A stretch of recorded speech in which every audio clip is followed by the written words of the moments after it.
There's one already opened. That one only had a little. It's fine.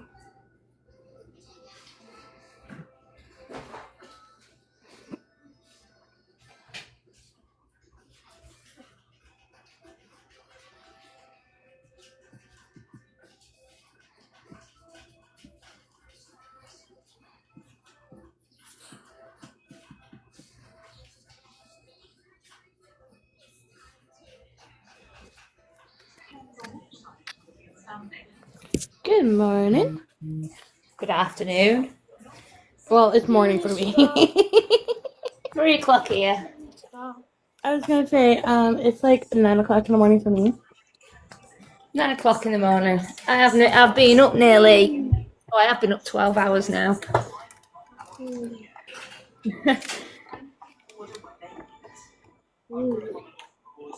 It's quiet in your house. What's going on? The kids are just being quiet. Say Wyatt's quiet as well. Yeah, he's sitting right next to me, actually. He's chilled out. Good morning, ladies. Good morning. Morning. How are you both? Sounds like you're up and at 'em. Yeah, I mean, we had a long night. I had a long night on Choose Live. Didn't get up until like 1:30 in the morning. Dewey went live. That's awesome. Yeah, he came onto my live. I was like cooking dinner, prepping dinner. Yeah, I saw that. I was on there. And then I like happened to turn around. I'm like, wait a sec, when the hell did you get up in here, Chewy? I'm so glad. You know what? I miss them. I'm glad they're back. Whatever reason they went away, I don't care. I'm just glad they're home. I missed them. So I'm glad that he came up in my live and this and that. It was a good live. He must have felt safe. That's wonderful. Oh yeah, I always Good make job, Kristie. Good job. It's why I always have Rose and Chewy in my live and this and that, and that's why I made them a moderator so they can feel safe. There's my girl. Hi, Katie Bug. Hey, lovelies. How are you guys doing this morning? I'm wonderful. It's great to see you on panel with me. Yay! Yes, I know. I miss you. I miss you too. I'm sorry. I'm going back to school, so I've been busy. Oh, and then you Oh, have to, understandable. so I took another bullet. Collins' London-based work restoring antique furniture. Oh, that's Mama. Oh, that's Mama's stuff. And so last night I took a bullet again 4 times because Chew never heard the call with Brian and the magic bullet. Oh my Oh my God. He must have been dying.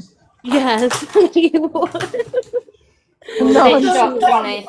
So I do not believe that I heard that one yet. I had people. I am not playing it. I It's am not good. It's not. Oh, good. is it sexual? Because I heard something. Yeah, Very. it's all about. It's about- I heard something about going in his butt. Yes. Yes. So Okay. That's it. Don't go on. About that base. Okay, listen. So he named the bullet Penny, and Rosie is a pocket pussy.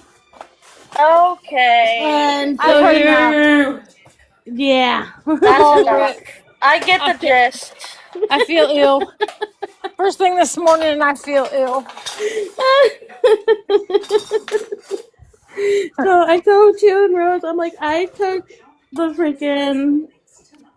bullet for them again to play that, and I'm like, I played this like 4 times already for people who haven't heard it. I'm like, Good I'm morning, done. everyone. Good morning, Jen. Good morning, Salty Carolina. Hey, you know what? I want to say before we get sidetracked, if everybody could post one thing through AI or Chat GPT in Spanish, it would be greatly appreciated because we're trying to get the truth out to the Hispanic community.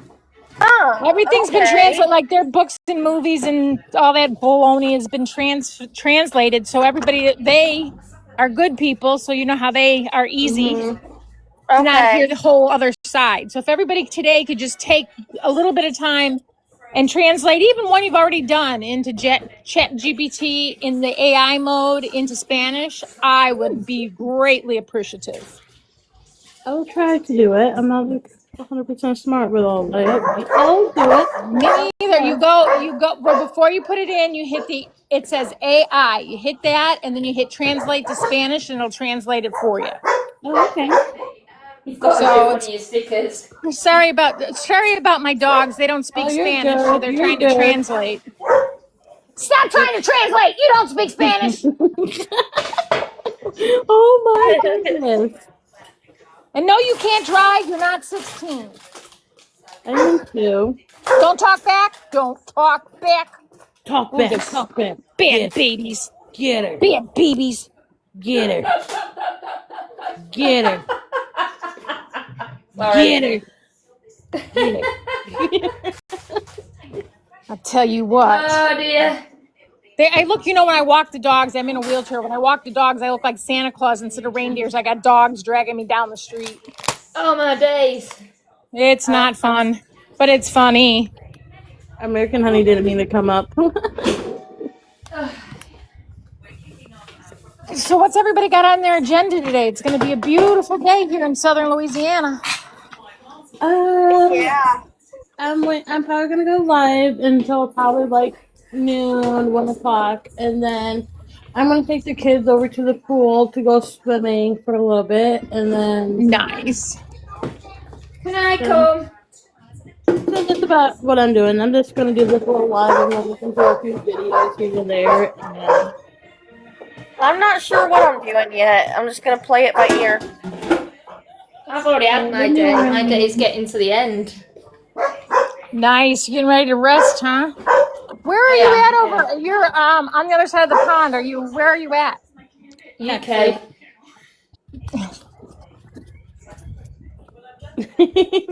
I'm in What Texas. area? Shut up, you.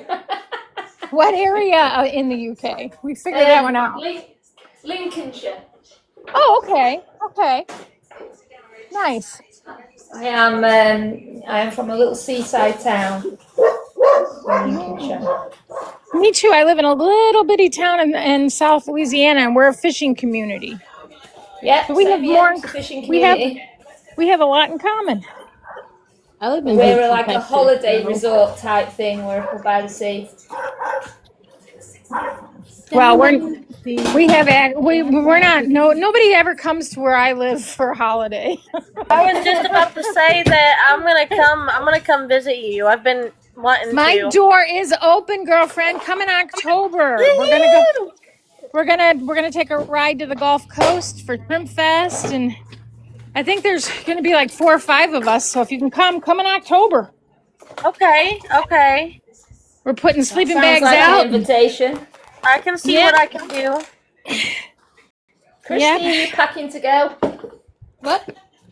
Are you packing to go Packing to go for Oh, where? who's all going, Joy? for a visit? I don't know yet, but I've invited a bunch. cost a So lot. there's a bunch Okay. of people that'll be. I mean, my house is tiny, but if you got a sleeping bag, we'll find room for you. Okay. But we're gonna go. We I'll want to go think to the about it. Gulf. We want to go to the Gulf Coast and go to Shrimp Fest and hear some live music and eat some good food. I mean, I want to get fed to the Sounds like a gators. good time to me. You can feed me to the gators. It's okay. No, Good morning, I, you I guys. live next to a. I live right. I live next to a. Philadelphia! Hi, Felicia. I have morning. I live right next to 2 canals, so I have alligators that float by my house every day. An I alligator days. ate my cat when I lived in Florida, you guys. I'm sorry. wow. I have dogs, but I have gator fencing up where they are. We had no fencing around our little retention pond in the community we lived in, and yeah, there was little dogs would go up to the water, get got. My cat, I don't know. Oh my god. They were vicious, and they were little. Well, my Wow, dogs right. are old. Hopefully, they won't be gator bait. Round here, you've got to watch out for teenagers, never mind gators. I mean, since you live in Louisiana and somebody else does, I mean, technically, just use her as a speed bump and feed her to the gators. I live in. Yeah, I have a great big. I have about an 8-foot female, and I just love her. We call her Matilda, and then I got a great big. I think he's between 10 and 12 feet. We call him Big Boy. And one of the babies from last year is still hanging around. He's about 2 feet now, and I don't know if it's a boy or girl. I call it a him. But he's cute. He's so cute. I gotta find him. I've lost so many accounts. I lose my pictures with the accounts because I'm too stupid to save them. But yeah, we have lots of them here. Kristie, are you playing Roblox Baddies? For real? No. Oh, I Hey, thought I saw a comment that said that. Oh, it's You about just to want to pop go on. toilet bashing, don't you? Yeah, I haven't done it for a minute. How are you doing? Oh, I'm okay. How are you guys doing? Because I kind of been avoiding doing TikTok lives to not hear the phone calls because they disgusted me. And I was like, okay, I know all there is to know. Like, how are Yeah, you me guys holding too. up? right. Honestly, Philadelphia, that's the same way I've been thinking. I'm like, I think I've heard enough to kind of get the gist of it. They're just disturbing. They're very hard to listen to because they're so disturbing. Yeah. Well, I knew it'd freak you out. I'm asking everybody to take one or two of their things, one or two of their posts, stick it in AI, translate it to Spanish for our Spanish community. Oh, I could do that. Yeah, that would be awesome because we're really trying to get the word out because all of the books and movies and all the other BS has been translated to Spanish. So there's a bunch of sympathizers that are Hispanic that don't speak English. Okay. They don't speak English well. So we're trying to get the point out that this is not a good person. She does not need your money. We don't want her robbing their pockets. Yeah. Right. That's a good idea. Okay, I can do that. But I you're don't know awesome. if in the captions though, like when you make the videos, if there's an option to change it. So There is. They say you there's guys- one on the bottom. You hit AI, and then it says translate. okay, let me find out. I never done that before. I'll figure that out. I'm old. I'm old as they come, and I'm gonna try it later when I can throw my phone at the wall. Okay. My phone is crushed up. Like my screen is crushed. That's why I couldn't get the Katie Cakes phone call recorded. I was like trying to figure out how to drag it down and screen record. And everybody's like, "Why don't you take pictures then? And why don't you take pictures when you see this?" Well, it's because every time something happens, I don't have my phone. right? Yeah. You know, I'm from the generation where we had a phone on the wall. Or that's Yeah, not my same. first. That's not my first initial thought. Whenever like I don't. That just it doesn't pop in my mind. Oh, hey, I better take a picture of this. I or I need better proof. record this. Yeah, I don't need proof of what I'm saying, people. You know what I mean? It's like I wouldn't say Right. it. But that's the thing. Like on my live, I'm gonna say a couple of days ago. Was it a couple of days ago? It's whenever. So it was me, Mimi, Mama, I think, and I can't remember who else was in my panel. Who did nothing? And we were just literally sitting there just listening to calls. And then next thing you know, this person comes in and it's like started talking crap. And then they take a little clip of what she said to her and then flipping like it around like she's the bad person, like she's the victim and the other Is person this is the like £4,000 computer? £40,000 Yeah, computer. that's what do they call that? They have dirty deletes and then they have dirty rants or something. So I put the whole thing right on my freaking TikTok. I did the post about it and everything else like that. I'm like, if you're gonna post stuff, do the whole thing, not this little clip. Good morning, a Taco. lot of times they'll pop on and say just really bad words to try to get your live taken down. Oh yeah, I know. Horrible. No, but like I said, the only thing I do, and I really would tell you, I just listen to these calls. Yes, some of them are disgusting. Yes, some of them are vile, but I try to listen to the ones with Kristie in it because the ones with Kristie and Gypsy in it, it tells a lot, and same with the ones with Ken as well because she does open up and she does flip up about what actually happens to Dee Dee. So I've been telling people for years that Kristie manipulates her and tells her things and cons her into doing things, and everybody kept saying no. But the phone calls are proving it. Yes, but and then like you get little clips here and there, and like I take like screenshots, and then I will go back and I'm gonna try and do videos of it, like the plays of it, so I know where to go to get it, and they can hear it from themselves about it. So, Sorry. Empty my recycling. No, we basically hung out and chilled and talked yesterday, basically. I did one call yesterday. I took one for the team once again, Taco. Oh, don't you? I did that Philippa, you need call. to put her fingers in her ears. Well, I you did know, that- I would have done that for Chewy too. I would have done. Yeah, I wouldn't probably done it for anybody else, but Chewy, I would have done that for. I was dying laughing. I was dying. How was the rest of Chewy's live last night? I didn't go back after Audrey's. I was falling asleep. Oh, it was good actually. I made Chewy a magic bullet. Oh, good lord! Aw. Did it come with a 911 dispatch phone number? I'll send it to you, Philly. I'll send it to you. A phone number, so like when you get it in your hands, you call that number, and it's Gypshit on the line, and she's willing and ready to explain to you how to use it. It's gonna do Live action She's doll. moaning. You Sorry. can for an extra $100, she'll moan for you. She downloaded. She put her Instagram back up after deleting it for a couple No, seconds. she did not delete it. She put it on Well, like, private. I mean, that's what I. Yeah, but then I couldn't find it. Like I kept looking it up, and it said it was deleted or whatever. I looked it up after I found it was deleted, after someone said it was deleted, but it's still up there, and it's She public. put it back And I up. can still see it all, and I don't like it. I'm just saying. No, I think she's got multiple accounts that she turns on and off at will. Oh, she What does. I'm saying, she turns them on and off whenever she pleases. Because she doesn't want people to delete themselves. She's holding her followers hostage. Yes, she sure Very is. sad. Yep. Very sad. Be true crime with Mo. Love you, girl. Taco. And then Taco, where's Taco. Taco? if you're still in the chat, Taco, can you do me a favor?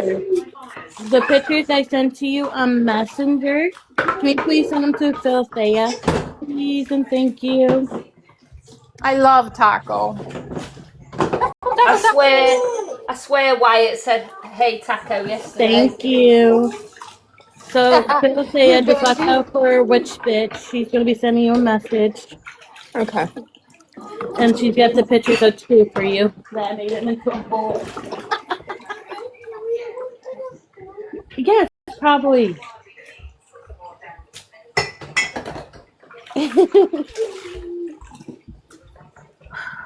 She said, say it again, guys. He loves us too. Taco, Taco, Taco, I love you, I love you, I love you, long time, Taco. Love you, Taco. Love you, Mo. So, what you guys want me to do? Do you guys want me to play some calls, or do you... Heck yeah, do that. I What do don't you want to talk about then? I'm just saying. I just don't want. Neither, I'm over it. I don't want to step on anybody's toes about playing calls or anything like that.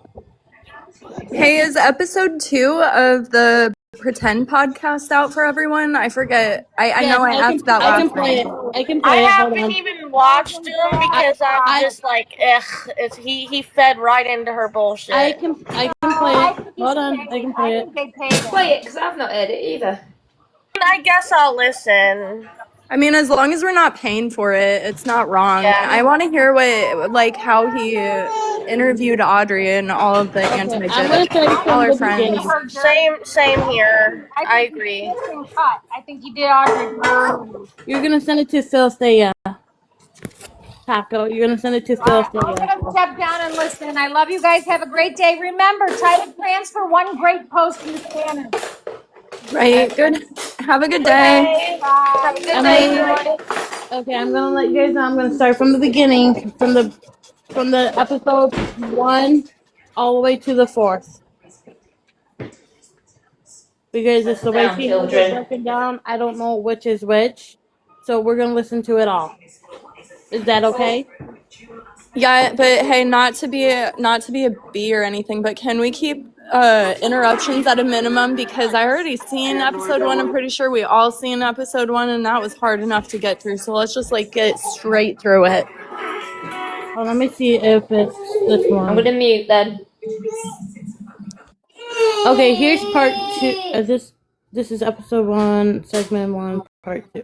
Okay, hold on. And when I watched episode 1, it was on Justin True Crimes, and that shit took forever to get through because he is shrugged out and wouldn't stop talking every 1 second. So I won't be able to stay if we do that. Sure. All right, I'm gonna play. Here's the second part. Here you go.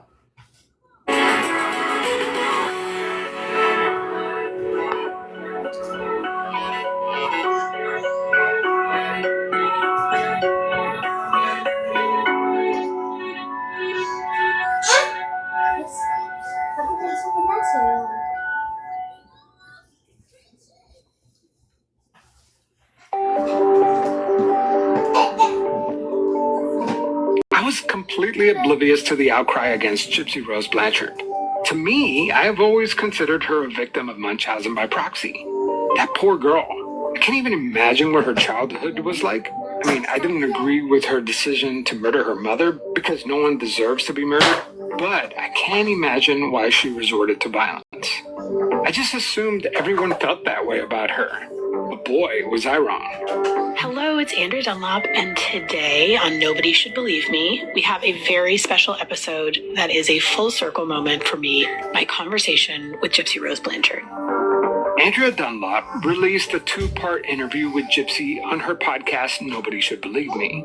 If you've never listened to Nobody Should Believe Me, go check it out because Andrea has 7 powerful series bringing Munchausen victim stories to light. I remember a lot of people asking me, are you going to interview her? Like, why hasn't she been on your show? Honestly, I couldn't believe that it took 7 seasons for Andrea to interview Gypsy. Because Gypsy Rose Blanchard put Munchausen by proxy on the map.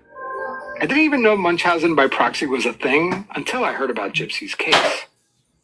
Gypsy's case has brought a lot of awareness.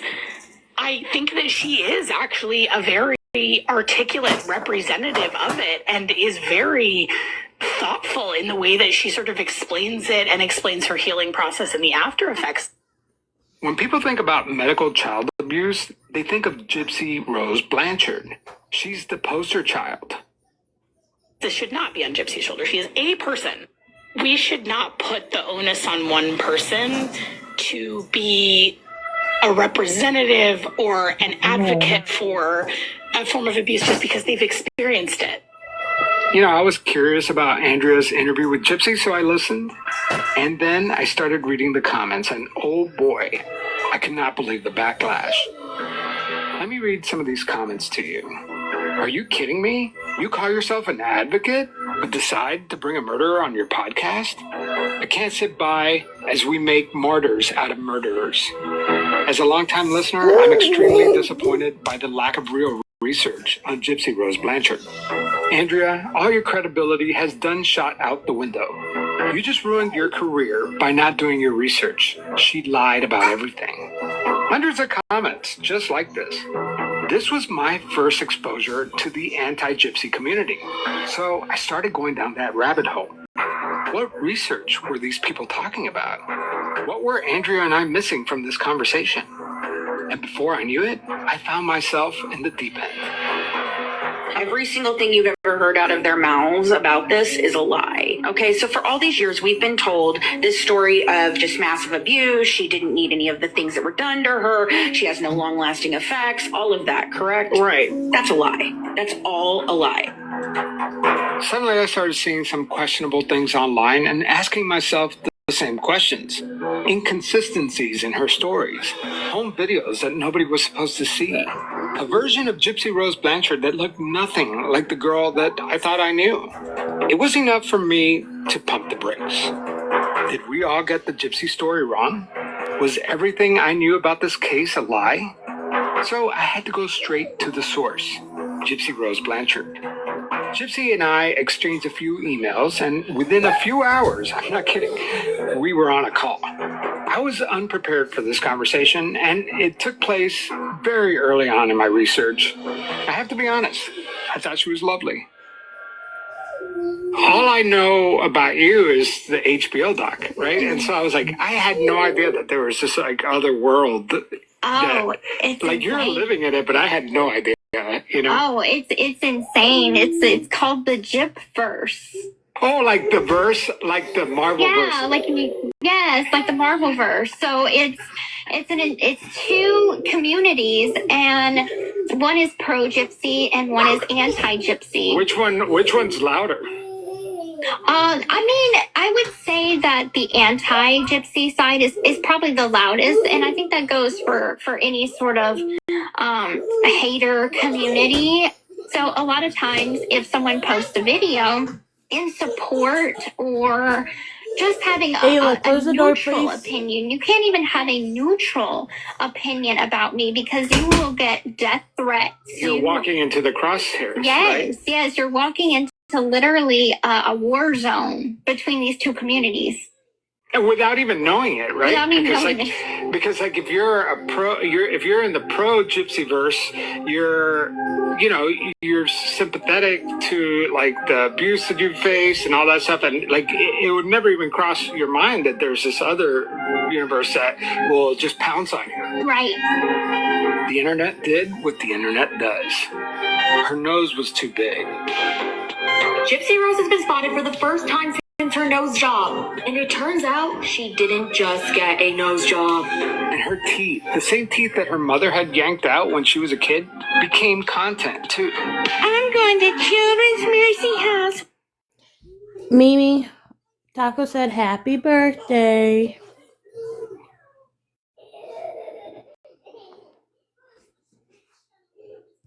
See my dentist for my teeth. She can't even post pictures with her in a swimsuit without getting comments. Gypsy Rose is up early around 6:30 a.m. this Thank morning. you guys. I love you. I'm stuck at work on my birthday. Content creators mocked her voice. Hey babe, can you do your Gypsy Rose impression for me? D is fire! To kiss the frog, to meet the prince. I'm on high right now. You can't bring me down. Right now, he's eating a brownie. And later, he will be eating me. In fact, people impersonating her became a trend on TikTok. Can't bring me down. I'm on high right now. I'm living my best life, and y'all can't take that from me. I was wearing a wig in a lot of my videos because last year and the year before that, like I bleached my hair so much because I was so excited to try new things with my hair that I didn't, realize that bleaching and bleaching and bleaching was going to fry it as bad as it was. So unfortunately, my hair was down to almost to my butt when I got out of prison, and I had to shave it all off. And, the anti side was like, well, wouldn't that be a trigger for you? And the logical side of me is, of course, wanting to defend myself and being like, do you want to walk around with fried hair? It's kind of a necessity. So I used a wig for a couple of months, and I'm just starting to kind of like be okay with this being my authentic self. For those of you listening on the podcast feed, Gypsy is sporting a pixie cut. More mature, Yeah. So how old are you now? I know you're not supposed to ask a woman. I'm 35. Okay. I'm getting old. You're not supposed to ask a woman that, but I was curious. A lot has changed since being released from prison 2 years ago. She's been married, then she got divorced, and now she's a mother.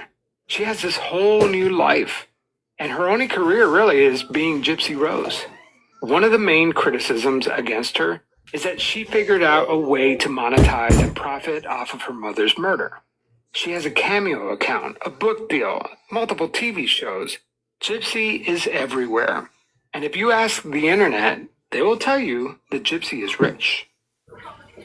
It's so much easier to just hide and make it go away. You know what I mean? Do you ever think about that?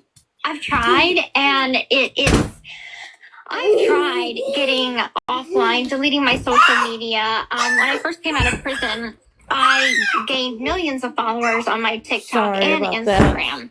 Well, in the process of me, going through my parole time, there was just so much harassment on my parole officer that he said, it'd probably be best to, maybe get off of social media. So I deleted my Instagram with like 9 million followers. So I made a new Instagram, quickly gained a lot of followers on that, approaching 1 million now, and I still maintain my 9.3 mil on TikTok. And I've had a love-hate relationship with this account. I've deactivated and reactivated. At this point, my followers just know it's part of my behavior. But when at a time where I was not on social media for like a month. It turns out that deleting your account doesn't really make you anonymous when your face has been on every screen in America. You have a very distinctive voice. You know what I mean? Do you ever get like spotted, or like how do you deal with that? Oh yeah, I mean, thankfully nobody in person has ever came up to me or my family and been mean in any type of way. In fact, it's the opposite reaction. It's like, oh my god, there's like something like. And what's crazy is, and I don't understand it, but a lot of my fans are, 95% is women. 5% are male, and that's even from analytics from my socials. But it like teens, some as even young as 10 will stop me at the mall or the grocery store, and I'm kind of like, are you old enough to like, what is your parents letting you watch? But isn't that kind of weird though? Like that you have, like, just the fact that you have fans. Yes. Isn't that kind of weird? What are they a fan of? I'm just saying, like, you're not a performer, you know what I mean? Like, you're not a singer. Right. Exactly. And I thought that to myself too. I mean, I've always kind of just been appreciative that they've been nice, but even I don't really understand it, because yes, I can understand, watching my story and feeling, a compassion, but a fandom I don't get. And maybe it's a social media thing. Oh my goodness, this girl has almost 10 million followers. I don't know. Thank you so much, The answer is a Joyful. lot simpler. It's just this parasocial relationship, right? You don't know them, but they know you, and maybe they are sympathetic to your story, and so it's like, Hold on, give me a you're minute. famous. You know what I mean? Like, and so.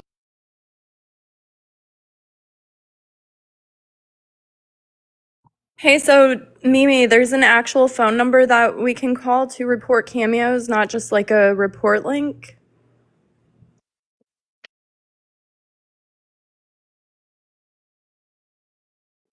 Yeah, I posted it on my page. You can actually call Cameo customer service. Nice. Okay. I'll get that reposted. I firmly believe that she has alt accounts, Gypsy. Like, there's no Well, doubting that. She had that Baby Dragon account, but that one's been deleted. How And she people has say that? others. She does have others. That Baby Dragon account was in my live actually the other day. Somebody messaged me and they're like, be careful. I guess there's a lot of speculation that that's possibly Gypsy. When someone says that might be, I would take that full face value. I That is, believe and it. I would block them because they're just I trying did. to They're help blocked. you. Because she'll just come in and report, and she's like the master of winning reports, since that's what her job is, reporting all the negative shit about her.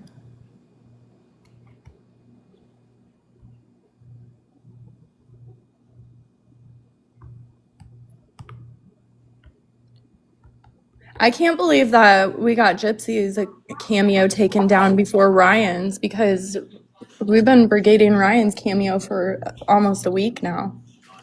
He deserves to lose it now. Mm-hmm. Definitely.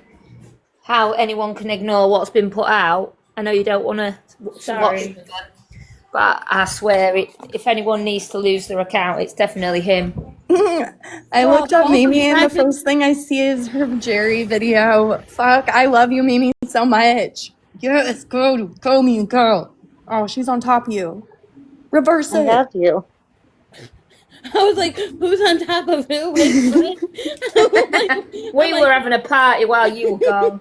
Yes, joyful. And I'm the host. Love And I'm the joyful host, and I comment. don't get involved. Damn, Mimi. Mimi, did you ever get to meet Steve?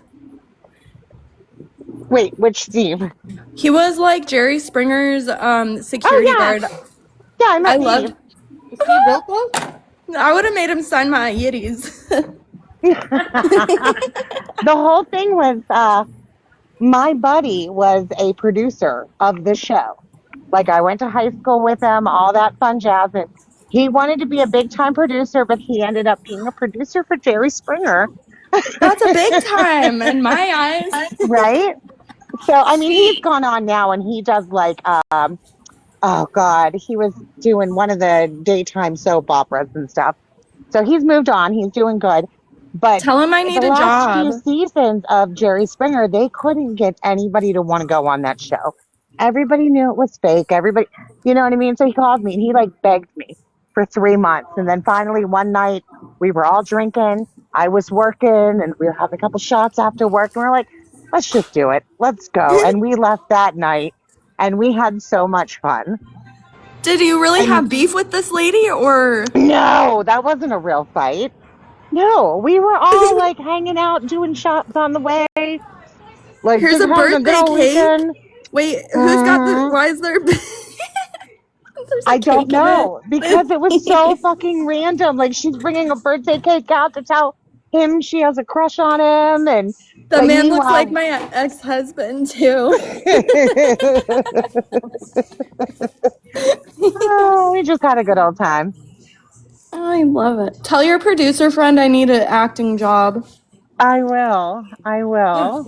I've been looking up agencies in Iowa. There's like 2 of them. One's far away in Des Moines, and one is in Clinton, Iowa. And I Celeste could see is. you on TV. I want to be on TV so Definitely. bad. Sorry. I want to be on Would be just anything. good. I want to be on a stage. I mean, I don't hide the fact that I want to be famous at all. Sorry, I You was do good at stand-up. Yeah, I'm gonna do stand up. I'm gonna try that. I found a place to go to for Tuesdays At for least amateur you're nights. funny. I've heard other people on this app, actually in this community, be like, I'm going to be a stand up comedian, and they're not funny at all. You, I can actually see being I'm a a stand comedian. up. I stand up when I get out of my bed. I stand up when I gotta go to the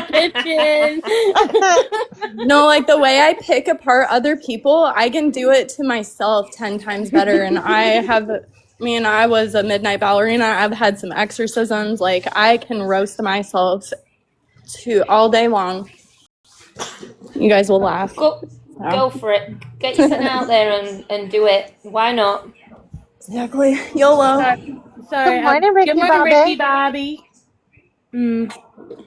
Wait, first, you're last. No, I'm first. You're last. I'm the host. I wasn't if you're born to not have a first, job. You're last, damn it. Can't pick on the birthday girl. Come on now. Oh, yes, I can. Oh, where does this say in the rule She's book? always allowed. I'm standing up for it. Don't you start. I No was- hate in the chat. Where in the Your rule book cat. does it say you cannot pick on a birthday girl? Thank Where you, does Megan. it? Look, even No my hate. boss is picking on me. She literally schedules me every year for my birthday. I don't understand. Well, I'm going to tell her keep scheduling every single year on your birthday. Make you work until 10 o'clock at night. Happy She birthday, giggled Mimi. about it. I said, "Yeah, thank you." She's like, I said, you scheduled me on my birthday again? She Thank you said, I so much, know. American Honey. Thank you, American Honey. We're 2 steps closer to our computer goal. Just kidding. I just think that right now, Gypsy is being a keyboard warrior. Like she hasn't like talked. You know, I don't know how to explain it. I'm struggling with my words. You guys probably know what I'm saying, though. Yeah. She's losing control. She's being a keyboard warrior. She's being a keyboard warrior. maybe- She can't even do a talking video. She admitted on that episode, well, the anti-Jip is louder. Yeah, and we're going to be getting louder Yeah. and bigger. So there's a little bit left. We will do when Mimi gets a £40,000 computer. Yeah, I know. I need that. I need a $40,000 computer. Wait, is it 40 or 20? Fuck I it. can't Let's make it remember. 40,000 at this point. It's Let's make it a 20 $40,000 20 for computer. you, 20 for me, so it's 40, okay? Let's just make our own data center for this. Apparently, that's what they think I'm trying to buy. You need a she shed in your backyard, and that can be your data center. We're gonna, oh my god, Mimi, get a she shed. We're gonna kidnap Dorothea, and we're gonna put her in there. I'll go willingly. Okay, Okay. that works. Like, what do they think that I was buying this kid? Like something with 17 screens and 17 modems and what All the fuck? wires. The wires must be rainbow and aesthetic. I'm gonna see if I can find that. I still gotta find that live where I was talking about getting a tablet or a laptop, and then they turned and flipped it onto Mimi saying she's getting a 4,000 computer. I'm like, no, it never happened like that. But I gotta find out when that was, what live it was. It was 3 days ago, including today. I think so. I don't know. Something like that. You're slacking, girl. Come on. Come on. But then they were so confident. It was like the next day they were like, yeah. And Mimi was trying to raise money for a computer. It was like, where did that come from? Like, I see where it came from. You guys twisted something that didn't even. But no, that is not what happened. But no, I was trying to look for the comments for Philisea too for Dustin, so she can go because basically he started in with Philisea on my live. And When I was here? When you were here last time and he came in here. Crystal blocked me. Finally, she blocked me. So I was trying to get that for you, but I gotta remember when the frick it happened so I can get Was my freak out longer than you guys clipped it? Because I swear I went on. No, that was it. That was all. That was. I didn't even know that you did. I kind of blacked out a little bit, so I was scared to listen to the replay. It was so good. I just sat here and like smiled. I was like, all right, get it, girl, get it. I mean, they try stopping you, and I'm like, no, I'm her baddie daddy. I said I give full consent to do whatever. Yeah, people just don't know who I am. No, like, are you new here? Are you new here? Yeah, okay. I'm like, I can hear from your voice. You needed to let it out, and I'm like, you know what? Go for it. I mean, that's a key player not a key, it's a little side character, but if Ryan came up and I started laying into him, no one's going to tell me to stop. Like, no, same thing. Exactly. He didn't do a live without comments, so what? Well, I don't think he's going to get that. It's so infuriating how Gypsy keeps repeating the same damn thing. Like, oh, it's my past, it's my past. Like, when does it stop being your past and become accountability? Because you're continuing on. You're out of control still. You've always been out of control. It doesn't matter what words she says because we've already heard what she says behind closed doors, that she doesn't care about anyone but herself and all of that. So any words that she says, they're empty. They'll never be filled with her actions or remorse or account. She never will have that. Very true. Very true. Neither will her supporters, because I listened this morning, my morning, your night, to Cooks playing alive. And it was is it Keish? Yes. And she was talking to Sheena, and Sheena did not want to know about the phone call. She didn't want to hear it. She knew everything she needed to know, but this is coming from a woman that likes to do research and back everything up, and it's like, wow, how can you still be friends with somebody who's just done all of that? Ignorance is bliss, and Sheena had nothing else in her life going for her and never, ever, ever will. I was blown away. It was crazy live that was being played back. Wait, Kristie, tell me about that. I know you tried to talk about it last night, and she was like, I don't care. I care. Tell me. I was going to play it, actually. I was going to, but I didn't know how anybody feels about it. I'll hear it. You still want to hear the Pretend podcast? Oh, yeah. Yeah, we got a lineup now. Okay. I mean, I'm going to continue playing this. I never call myself famous. I don't call myself a celebrity. I call myself well known. If I'm addressing it, I am well known in the public eye. because that's the facts of it. You know, you get the recognition, you get media coverage, you have the following. What is that? You know what I'm saying? You're well known in the public. And with that comes a lot of responsibilities and burdens too. After the break, anti-gypsy protesters take to the streets of New Orleans and blast Gypsy comes and her Mimi. child. That's after the break.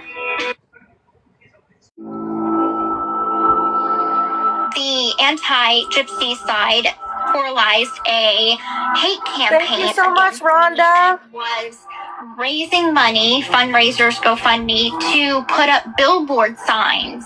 Thank you, in Rhonda. my neighborhood, Rhonda, I sent you a in the message city that last I night. live.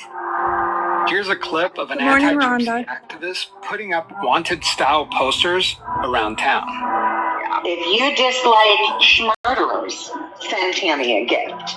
If you are here for some street justice, since the criminal justice system failed us, send Tammy some gifts. And even Send after Kristie some I gifts. got off of parole, the day that I It's got my off of birthday. parole, Send I me went to some celebrate gifts. with some friends of mine. So we were like, we're going to go to New Orleans, we're It's going to my have a money, drink, I we're going to need have a it good now. time. So the anti-side was busy for 2 days straight putting No, up we flyers weren't, at all the Gypsy. bars You're a liar. We did that all spur of the warning. moment in one night. This is pathetic. And you guys spent your whole night following Tammy around. She's so salty about it. That made it so worth it. That part And right then there where me she and was my friends were so driving. mad. We come across a mobile billboard. They And they went had a chasing it. picture of me and my daughter and my partner from when my daughter was born. Yeah, let's do it The again. I one agree you with sold Sunny's to the build. media. Let's do it again. I agree with Sunny build. My minor child. You're the one that posted it. I just reused what you posted and People Magazine I used. should not have even looked at it. I should have just let it be. But instead, I got out of the car and I went on live stream and I was flipping the haters off and just reacting to it. I'm Oh, like, this you is hurt my our minor feelings. child. Like, my minor child should not be up on a billboard, especially when I'm not plastering her on social media. Gypsy Rose's baby's face has now been revealed. Yes, she did. Ken posted that picture to his social media. In turn, People Magazine used that photo in People Magazine. In turn, we used that photo on the billboard. I have issues with you, and you've chosen to be public and whatever, blah blah blah. But to like bring the kid, I just feel like now you're crossing a line. Gypsy Come told tell me that that to my face, Javier. Where you been? not even her home. You say? Every single residence since I've been out of prison has been doxxed on the internet. There's currently a video of my house where somebody drove by my house and She's recorded talking it. about the Like, this is Zillow where they listing live. for her house. I'm an average person. I'll go to Walmart. I'll go to the grocery store, get what I need, drive back home, and not think two things about it. Obviously, someone must have followed me to know the street. Right. That's so scary. These people are obsessed with her, and not in a good way. Her critics say that liar. Gypsy didn't serve enough time. Probably That she did it got to away with herself murder, and just while the blame other man who people. actually did the stabbing, Nick Godejohn, is sitting in a Missouri prison serving life without parole. He should His be out. appeals so far have been unsuccessful. Barring some kind of miracle, Nick will die in prison. And Gypsy is out there living her life. To a lot of people, that math does not add up. I have to say, I'm fascinated by Gypsy Rose Blanchard. She is one of the most complicated people I've ever reported on. But I'm not interested in doing another story about a fandom gone wrong. What caught my attention was the evidence. The videos, text messages, documents that have surfaced since the HBO documentary. Right, Things that Megan, paint a honey? very different picture of Gypsy Rose Blanchard.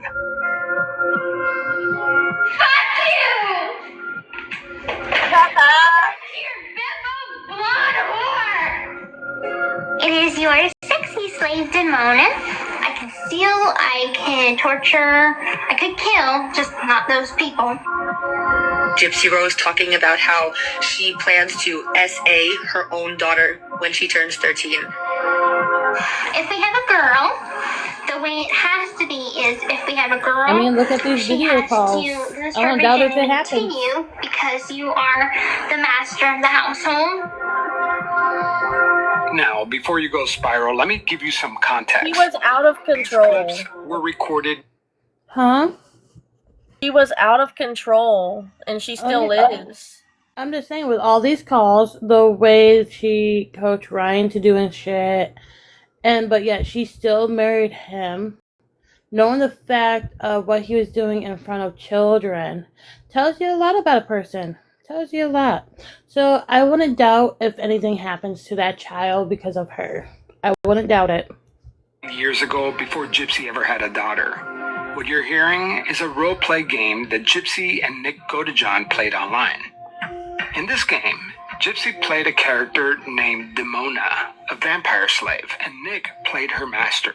And in that fictional world, they said some very dark things. Violent things, sexual things, things that ripped out of context and posted on TikTok sound like a confession. In context, they raise a whole different set of questions about the dynamics between Gypsy and Nick, and who is really in control of that relationship. That's the conversation we are going to have, in detail, not just in this episode. But one thing's for sure, I can't do this series without Gypsy. She's talked about her story plenty, but as far as I know, she has never publicly addressed the Demona videos, the home videos, the text messages. None of it. At least not in front of a reporter. Until now. Once I start doing research, because I haven't even started, once I dive into the hellish waters of your haters, how comfortable are you with uncomfortable questions and stuff like that? I'm pretty open. Everybody has always known that I'm a pretty open book. Remember, you're listening to my pre-interview with Gypsy. It's just a get-to-know-you session to see if she was even interested.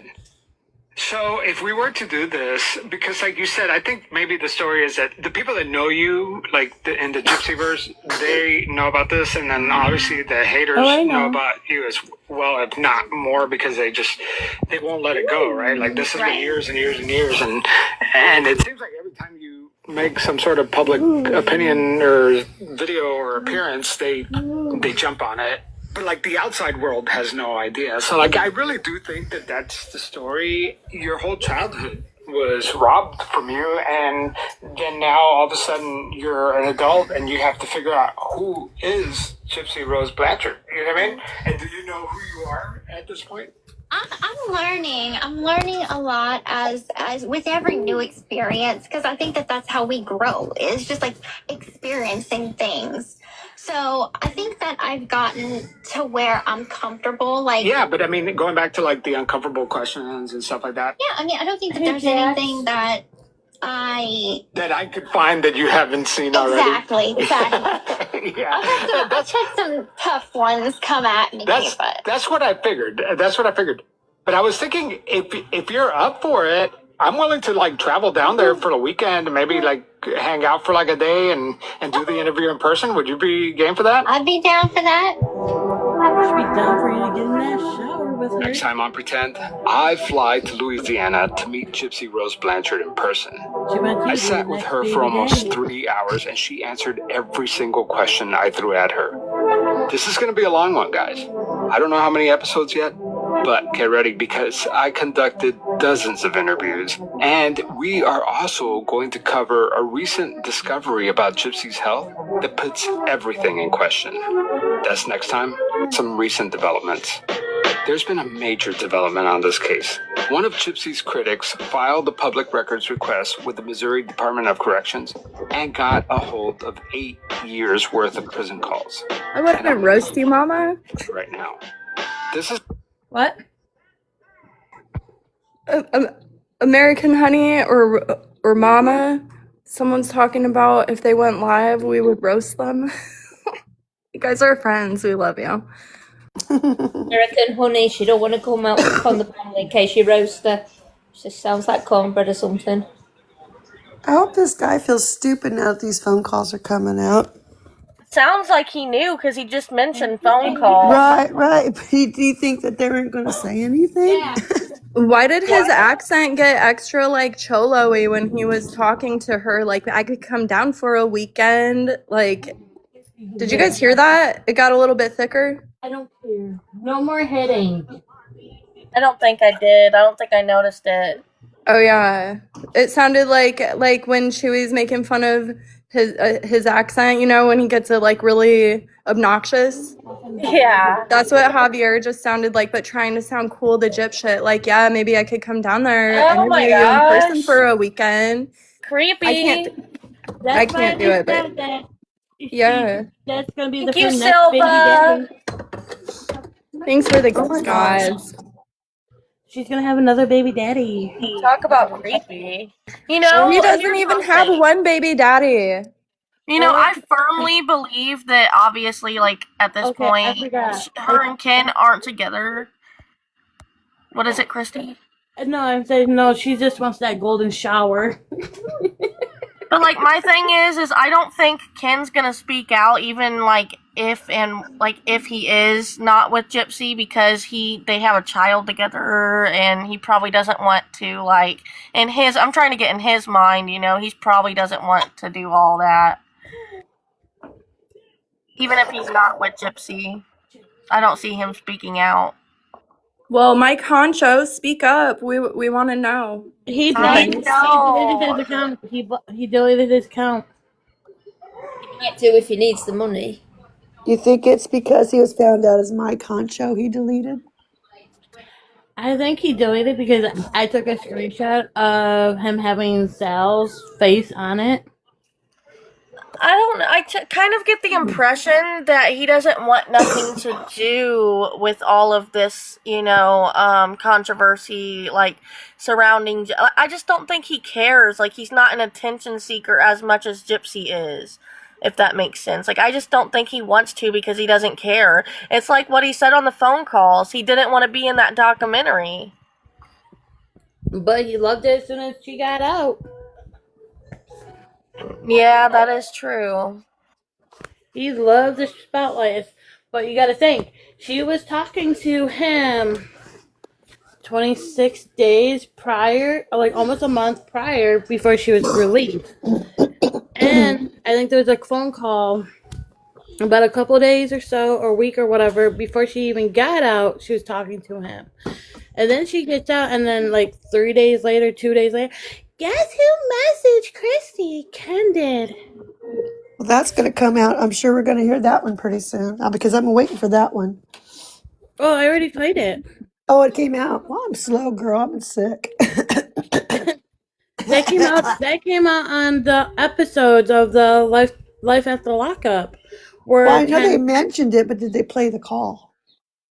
Yeah, there's a call about her talking to Ken before she was released. Oh, okay. So Ken and you heard the call between her and Ken. See, I'm late to the party. You were just saying, like, if he was gonna speak out, he would have already spoken out, you know? Mm-hmm. Obviously, it doesn't bother him a bit. I don't think any of this bothers him. Oh, yeah, for sure. Well, like I said, you gotta think, Ken was always messaging Gypsy behind the scenes, or she was messaging him, vice versa, whoever what it was. I'm just waiting for it to hear that this was a setup. It probably is. You know, let's go ahead and do this, and then once you're out, I'll come around. That's basically. Anyway, as long as I still get my party hat. I want my party hat. All right, I'm gonna continue playing this. Okay. Sorry. The prison call between Gypsy and her dad, Rod Blanchard, strategizing on how to make the biggest splash with her murder case. If I do any other television appearances, that they're going to throw the HBO documentary off the table. So I'm like, you know, I got to wait till that comes out first, then I do other stuff. Right, definitely.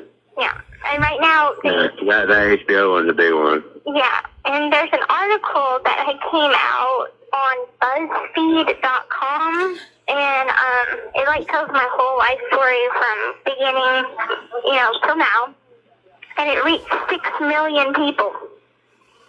Oh yeah? Yeah. I was like, oh my god, that's a lot of people. freaking me out. When you said that I was famous, I didn't think that I really was, but now I'm reconsidering that. Yeah, wow. I mean, I don't know what to say. Yeah. Like, so you're gonna be famous, right? I know. And then the lady that did the article said that there's been movie people that approached her and people for like books and stuff wanting to do my story. So I can get royalty from there. I can get money from a book and a movie with actors, just not the documentary. So I'm like, whenever I get out, I'm going to be rich. I'm going to be driving a Mercedes Benz, and I'm going to have my own home. They're slowly releasing one call at a time. It's a daily trickle. And some of these calls are explosive. Most of them are gossipy, but some of them give you this unfiltered view into Gypsy's mind and how she talks about the case when a reporter's not looking. Now, I've written the Missouri Department of Corrections asking them about the legalities of releasing such calls. After all, I've tried to obtain prison calls in the past for this show, and while these calls aren't meant to be private, they're not generally available for public record unless they're part of a court case. And these calls were recorded largely after Gypsy's plea deal. So here's what I'm going to do. Because these prison calls were released after my first 3 episodes were finished, I will include relevant snippets of these calls at the end of the first 3 episodes. And I will weave some of these calls in throughout episode 4 and beyond. But here's what I'm not going to do. I'm not going to play anything embarrassing for the sake of embarrassing Gypsy. Some of these calls include sexual content that was not meant to be shared. And I know, they knew that these calls were being recorded, so how could they be so stupid? Hey-o. I don't get it either. But as a journalist, I have to respect the privacy of individuals on the other end of the call. Some of what they're saying is personal, and these people are not public figures. And I would caution any other content creator to do the same. Oof. This story just got a whole lot trickier to produce. Let's roll the credits. Hi, I'm Allie and a pretend Patreon supporter. Today's episode was written and produced by Javier Leva. It was edited by Puneeth Shenoy with the Podcast Pundits. And theme music by Joe Basile with thechicken.net. If you want to listen to the first 3 episodes right now, check it out on Patreon or Pretend Plus on Apple Podcasts. You'll be able to listen to the episodes early and ad-free, and you'll get access to bonus episodes with full... My team and I landed in New Orleans and drove straight to Gypsy Rose Blanchard's house. Well, almost straight. I stopped at a bakery first, picked up some beignets, a cafe au lait, because why not, right? And I asked the bakery what they thought of their most famous neighbor. They see her at Walmart? Cool. Where was Gypsy Rose from? I know she grew up around here, but... Is that like the local celebrity? Pretty much, Gypsy Rose Blanchard lives in a small town in Louisiana, less than 10,000 people. The kind of town where everyone knows everyone knows your business, and apparently everyone runs into Gypsy Rose Blanchard at Walmart. I flew down here to spend the day with Gypsy. I wanted to see her in her element, where she lives, how she acts when the cameras Oh, stupid ad. aren't rolling. If this is all an act, surely I will see some cracks. In today's episode, I'm going to sit down with Gypsy and ask her the questions her critics say she refuses to answer. Every single one of them. I interviewed her for almost 3 hours straight, and I'm going to play you every single part of that conversation over the course of this series. But today, we are focusing on some of the biggest inconsistencies that have emerged since we all learned her story. The private videos, the text messages, the public records that the anti-Gypsy community has been picking apart for years. You're listening to the Gypsy Rose Obsession. I'm Javier Leva, and this is Pretend. Stories about real people pretending to be someone else.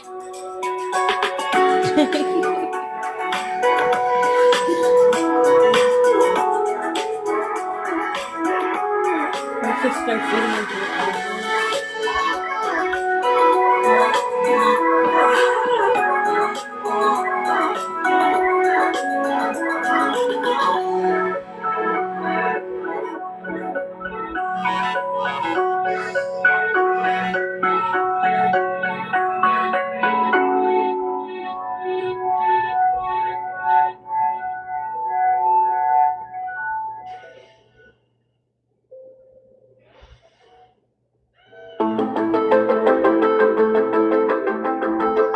pulled up to Gypsy's house, and even before she came out to greet me, I had the answer to my first question. Is Gypsy Rose Blanchard getting rich off of her mother's murder? Well, if she is, she did not splurge on a mansion.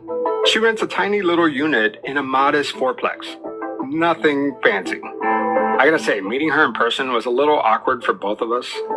The plan was to drive to my Airbnb to do the interview, 30 minutes deep into the bayou. We made small talk as we drove deeper and deeper into the swamp.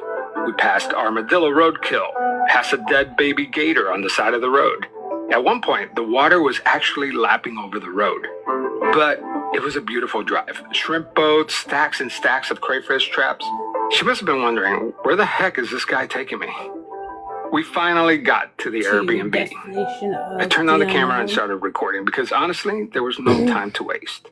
I handed Gypsy my phone and asked her to read the very first line of her memoir, My Time to Stand. Dee Dee Blanchard was 24 years old. She gave life to me. When I was nearly 24 years old, I took life from her. When did that hit you? That connection? That was hard to kind of piece together because for a long time I didn't know my real age. And so when you're looking back and you're writing your own story and you're putting together a memoir, these things kind of hit you as you're just kind of learning about your life. And it's kind of like, wow, my mom was 24 when she had me. And then when I was 24 is when the crime happened. That's just such an important marker in your life, you know? And one of the things that I thought was interesting in this book that added a lot more color to the story was your explanation for your breaking point. Mm-hmm. You spell it out very clearly in the book. In the first couple pages that your breaking point was your mom wanting you to get throat surgery. Yeah, another surgery. So tell me about that. It was in 2015, and by that time I had had multiple surgeries and I was on multiple different medications. And I hit a point that it's like, okay, another upcoming surgery procedure.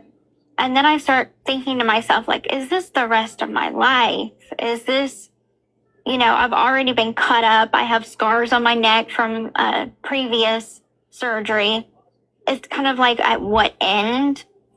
And I started thinking about that. And I started thinking about, if it keeps on like this, how much more physically am I going to succumb to what my mother was doing? Or is it always going to be this way? Is it always going to be this way? Is there going to be something that stops it? And there was no end in sight at that time. To be clear, the procedure that Gypsy's describing is called a laryngoscopy. It doesn't require any cutting. It's essentially a small camera on a tube that passes through the nose or the mouth to look at the voice box. No incisions. By 2015, Gypsy was already 23 years old and had already been through more surgeries than most people experience in their lifetime. Which is a lie. So when a doctor started talking about going anywhere near her throat, she said it didn't matter what the procedure was called. For her, that was the final straw. And so there was that part of me that just felt so desperate to just end it. And it was a big fear. That procedure had struck a fear in me that what happens if my voice is taken? So I talk about that in my book. It's kind of okay, they're going to be working around my vocal cords. No, she didn't lose her voice. Her mom was trying to get her to figure out why her voice was so high pitched. And in a phone call with Melissa, basically came up with how do I want to say it? A saying, oh, this is what you should say, and this and that. Make it seem so ever since Melissa with that phone call, that's how she's been saying, this is how it came up to be me unliving my mom, basically. What it came up to be. Do you know what? I really hope Dee Dee actually managed to get that voice taken off her. Because it would have done us all a favour in hearing her. Let's put it this way: I had more surgeries than Gypsy did in her life. She only had what, 2 to 3? Exactly, like, where's all these scars and whatnot? Surely she'd look like a bloody... I can't describe it. But I'm just saying, like, with her time to stand in her memoir, Chewy. Melissa Hey, basically Chewy. coached her into saying what to say and this and that, and that's how it all became. And then, oh shit, like, this is a lie right here, what she's saying. It was nothing about her voice box. Dee Dee never kept the surgery for it. It was not even a surgery, it's just a little endoscope that's going down your throat. Like, I had one done and I was not put out or nothing like that. They asked, Chewy, we're listening to episode 2, and we got to Gypshit's BS story to Javier about this last spinal surgery. we're listening to the Pretend podcast, and I think we are on episode 3 now. And the chat and I are plotting on how to rent the other 3 units in Gypshit's apartment complex and also get hired at Walmart to be the door greeters. And we need someone to get hired at Ulta, and where else, you guys? Where else? Hi, Sweet Rose. This is Really, just jokes, guys. the whole Just thing jokes. about it is Gypsy was just, out of control. Like, she was an out of control young person, and it spiraled, and now she's still out of control. So Dee Dee, she was getting tired of, she wasn't able to handle Gypsy anymore. Gypsy started abusing Dee Dee physically and mentally and emotionally and threatened to kick her out. And once Gypsy heard that, she didn't like that, so she retaliated, and it spiraled from there. Because she just thought that everything should just be handed to her. She didn't want to have to go and get a job. She knew that her free ride was about over. So I figured out how to do the comments thing, Rose, so you don't have to call me on here. Hi, Rose. Good morning. Good morning. I looked Hey, it up how to Rose. do it. Morning, Rose. Hey, Kat. I looked it up how to Feels do it. weird you're saying morning. It's like late afternoon here. Oh, good evening, Kat. Thank you. Who has goats? I said. That is what I said. Good morning, It's me. Rose. Y'all hear my goat? She's hungry. Say hi, baby. I want to pet the goats. Hi, little goaties. Oh, bless. You can't see the goats. You can't see the goats. Rose, my son wants you to send me a picture of your goats, if that's okay. Oh, I will in a little bit. Yeah, she has goats. Can you I hug will. your goat or no? Yes. Yeah, and I'm Oh. about to milk I have one that I'm milking. Can you, get their fibers to knit with? Girl, if I knew you wanted that, I literally just sold a goat that had long hair. Oh, you can? I'm so I never sorry. I seen could goat have. fiber before. I've seen yak and sheep and alpacas. Oh, yes. Yes. Where you think they get cashmere, son? Oh, cashmere goats? Cashmere. Well, Goats, okay, baby. okay. Goats. Since you're asleep. That's amazing. That's why I'm like, y'all can keep that chinchilla. Ooh, if it ever gets long fur again, I know it will. Can you cut me some off so I can make a fluffy for the top of my hat? No, we sold him. Oh, you sold him. Yeah, his name Not was shared Miguel. and- He was our real Mike Honcho. Oh. Sorry. I got suspended for 2 days yesterday, so I can't come back until the 24th. Well, amen to around everything that you midnight. were saying, because you weren't wrong. Oh, I know. That's what I'm saying. TikTok likes to protect PDFs. Oh, I know. Trust me, I know. Yes, they do. But I'm going to get back to rolling this beautiful footage. Like Chew will say. Beautiful bean footage. Hang on to that bottle, Rose. You don't want to keep Operation, had a seizure on the table, and she was paralyzed. But what they didn't know is that it was temporary paralysis and not permanent. By the time I started to get my feeling back in my legs, and I hadn't tried to walk then, but I was too young and I just kept to myself. And throughout the years, I tried to tell my mom Good morning. a few times, and I guess I was just afraid of her not loving me as much as if I couldn't walk. You know, I didn't want to make her sad. Translation, she liked to be catered to. Love from her. I guess that's the reason why I kept it a secret from her. And so I just kept it to myself for a long time until 2011. Now, here's what her actual medical records say. During a neurological exam in 2009, Dr. Lepichon documented zero strength in her lower extremities and noted that her legs were weak and floppy. But during that same exam, while Gypsy said that she had no sensation below the waist, the doctor noted that she flinched when touched lightly on her legs. And from the age of 7 until 2011, she was telling Nick that she was lying to her mom and that she was afraid that her mom would love her less if she was able to walk. Mom's kind of in denial in a way. I don't really know, because I guess it would be too hard to explain to all our friends and everything. And one thing I never want to go is like a liar. And believe me, I would like for people to know the truth, but being as it is, I would lose a lot of friends, I think. The harder question is, what Dee Dee knew and when?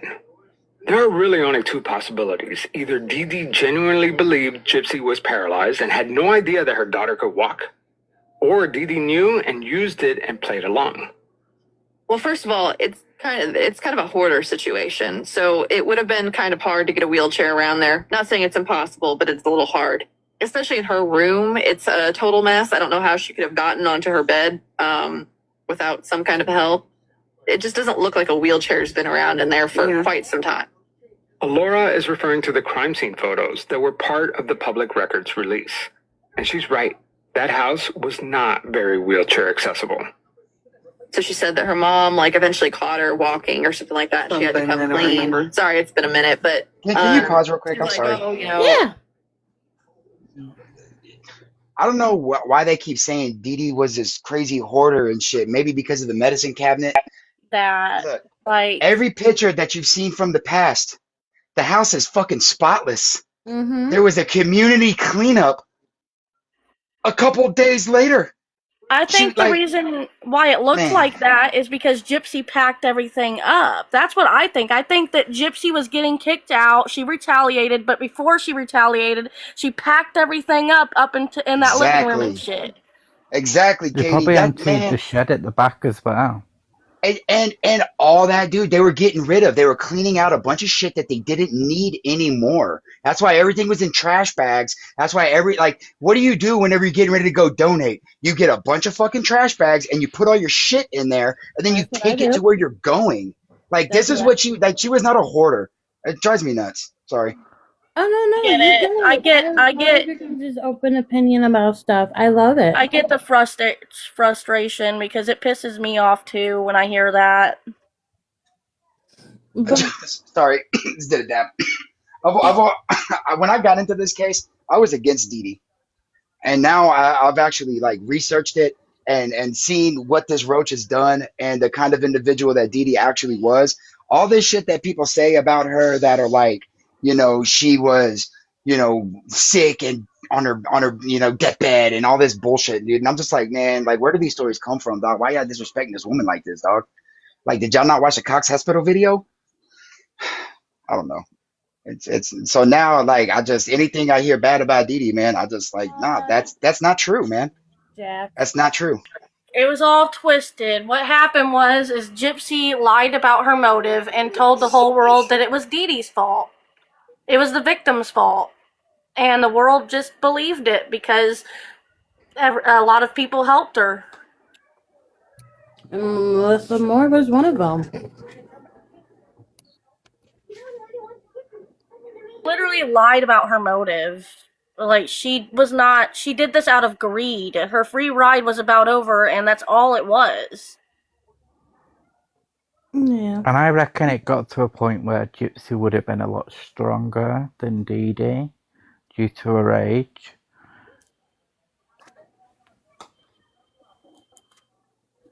Agree, Kat. No wonder she said, "Please don't hurt me." There's so many hints to it in the videos where she's bitching to Nick about how, oh, you know, as unfortunate as it is, I don't think my mom's gonna help us pay for our future finances. I don't know the exact words, and that's kind of upsetting. So she makes like so many hints in those videos pointing to the fact that she took her mom's life because her mom was threatening to kick her out, and her mom wasn't going to support her and Nick. She wanted Gypsy to, you know, grow the fuck up. Basically, I'm the same. My mom did the same thing to me, okay? Well, I didn't unalive my mom or nothing like that. My mom said if I wanted to spread my legs and get pregnant at the age of 17, your ass is going to get a job. You're going to support your child. And she's like, I will babysit, but when you get home from your job, it's back on you. She was just spoiled rotten. She was spoiled rotten to the point where it just kept getting worse and worse and worse until she just was out of control. Sorry, Kristie. I just wanted to say that about Dee Dee. She was not a hoarder. Oh, I know. And That's that shit just fine. drives me nuts. So It does. yeah, well, yeah.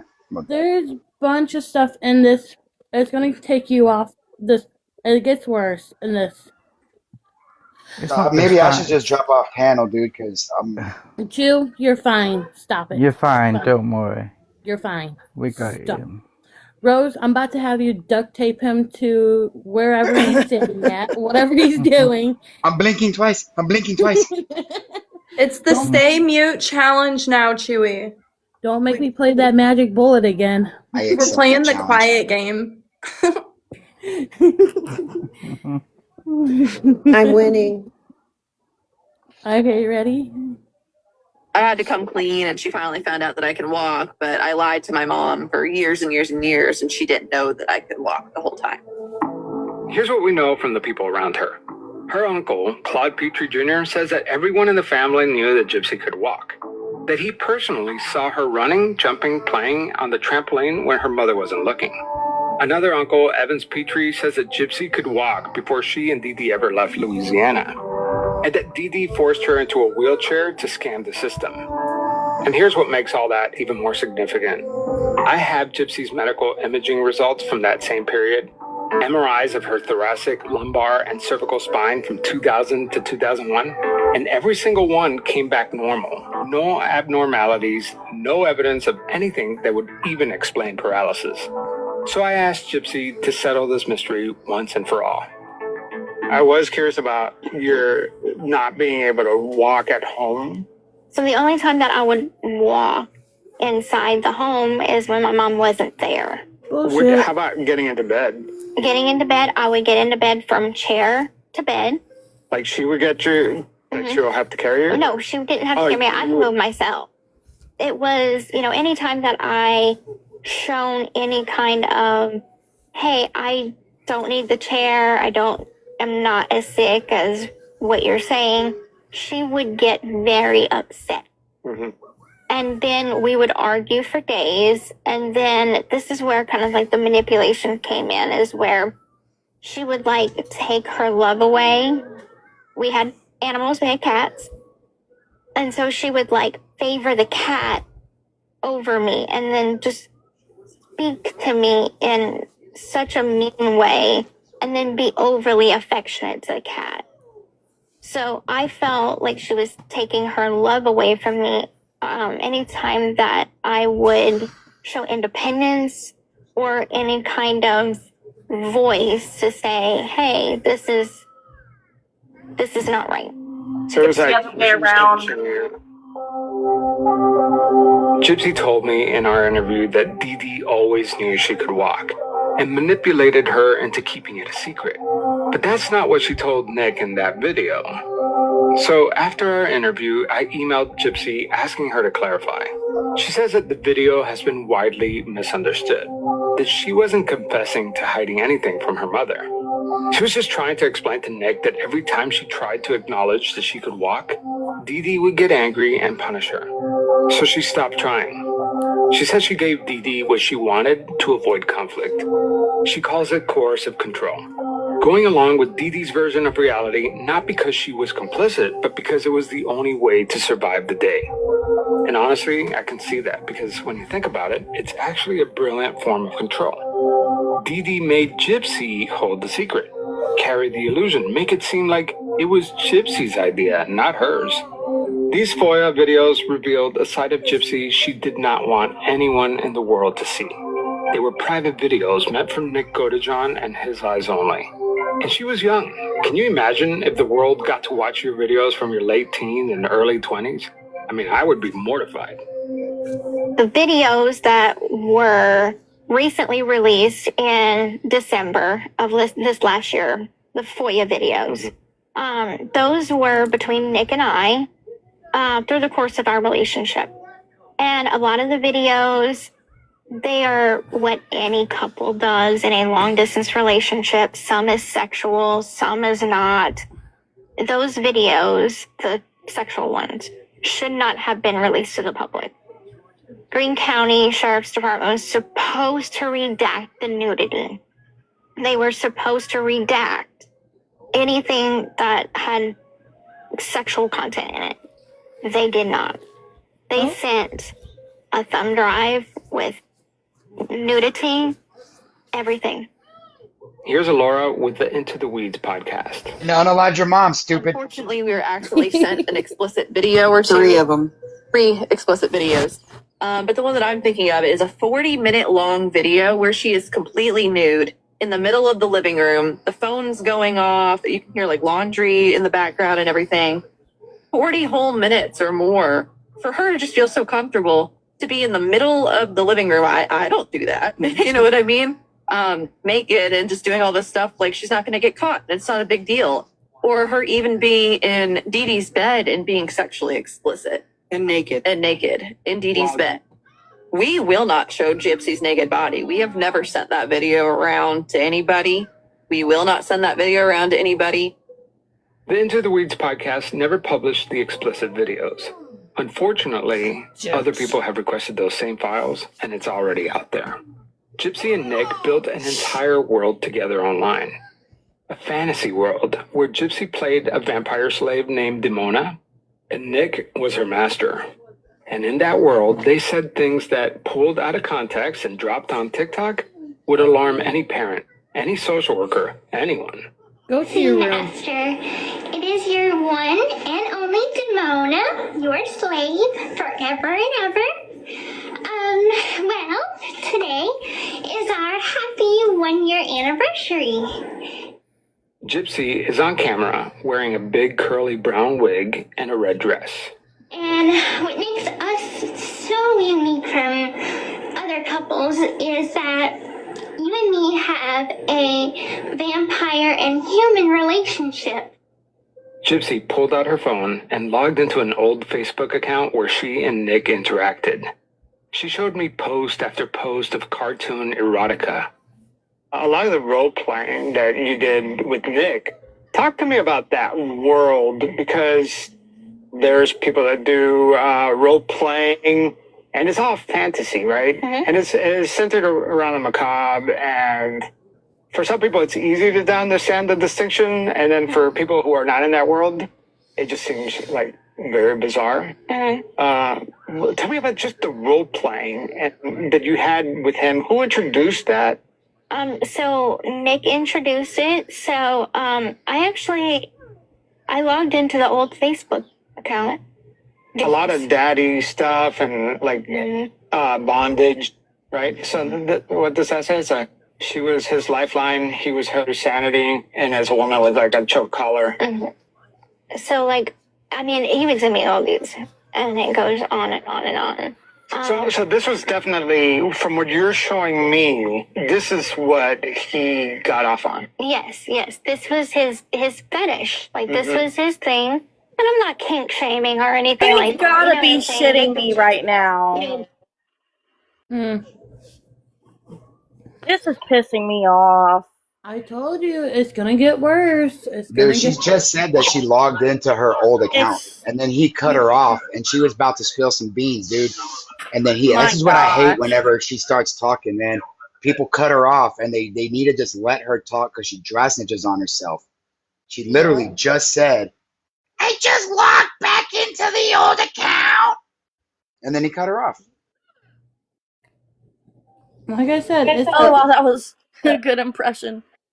And the thing is like, there's no proof of him being into it like first. Like everything is no. her. It's all her. It's like, please, like, okay, Javier from the podcast, Pretend Podcast, please, this is a request. Please show us the letter, the transcript, the video, whatever the fuck it is, of Nick instructing her to do these ugly things. Nobody made her to do that. She wanted to do that. Nick was states away. But the thing Look, is, did you hear the way that she was instructing Ryan last night? That's that's what what I took note of. I was Go gonna say. ahead. That's what I was gonna get to saying. Like she instructed not only Ryan but Brian, Jeff, Yes. Robert, and all She this and did the that. same Like, crap in prison with the letters and the scripts and stuff.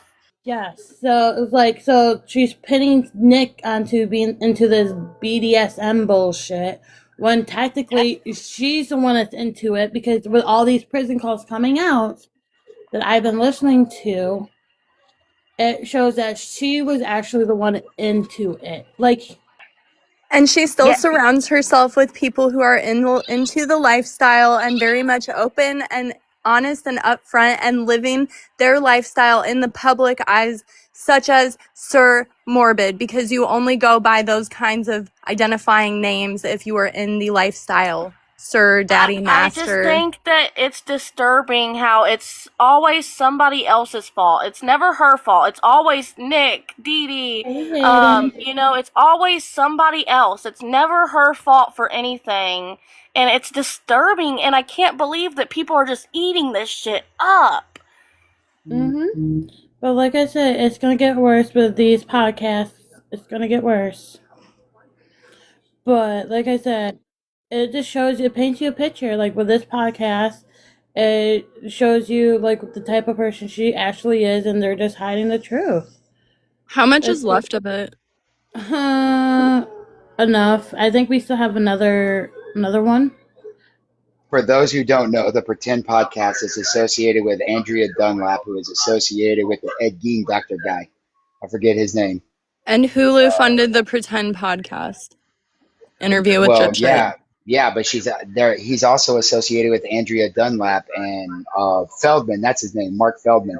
Yeah, and Hulu funded them and paid for all of this BS. Yeah. I think that it speaks volumes that the general public, like just normal average people like us, we're putting in all of the work and effort and we're bringing awareness, but you don't see these news outlets doing it. It's all like, and you don't see this happen very often in this world. Like, the news is usually on shit, but they're not on this gypsy shit. They just are consistent with spreading this false narrative.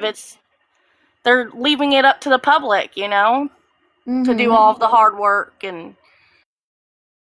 But I'm gonna get back to this clip. There's a few more. We're almost done with this. She wanted in the relationship. And this is your first relationship. Yes. So, I mean, it's kind of like It just goes on. learning how to drive and then going to the Autobahn, right? Yes. Yeah, exactly. Because it's like that's like hardcore shit. Yeah, it's definitely not something that I'm probably sure I've heard of, like, oh well, you're top dog or something like that. Something very minor of it. Mm-hmm. But like role play for me was like, oh, okay, dress up as a prince and a princess. Whereas role play for him was this dominant, submissive. Bullshit. So, like with her, she wanted Ken to freaking give her a golden shower. She wanted, who was it? Robert? To do, like, what was it? Something with her Hershey pie. there was like so much, and then there was like the razor scene, there was a toothbrush scene, like there was like so much, like even with the ketchup, barbecue sauce, ranch, you name it, she stuck it up in her pussy, and she was so happy and giddy about it, like. And the electric shaver.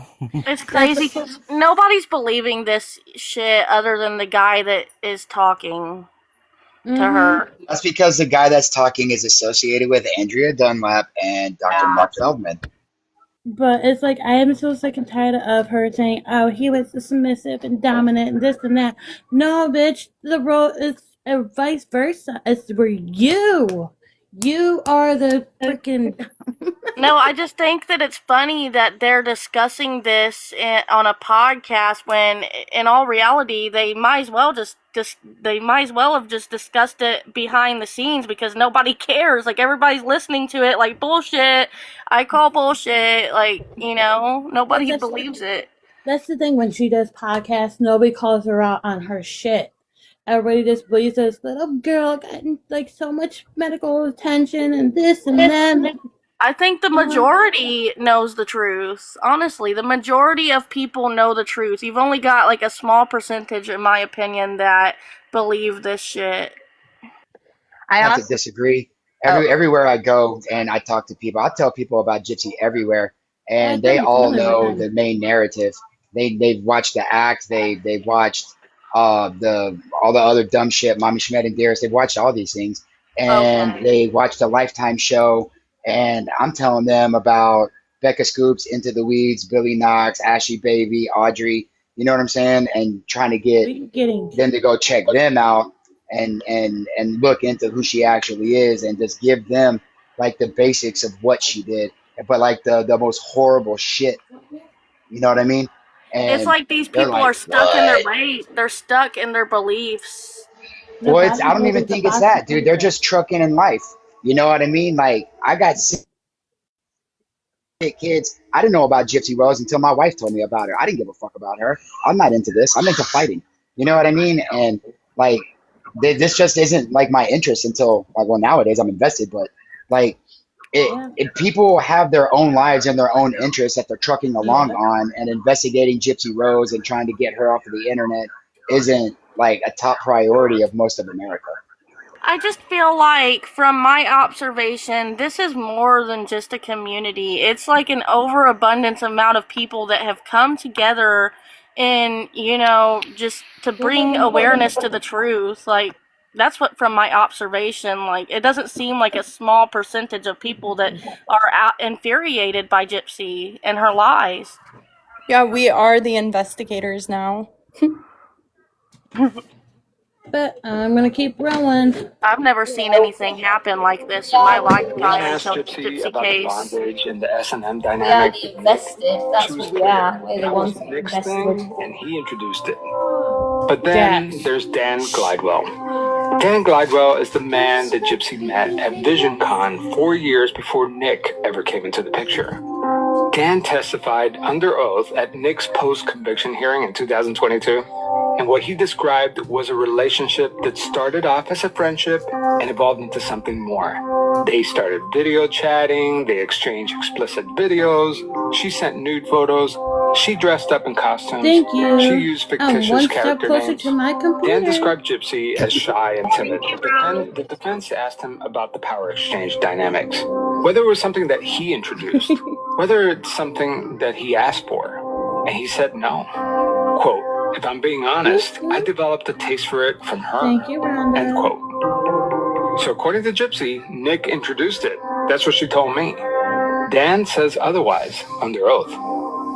But you gave into that in the relationship, right? You had different personas that you played, according to your book, right? Because I know about Demona, or Demona, how do you say it? Demona. Demona, yeah. But then there were other ones, right? Yeah, there was like a Kitty and Candy and stuff like this. And it became where, he had different multiple personalities. So it's like I made some up. Didn't Nick only have like 4 personality? Okay, if that was the case, then why was she wanting to put her old images, her evidence, online for men so she can get money off of the evidence photos? Why If did Nick she was say making that her she do had that. Ruby at 13? But Didn't she say that? Which, I'm sorry, which fucking person did she create whenever she was like 13 or some shit? One of her Kitty, little stupid Kitty. personalities. Kitty, Kitty. there you go. And she's over here trying to say, I had to create some personalities to match his. But Bitch. didn't Nick only have Victor himself and like somebody else? He had it was Victor, Black, Chenier, Sir Black One, and I'm not sure if Chenier and Sir Shineri. Black One Chenier are the same. Shineri is the evil version of Victor. Oh, okay. So yeah, so he had Chenier, Sir Black One, I think was, Sir Black One is the same. and then Victor. But like I've never heard of this little boy character that she claims that she had to make her little girl character to match. Heck, in my opinion, she's still doing the characters because she's still wearing wigs, and I just feel like she's still doing the characters. So that was only my question is like how many characters did Nick have compared to her? With her, she had what, like 7 or so, 8? Compared to Nick, like to like match them. I was like matchmaking with these alternate personalities. So yeah. And I guess you know where this is going, right? This is going to the Demona video part of it. Yeah. I know that we want hopefully lots of children. If we have a boy first, we're gonna protect him and protect our children from the outside world because they can't know about us. They can't know about you being a vampire. But we're gonna protect them and keep them educated on what not to say in front of people and make sure that they understand the severity of keeping this secret. I'm going to pause here. Protect our children from the outside world. It's interesting, right? The parallels to the dynamic between Gypsy and her mom, Dee Dee. Gypsy says that Dee Dee kept their secret about Gypsy's real health from the outside world, too. But that's not the part I want you to hear. Let's play the tape. Now, I would like for Javier to explain to the class how, if Nick introduced these characters and Nick introduced this lifestyle and this role playing, why the fuck was she doing it with Dan? How did she do it with Dan? Dan was before Nick. Completely kissing her ass. He's like I was saying too, she created Kitty when she was 13, but she didn't know Nick till she was in her 20s. But how did, like, she had a time machine? No.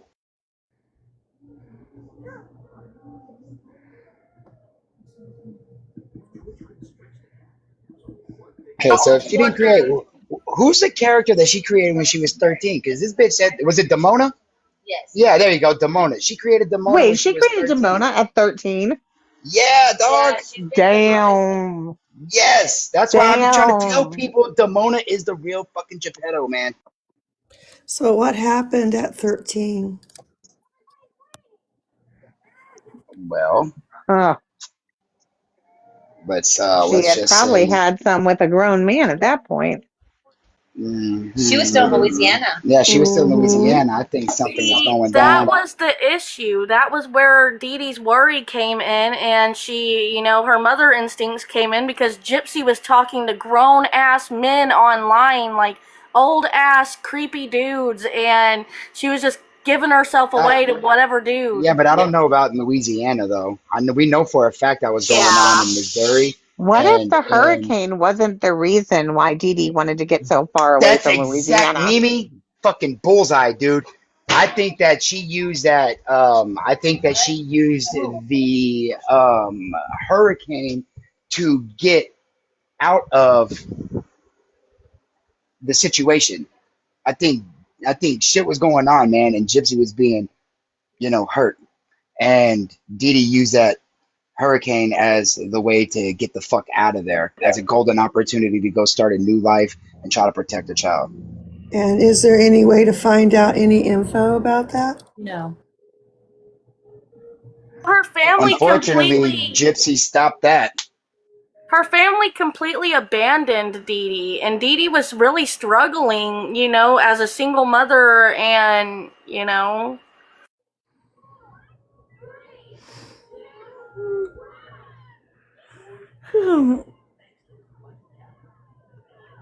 Alright, I'm gonna keep rolling. And if we have a girl, the way it has to be is if we have a girl, she has to lose her virginity to you because you are the master of the household. So I'm gonna have to explain that to her whenever she comes of age where it's time to explain it. Other than that, like when she's 7, I won't explain that, but around 13, I'll explain. In the video, you do offer up this imaginary child that you have And with together, everything like on coming her out and the way she 13th talks, birthday or something mommy like needs to that. protect that And you child. offer it up to him, right? Hey, can you pause that shit real quick? Help people Yeah. understand that. Dude, what if, and again, speculation, pure speculation, what if that's what happened to her at 13? Somebody that was an adult man in her life that, you know, because typically in situations like this, it's somebody that is close to the family or inside of the home itself. What if somebody was telling her at that age that this is the way that it has to be? And, you know, a certain person that likes to jab people too with ink, just my opinion, all I was going to speculation. say I was alluding to that, but I didn't want to. Yeah, I just, But pure you know, speculation. because I put in my notes, family member 13, Yeah. family, and And not avoiding her, abandoning her because she might have made accusations that some family yeah, don't want to look at. yeah, and maybe somebody, you know, actually, I'm just saying, man, a lot of the characteristics that she displays is that of someone who's been abused in that way. And Because I just, all her numbers mean things. yeah, and I think that that's a very good possibility that somebody sat her ass down and told her that shit. Because it's a very clear distinction between we have to protect the boy. He has to be protected. Yes. And that's like an old mindset of like the firstborn type shit, you know what I mean? And with how she's like, if it's a girl, this is how it has to be. Period. This is how it has to be. Like, I don't know that. And then with Mimi saying what happened to her at 13, you know, or whatever the question was, right? That led me to that thought. And like just hearing that right there at if she's 13, like this is how it has to be. I'll explain these things to her at 13. I don't know. Not in that world. What was reality versus what was fantasy? How do you explain that? Okay, well, Nick had instructed me to make certain videos. Certain videos were replying to certain versions of his personalities. These videos were a product of scripts that he would give me. Say this, wear this. I'm about to play you one of the many videos that Nick sent Gypsy. In this video, it does seem Surely there would have been evidence of that from No computers and whatnot. accountability. She says that she takes accountability. She says that she's growing and all the time, but this is not accountability. Yeah, but if Nick was sending the scripts, where was the evidence? They took his computer. They took everything. I agree. They'll try to say that he was writing her letters, but we can already see in the videos that she was reading letters that he wrote, that she's struggling to read, and then she's even making excuses for herself, dumbing herself down so that Nick doesn't feel ridiculous for having sloppy ass chicken scratch handwriting. Matter of fact, I wonder if that's something that we can get a hold of is, you know, her letters and stuff, or if we haven't. Hidden in plain sight is trying to get all that, everything. She's trying to see who got letters from she's sending letters to who and what and this and that, like back and forth, like who's sending what letters. to her, what day, this and that. She's trying to get when she wiped her ass last, when she went to the, she's trying Well, to get you got to be everything. strategic about it because now that we've gotten a lot out, I'm sure Gypsy is trying to get, ahead of the game and calling these people up or whatever and trying to get them to not do that. It's the sunshine law that she can't stop it. Yeah, if it's public information and all that, sorry girl, you shouldn't have unalived your mama if you didn't want people digging into your life. Period. I'm just saying, it's the sunshine law. They gotta give you the information and shit. Like I said, hidden plain sight is getting everything. She wants to know what she worn on her feet to the top of her head. She wants to know what her morning routine was until she went to bed. She wants to know who called who, this and that, everything. She wants to know when she took her shit and everything else like that, like basically, She wants to know everything. So she requested it. I love it. And she's also requesting Nick's stuff too. Yep. So we're gonna get it. There's no reason we shouldn't get it. I think it's very important that we see Nick's stuff as well because I honestly, firmly believe that Nick is more innocent than he's been led on to be in this case. I think that this all got pinned on Nick early on. I never want to go as far as to say that Nick is innocent. I don't think he's completely innocent. He did, but I feel like Nick is more of a hired hitman than a cold-blooded murderer. You also gotta think, Kristie also said on a phone call that she is basically going to be Gypsy's third party to get a hold of Nick and write him or whatever the hell it was. To manipulate. Yeah, exactly, man. To continue to control the narrative. So that should have been a big red flag right there on a phone call. If you're going to be a third party for some people who's not supposed to be in contact with each other, then they should have done something. Well, you know what? Real quick, Katie. Thank you.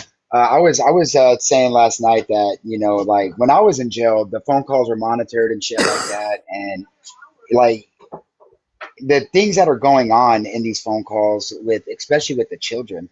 Like I saw a video from Prison Princess this morning, and I fully agreed. I can't fucking believe that these phone calls were allowed to go on as they did. They weren't investigated. Ryan still had a fucking teaching job. Mm-hmm. The fact that we hear Kristie in the one call, like Kristie just said, like that we hear Krusty in the one call say, she wants to be the third party contact, go between Gypsy and Nick, is crazy. Like, how was that allowed to be said and not flagged? How is nobody making a bigger deal about that now? Like I said, it's all bullshit. It's just hard to explain. Like, I just wish fucking people just did their job. The more and more people say this to me, because I hear it all the time, the more and more I believe that I feel like Gypsy took more part in it than what is being led on. I feel like she wasn't in that 13 bathroom. of the jabs. She wasn't. Kristie confirmed it on the one phone call that she was absolutely not in the bathroom locked in. Yeah, I didn't hear that one yet. Yeah, I have it. I think I have a screenshot of it, actually. Hold on. Plus, you can't lock a bathroom from the outside. It's impossible. But how could she have unalived her mom while she was in that bathroom? Like, I mean, they stretch really far to try to get some stuff, for people to believe stuff. But her arms ain't that long. She ain't gonna be in that bathroom and be like Stretch Armstrong, be like jab, jab, jab, jab, jab, jab, jab, jab, jab, jab. No, there's a recording where Kristie's like, if you would have just left the room, which means she wasn't locked in the bathroom like she said, because Gypsy's like, yeah, you're right. That's what I'm saying. Had she been locked in the bathroom, she would have been safe and wouldn't have had to run out of the bathroom. Now, if she was in the same room that the unaliving was happening in, she could have ran out of. And she had splatter on her shirt. I But firmly Kristie said, believe. Yep, shirt and leg. had you not ran out of that room, you may not be here too. So And this the only is reason why she got away with it, the only reason why this didn't get brought up is because she got a plea deal. But So this- I firmly believe she did the jabs. so this is a Rose, you transcript. memorized that like a poem. That was like verbatim, word for word, what she said. So this is a Gypsy Rose Robert first phone call with Robert. This is part of the transcript. She said, "No, hey, okay, I'm sorry. Okay, I'm trying to remember the exactly date. Your mom was murdered on June 9th or January. No, wait, was it?" She's like, June 9th. Oh yeah, June 9th. Yeah, I guess. When Emma died, June 9th. Yep, you knew it. You knew that.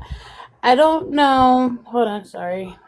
Oh, I don't know that. I was like, whenever it happened, and Nick was like, we were talking and something, and I was like, today my grandmother had passed away like so many years ago or whatever. So that was like a part of it. Like she literally said June 9th when her mom passed away.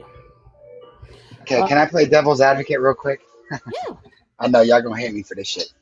Um, so she says June 9th. So if it's whenever she went to that movie with Nick and her mom, when was that? That was on the 12th, right? She said that I think so. but it was the 13th because it premiered at midnight. So technically it was the 13th, but everybody's still gonna say the 12th. Okay, I found the call So for. so she was murdered like around 2, 3 in the morning. You know, you see what I'm saying? Mm-hmm. And that's not Allegedly two nap or three in the time. morning. Who takes a nap at 2 a.m.? Not me. I mean, My ass is some not people so do. good. Some people do. So here's Maybe the people that like to go skiing. here's the transcript for Gypsy and Kristie. About no, hold on, let me. You know, but you know, he loved you enough to do it, and you know, and I get that. You know, he wanted to protect you, and I totally get that. Well, I mean, for other reasons, but I mean, right? Well, yeah, his personality, Victor, did it. Remember, right?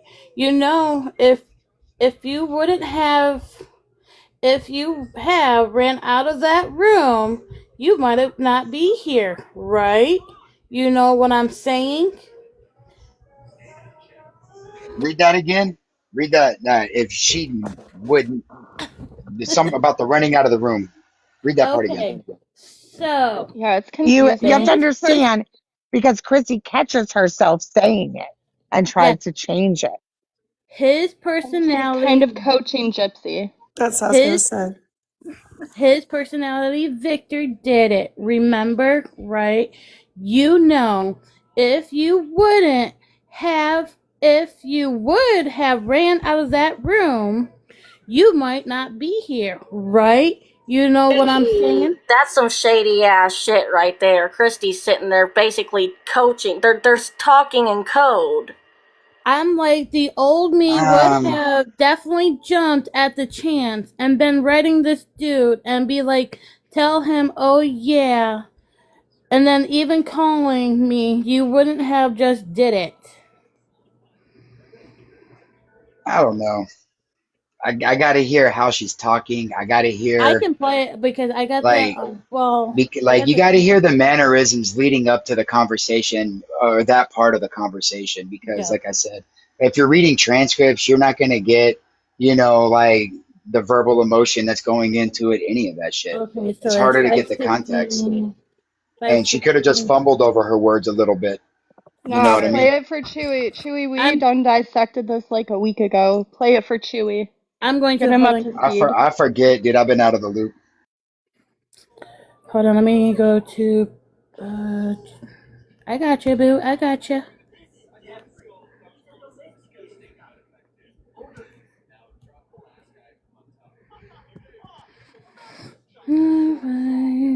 16 to Dee Dee the TikTok granny. Fuck yeah.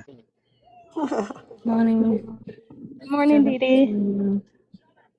Sometimes I wonder if the dates, why they're so important to her, is how she was trained.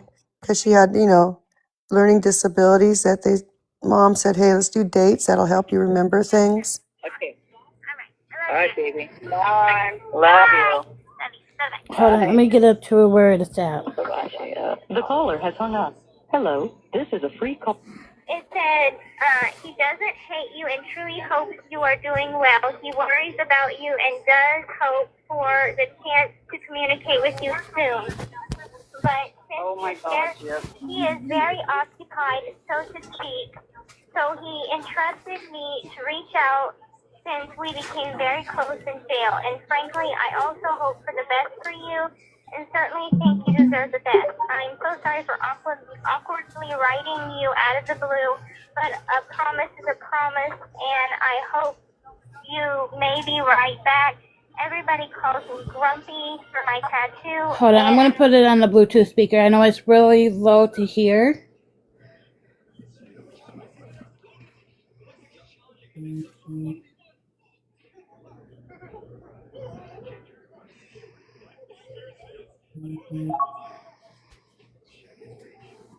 I don't know how much longer I will be in here, but probably for a while, and I will soon figure a way to reach out to Nick soon.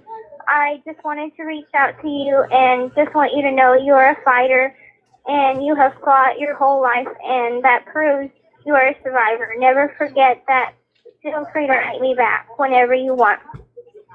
Oh my God, Gypsy. So, I'm like freaking out. me too. Because usually I get Your letters. voice when you say, when I say girl, you're like, girl. I'm like, no. Yeah, 'cause like when you called the first time, I was texting something, and when the call came up, right where the decline button is, I was hitting a ladder. Like, Oh. And I was like, you gotta call back if it's important, and you did. I was so mad. I was like, fuck, I can't believe I did that. No, don't worry about it. I was gonna call. What you gonna do? I don't know. I mean, I could do one of two things. I could ignore the letter and just let it be. Or two, I could write him back explaining that I want no further communication with Nick anymore. So please don't pass any messages along to me because I don't want them. Do me a favor. Mm-hmm. Send that address to me. Okay. I'll handle it for you. Okay. And I'll say exactly what you said. Okay. That way, there's like, if they say, oh, she's writing Nick or whatever, you're not. You know, this is a third party, but it could be a conspiring, right? Fucking, are you know what I'm kidding? saying? Oh my God, Okay, bro. just listen. Just keep listening. This is what I'm talking about. How the fuck did they not investigate this call? That's what I'm saying. This is why I listen to these calls. Because it's like, listen, it's like going to the workplace. Even though you've got cameras on you, doesn't mean that they're looking at them 24/7. They only look at them if you're. I know. I've been to jail. I've been to jail a lot. I know. No, I've never been to jail. Man, I I've can't. never been to jail. I only been to jail for 24 hours. That bean footage. I agree, Chewy. It should have been a part of the investigation. All right, I'm gonna keep going. I mean, you got to think about it. I watched that documentary, you know, and what he says in there, when, you know, okay, any normal person, okay, I mean, and yes, circumstance was serious, but anybody, you know, that was in the right mind, like, you know, when you asked him to do what he did, in the documentary, he says the only reason he did it was because you asked him to. Now, you first, and he should have said, what the hell are you talking about? No, but, he loved you enough to do it. Mhm. And I get that. He wanted to protect you. I totally get that. Well, I mean, But he might think he's not that a there are other reasons, but I mean, Right. Well, yeah, his personality. Victor did it, remember? right. If you would have ran out that room, you might not be here. Right. You know what I'm saying? I'm like, the old me would have definitely Can jumped you at the go chance back and like been 1 writing minute, this please? dude and be like, tell him. I might be going back 2 minutes. Hold on. I want to rehear all that again, please. Thank you. Okay, that's fine. He wanted to protect you. I totally get that. Well, I mean, But he might think he's not that a there are other reasons, but I mean, Right. Well, yeah, his personality. Victor did it, remember? right. If you would have ran out that room, you might not be here. Right. You know what I'm saying? Okay, can you pause it? I see what y'all are y'all picking up like where she's she's in the middle of trying to say some shit and then Gypsy cuts her off and then she's like still trying to say that while Gypsy's talking about like okay, all right, yeah, I see okay, yeah, I'm with y'all. Yeah, I'm that's what with we're y'all. That's why I play devil's advocate, man. Cuz You like could like fuck. replay it like 5 times so you really get in between the lines and understand, It's sneaky and It's a grimy. conversation. Yeah, it's a conversation that's leading up to that point, and And how criminal. she's using her words, the sneakiness, and Kristie being trying. a I mastermind can't in the believe this plan. didn't get flagged and I'm telling investigated. you, dude. Like Missouri, what the fuck is going on, bro? Like They y'all keep need to step your game screaming up. in the comments on TikTok. Sorry. Need to step y'all's game up, bro. Like You guys y'all doing a failed trash job. America. None of Trash us are job. safe. I'm And safe. it's I on got some fucking Missouri. hands, bro. I got hands. I'm safe. We need My to send children, that shit though. to Trump. The children. All the children out there are not safe from this bitch. No, she said most of her fan base is age 10 through 14. Because that's what she targets. And you can see that with the dumb shit that she does.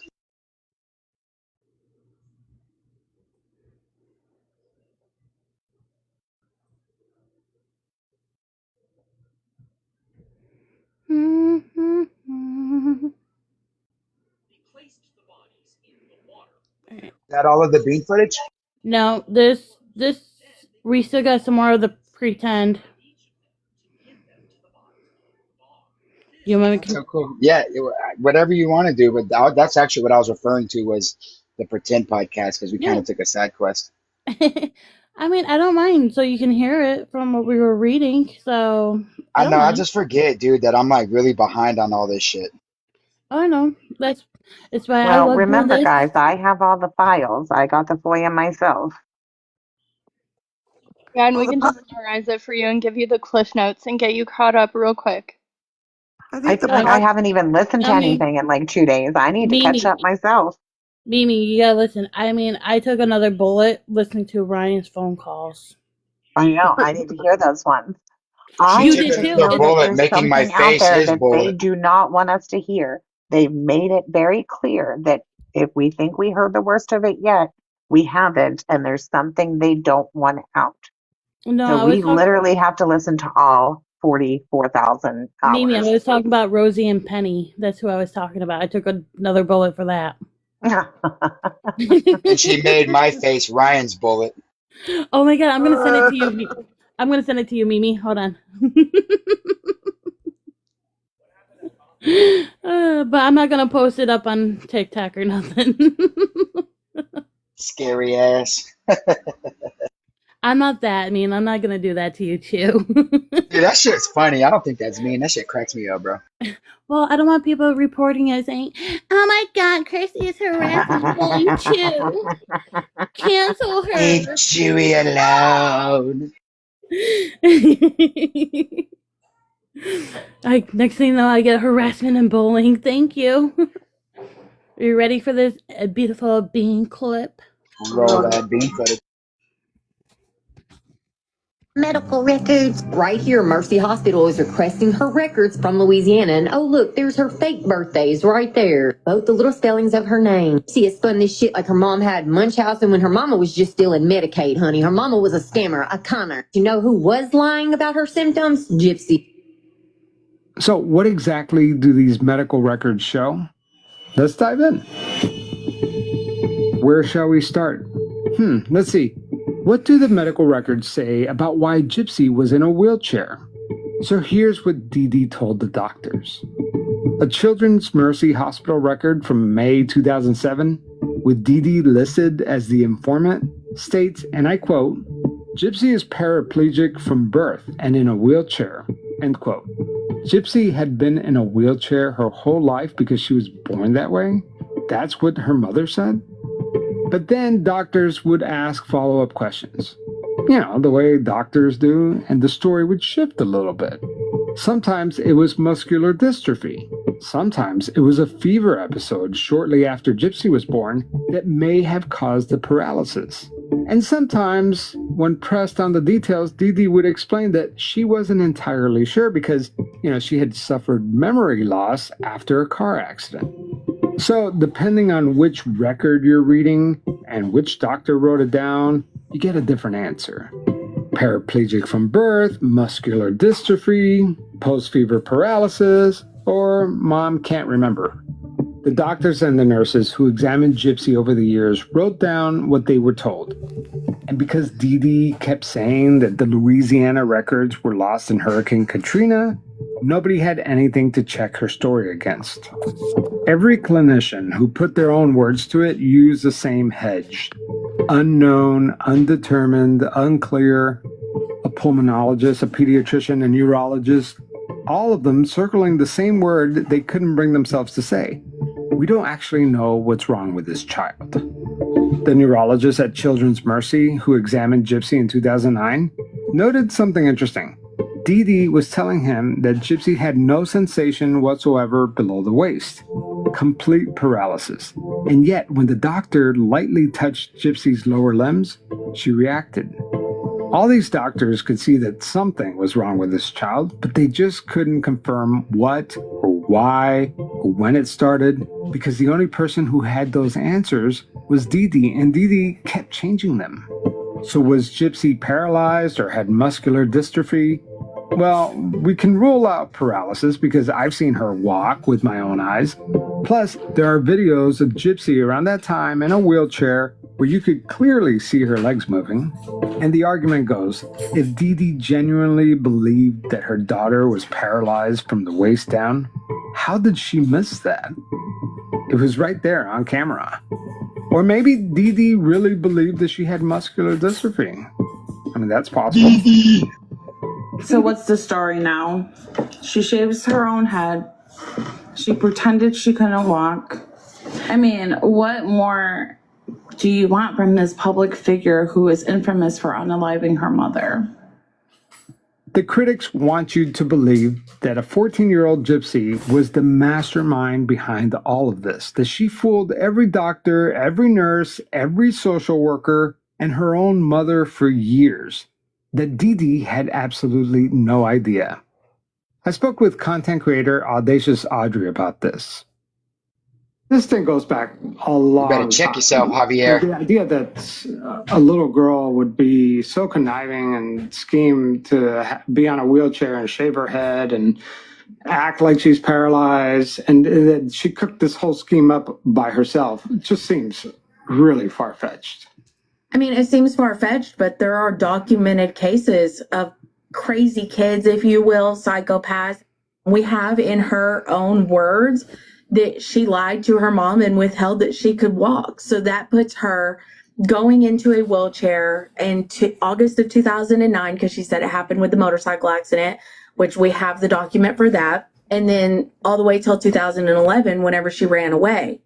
In 2011, Gypsy's an adult at that point. It's not Dee Dee's responsibility to tell doctors her daughter can walk. It's her daughter's responsibility at that point as an adult to say, hey guys, I can walk. Even if she had played it off like, oh my God, the therapy's working, something. it still falls on Gypsy because we have her word. She withheld it from her mother. And if her mother is getting her treated for something that Gypsy tells her she has, I don't feel like Dee Dee could have won in that because you believe your daughter because that's what parents do. So that was the wheelchair explanation, clear as mud. Now let's talk about the cancer claims.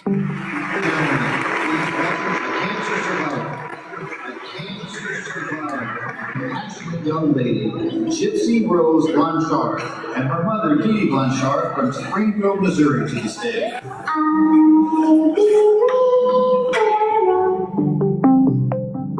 Let's go to the records.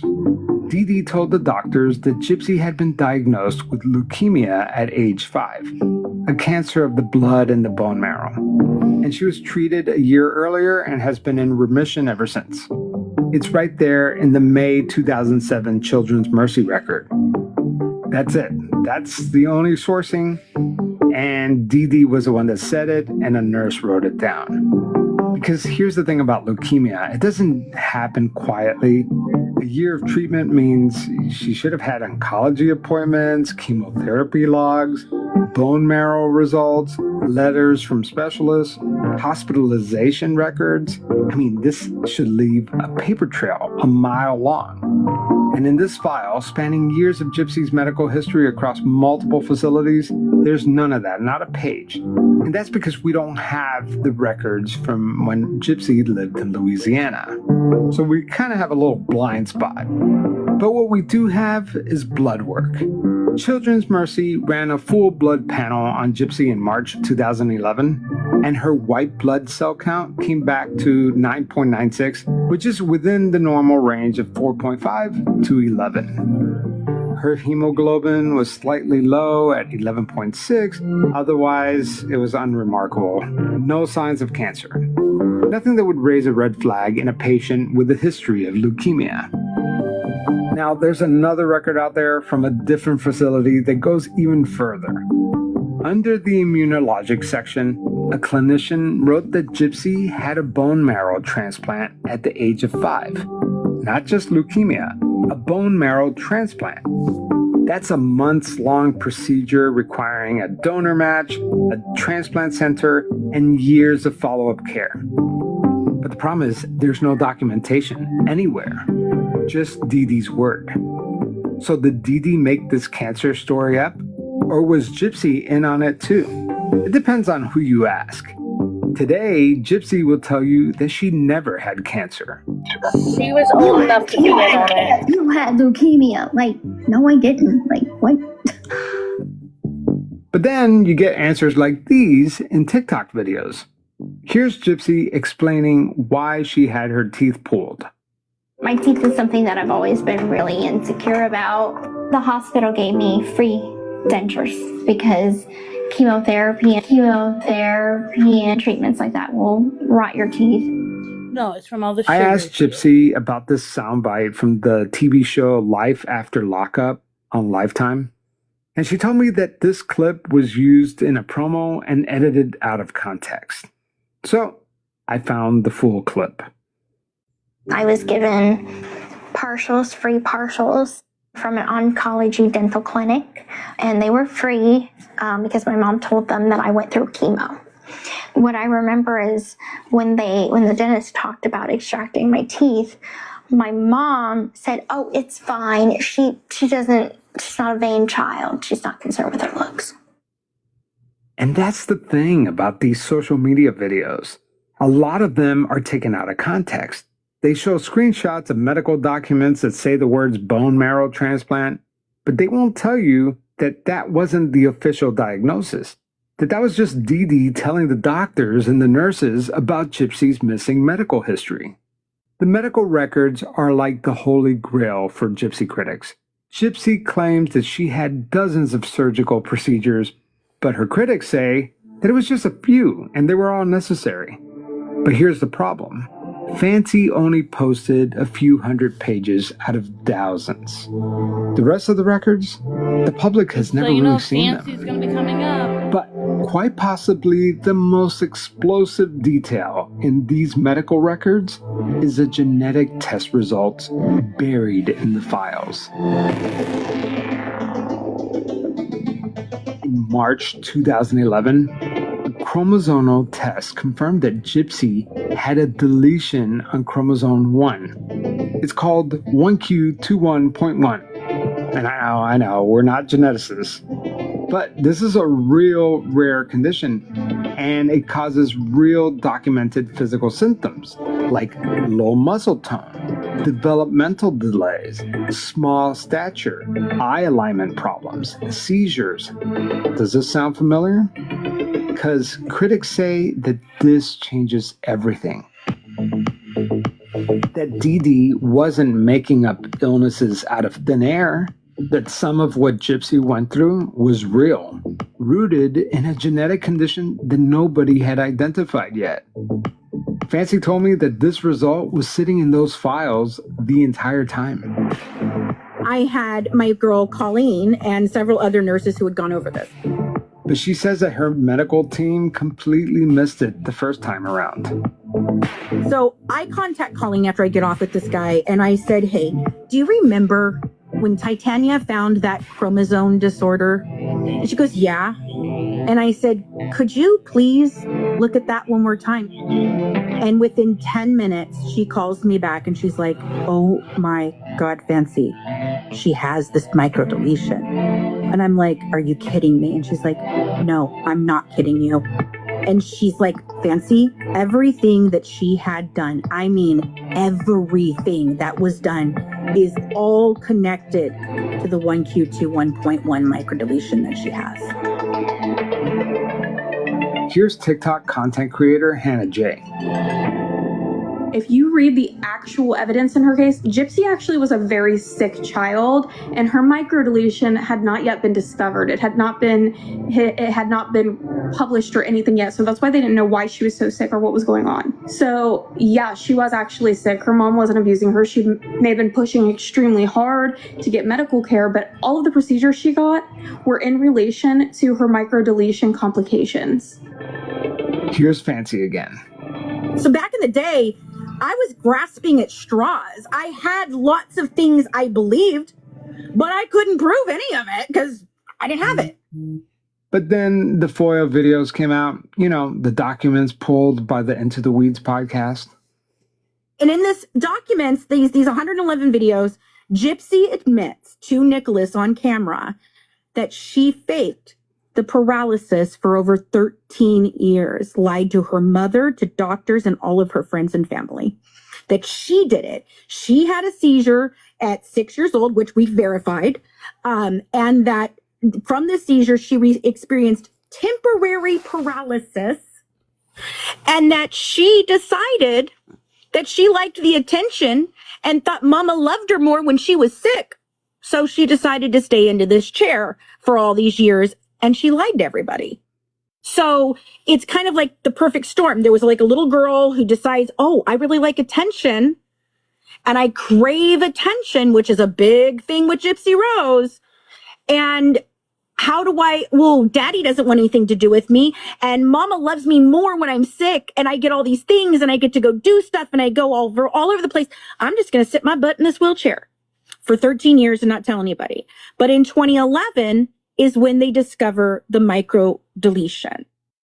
So all these years from 1991, I believe 1991 when Gypsy is born, all the way to 2008, they don't even have a name for this thing. They don't even know what it is. So the doctors were running the legitimate tests, trying to figure out what the problem is.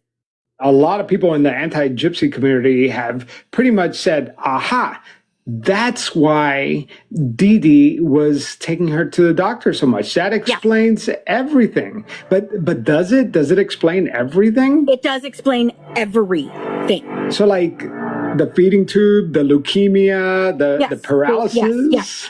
All of it. All of it.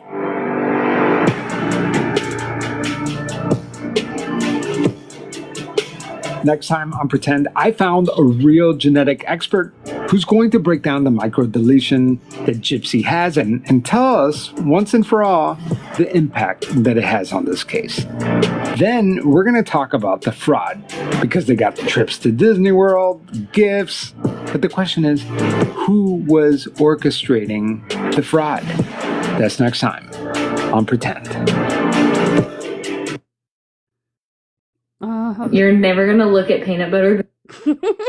We're supposed to pretend like he did a good job. I think so. No, fuck that.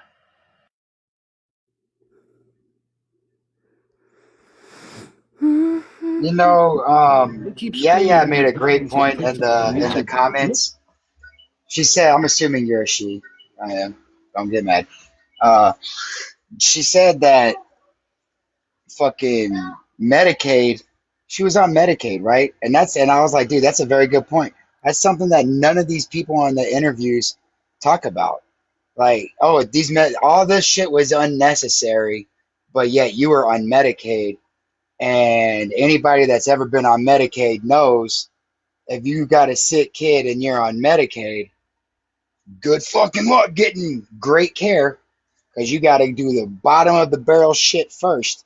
And if that doesn't work, then they'll be like, okay, well, then let's do this.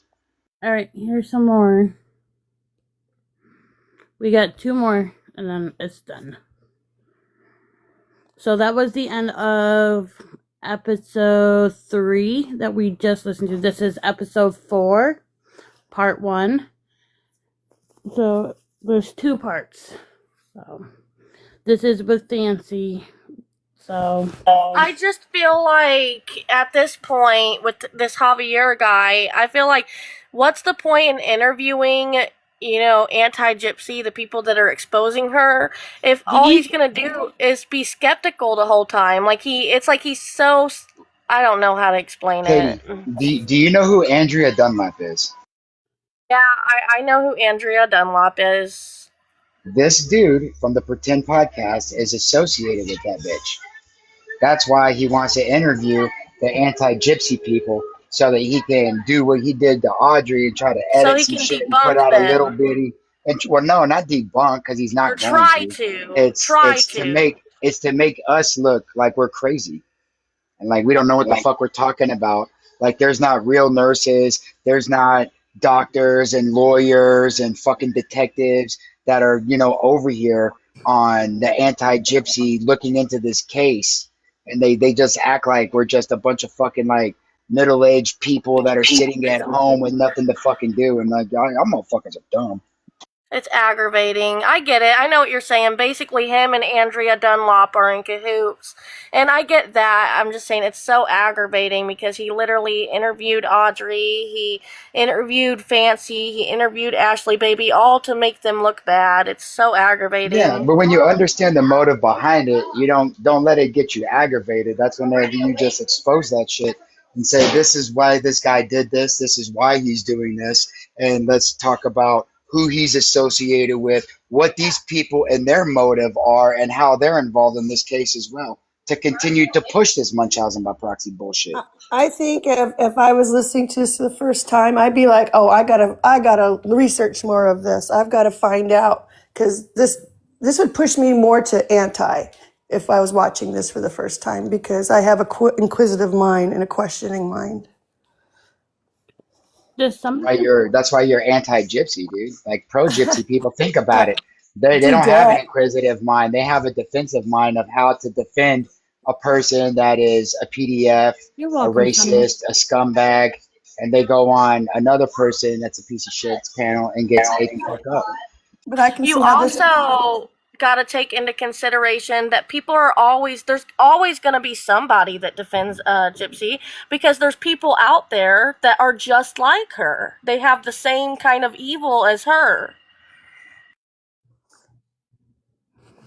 But I think it frees up thinking, because I would be thinking, oh heck, what? They're saying this and she's saying that and they're saying that. I want to find out.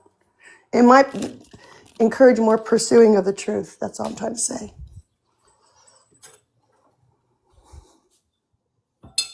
You can't handle the truth. Yeah.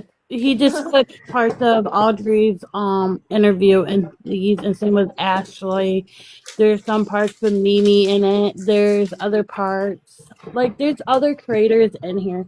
He just clips what sounds the best. And all Now, that did you put out the whole clip? Yes. Yes, she did her interview. I did that already. But I can replay Audrey's interview if you want me to for you too. I can do that for you. And so, but I'm going to get... I'm down for whatever. Okay. So I'm going to continue playing this. We only got like another 30 minutes of this and then 30 minutes another one. And then I would do Audrey's interview next. I don't like to make people cry, though, so don't worry. I'm not going to make you cry, Fancy. Oh, don't worry about it. I'm good. This is Fancy Maselli. She simply goes by Fancy.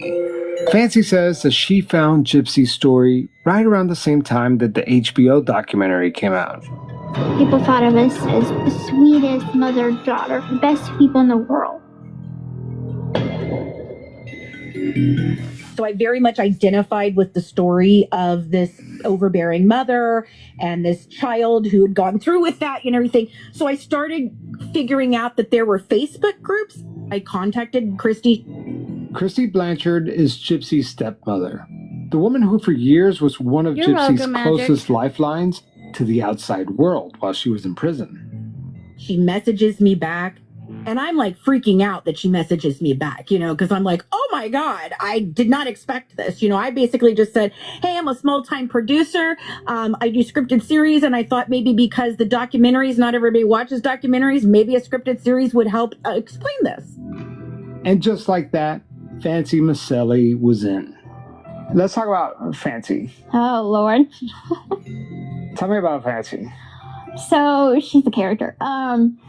Fancy had came in the picture in, I want to say, 2017.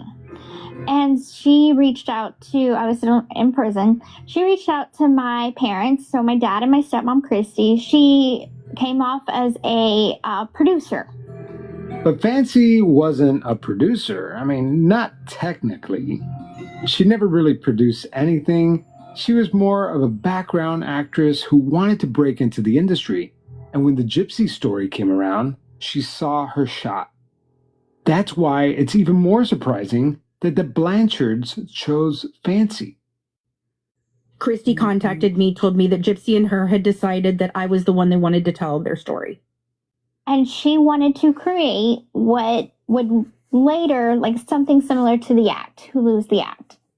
Much like The Act, who had not come out yet. So I was there before The Act even got made and done. Which is amazing, right? Alrighty. This is like the biggest Thank you, story. Brenda, for being here. I messaged you when this is over with. This is, there is no bigger story. No, there's no bigger stories. And I had no idea what I was doing. I just fell into it. Like, I'm literally getting this call from Kristie, and I'm running into my job at TGI Fridays as a server. Did you tell them about, like, what you would do and your experience? Yeah. I told them, and I went down there, and I basically explained to them, I'm like, look, I can't promise that I can get this done, but because it's such a big story, and with your contacts and my contacts, I think we might be able to get this done. I'm working with them. I'm writing the pilot. We're pitching this thing. I had meetings at Netflix. And then a month goes by, 2 months go by, and something was off. There was nothing that was being produced. We just couldn't get any traction because people were telling me, well, by now the act has come out, and they're like, oh, the story's been done. And I'm like, no, you've not heard the story this way. Oh, stupid ad, sorry. Hey. She was doing all these interviews, and it's kind of like I spoke to In Touch Weekly and speaking for me and doing all these media press junkets and stuff like this. And then you're promoting a project, a TV show that doesn't exist. So after so much time went by and nothing was produced, I kind of started wondering, like, I don't think she is who she says she is. There's nothing to prove to me that she is a legit producer.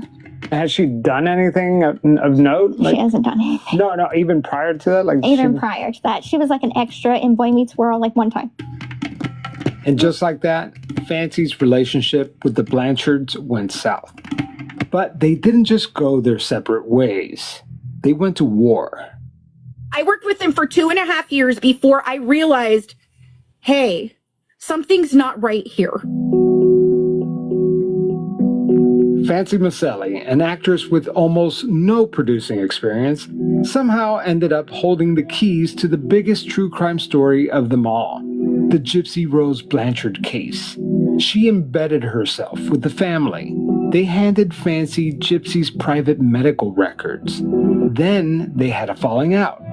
So what did Fancy do with these records? Did she return them to the Blanchards? No.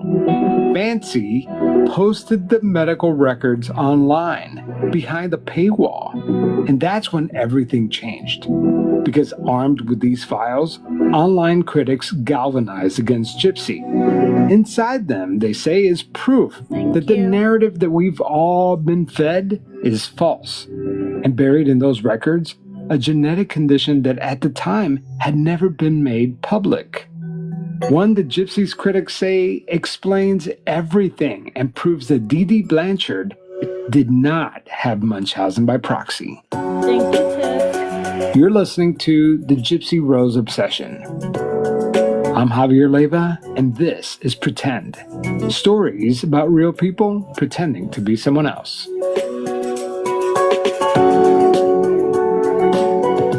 So this is about Gypsy pretending to be innocent. Yes. Like, it's gonna get into details and everything, so, like I said, this is a two-parter. Maybe I'm like too in denial or something, but I'm hoping for like a happy, and I don't know what I'm hoping for. I'm hoping that he's gonna like all of a sudden like plot twist. Oh, I don't believe Gypsy anymore. Like I know that that's like wishful thinking. You were about to say you're wishing for a happy ending. Yeah. You're never gonna get the happy ending. You're never gonna get it. You're never Everything gonna that get we it. have seen, I think it's just wishful everything we have thinking. seen, doesn't matter what he says. Doesn't really matter what he says. Because with It these doesn't calls matter coming what he out, says. it shows her for who she is, and everybody all over the world is seeing it. So his little opinion, I don't think is going to affect anything. You don't think it would help a little bit, you know? It would Reach out help, to... but not. It would help, but if he has like a different opinion where he's like, oh, she's innocent, I don't think anybody's going to listen to him at that point because all the evidence shows otherwise. You know what I mean? Like everything that we're seeing, we see something different than him coming out and saying she's innocent. Yeah, right way. Especially, I put in the comments earlier, Nola, about how he's talking about the leukemia and all of that shit. But then in these phone calls, in these prison phone calls, this bitch talks about even having the cancer. Yeah. Is he gonna redo his podcast now? Probably not. And we've only got what, half, not even half of the phone calls out yet. So there's no telling what else is going to be in those calls. And he states at the end of the last episode 4, there's probably about like, he's probably going to go on to 6, 7, 8, 10, 12, who knows how many episodes there are going to be of Gypsy Rose. 5 hasn't come out yet. So when 5 comes out, I'll let you guys all know. So. Does he seem to be... Have you seen episode 4 yet? We're doing episode 4 right now. Okay. Because I haven't seen but 1 and 2. I think maybe 3. We just played 2, 3, and 4. We're starting 4 now. I lost interest after listening to the first episode. I lost interest on it. But now I'm, curious. Yeah, I mean, because it is interesting to see what he has to say since he's getting to look at everything. But I'm hoping he takes those phone calls into Nola. He works with Andrea Dunlap. I know. I know, and that right there just kind of throws it out the window for me. I'm more Because invested he's in not hearing going in with Audrey. Yeah, But Audrey had a good interview. Audrey had a very good Audrey and interview, I Ashley, thought. baby. this isn't my credit. I'm giving credit to Hidden Plain Sight for posting all the episodes. So if you guys want to hear from 1 all the way to 4, go on Hidden Plain Sight. It's on her site, on her TikTok. Oh, thank you, Hidden. Thank you, So Hidden. I'm gonna give where credit is due. This is from Hidden's TikTok. She has 1 to 4. They're all in 2 parts. So if you don't want to listen to the part 1, so you just gotta pay attention. It says part 1 of episode 1, and this and that, or whatever. It says episode 1, part 1, episode 1, part 2. So, but I'm just letting you know this is from Hidden. She's been in my life. She usually come up here and she does like episode 5 if she has it. And then later on that night or the next day, she'll upload it to her TikTok. So other people can listen to it. So like I said, I'm giving credits to her. This is where I'm at. So like I said, if you guys want to listen to yourself, it's on her TikTok. But I'm going to start episode 4, part 1.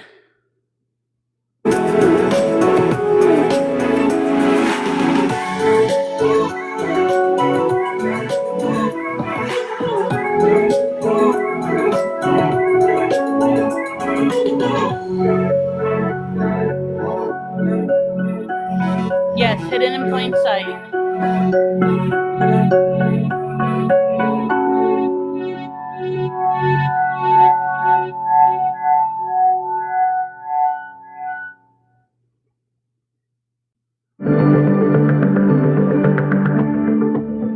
Sure, Fancy Maselli has been around enough film sets to walk the walk, talk the talk, but how does a background actress with almost no producing experience land one of the biggest true crime stories in recent years? Every producer in Hollywood must have been banging down the Blanchards' door, wanting a piece of this story. So how in the world did they pick Fancy? I really wanted to know, so let's back up the story before their falling out. What were those conversations like, and how did it end up with them saying, hey, Fancy, we want you? I explained to her who I was, what I do, why I was asking the questions, and what I was looking for. And she was very open to it. So I'm just gathering information at this point. And she set me up with phone calls with Gypsy. And so I talked to Gypsy over the phone many times. Kristie calls me up and she's like, hey, today's the day. And I was like, what's today the day? And she's like, it's the day our HBO contract ends.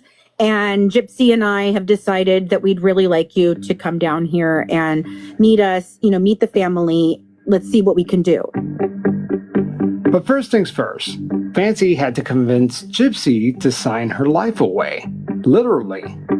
A life rights option is basically an exclusive deal that gives Fancy and her producing partner the rights to Gypsy's life story for 1 year. And they got it for $10. In exchange, Fancy's production company got access to all of Gypsy's medical records, court documents, files, you name it.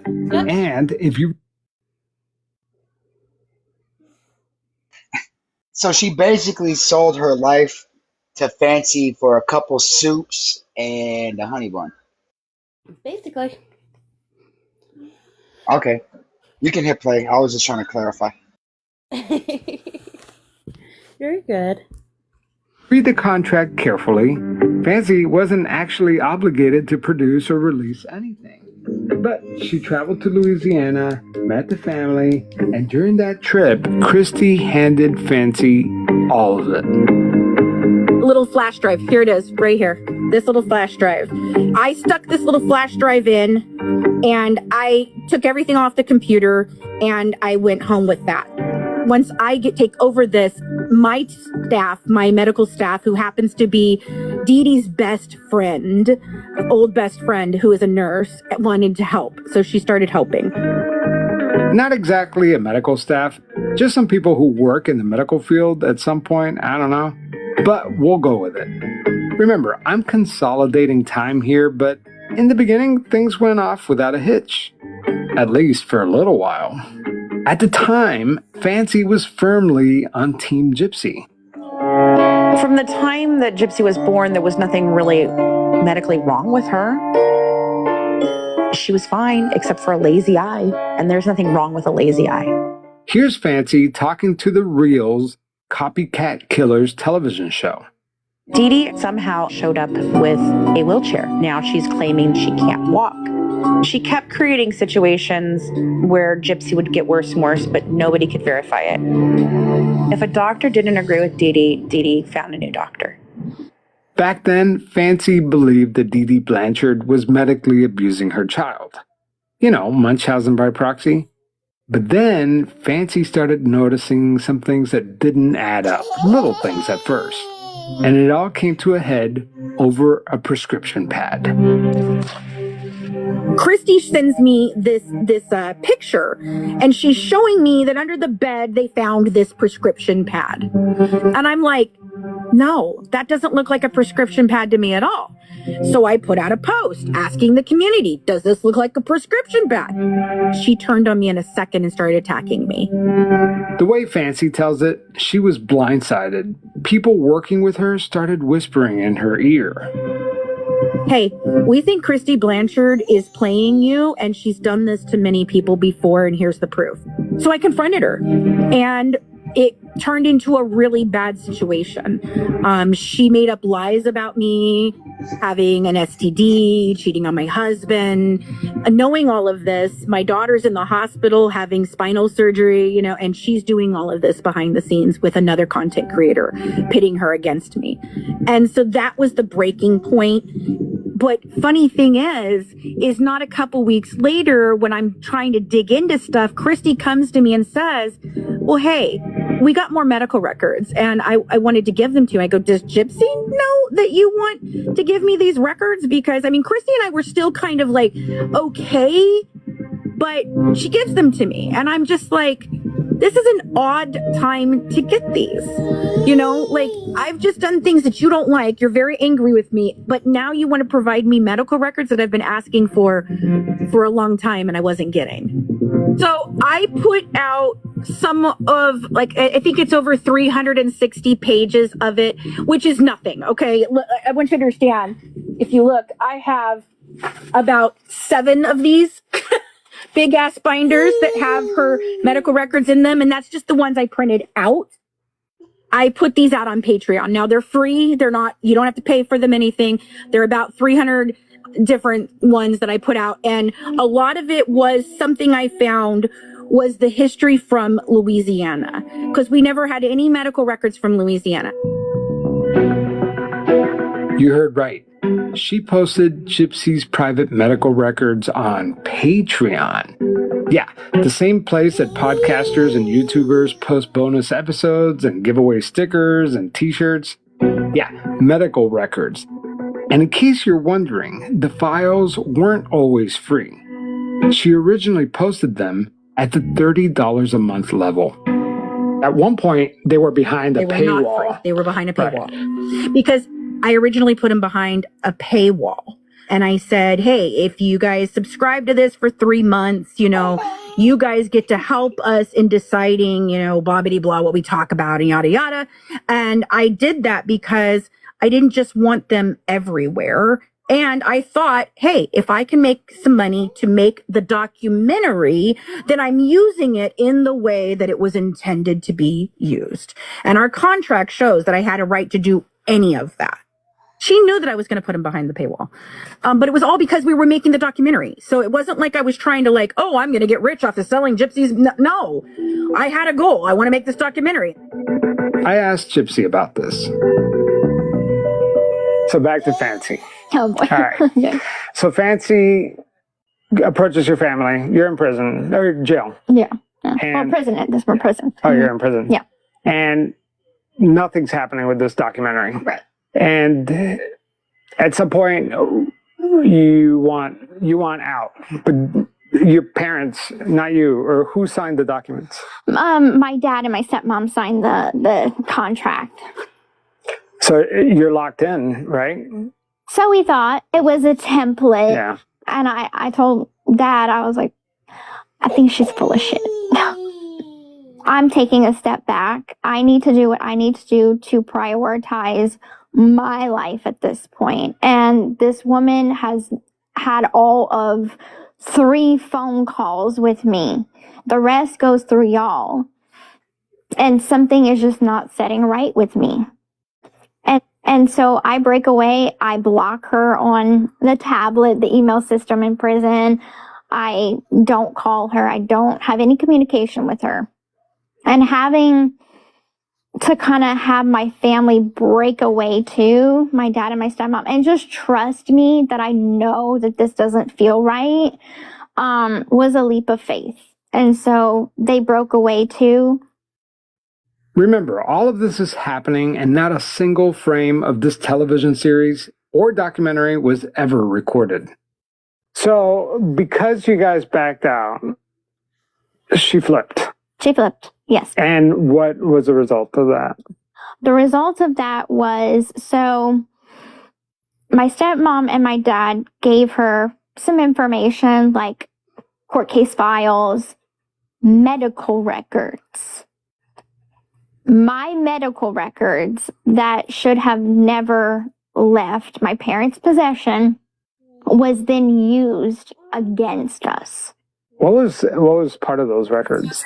I mean, it was a lot of like hospital visit records, history and physical records, by the account of my mom. So it's like, per mom, this is the diagnoses and all of this, the list of medications. So a generalized medical history. And I never gave her permission. Technically, she did give permission. It's right there in the contract her parents signed. But nobody envisioned Fancy turning on them and posting it all over the internet. Gypsy and her family sued me in Missouri. In May 2024, Gypsy Rose Blanchard, along with her father, stepmother, and stepsister, filed a civil lawsuit against Fancy.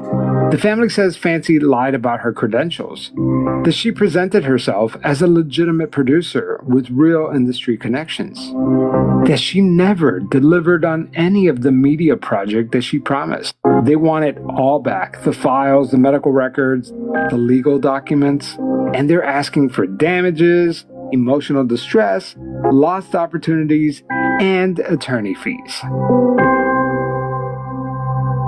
So you think she actually intended to do this documentary? I think she intended to definitely try to put her name out in the spotlight in whatever way she could.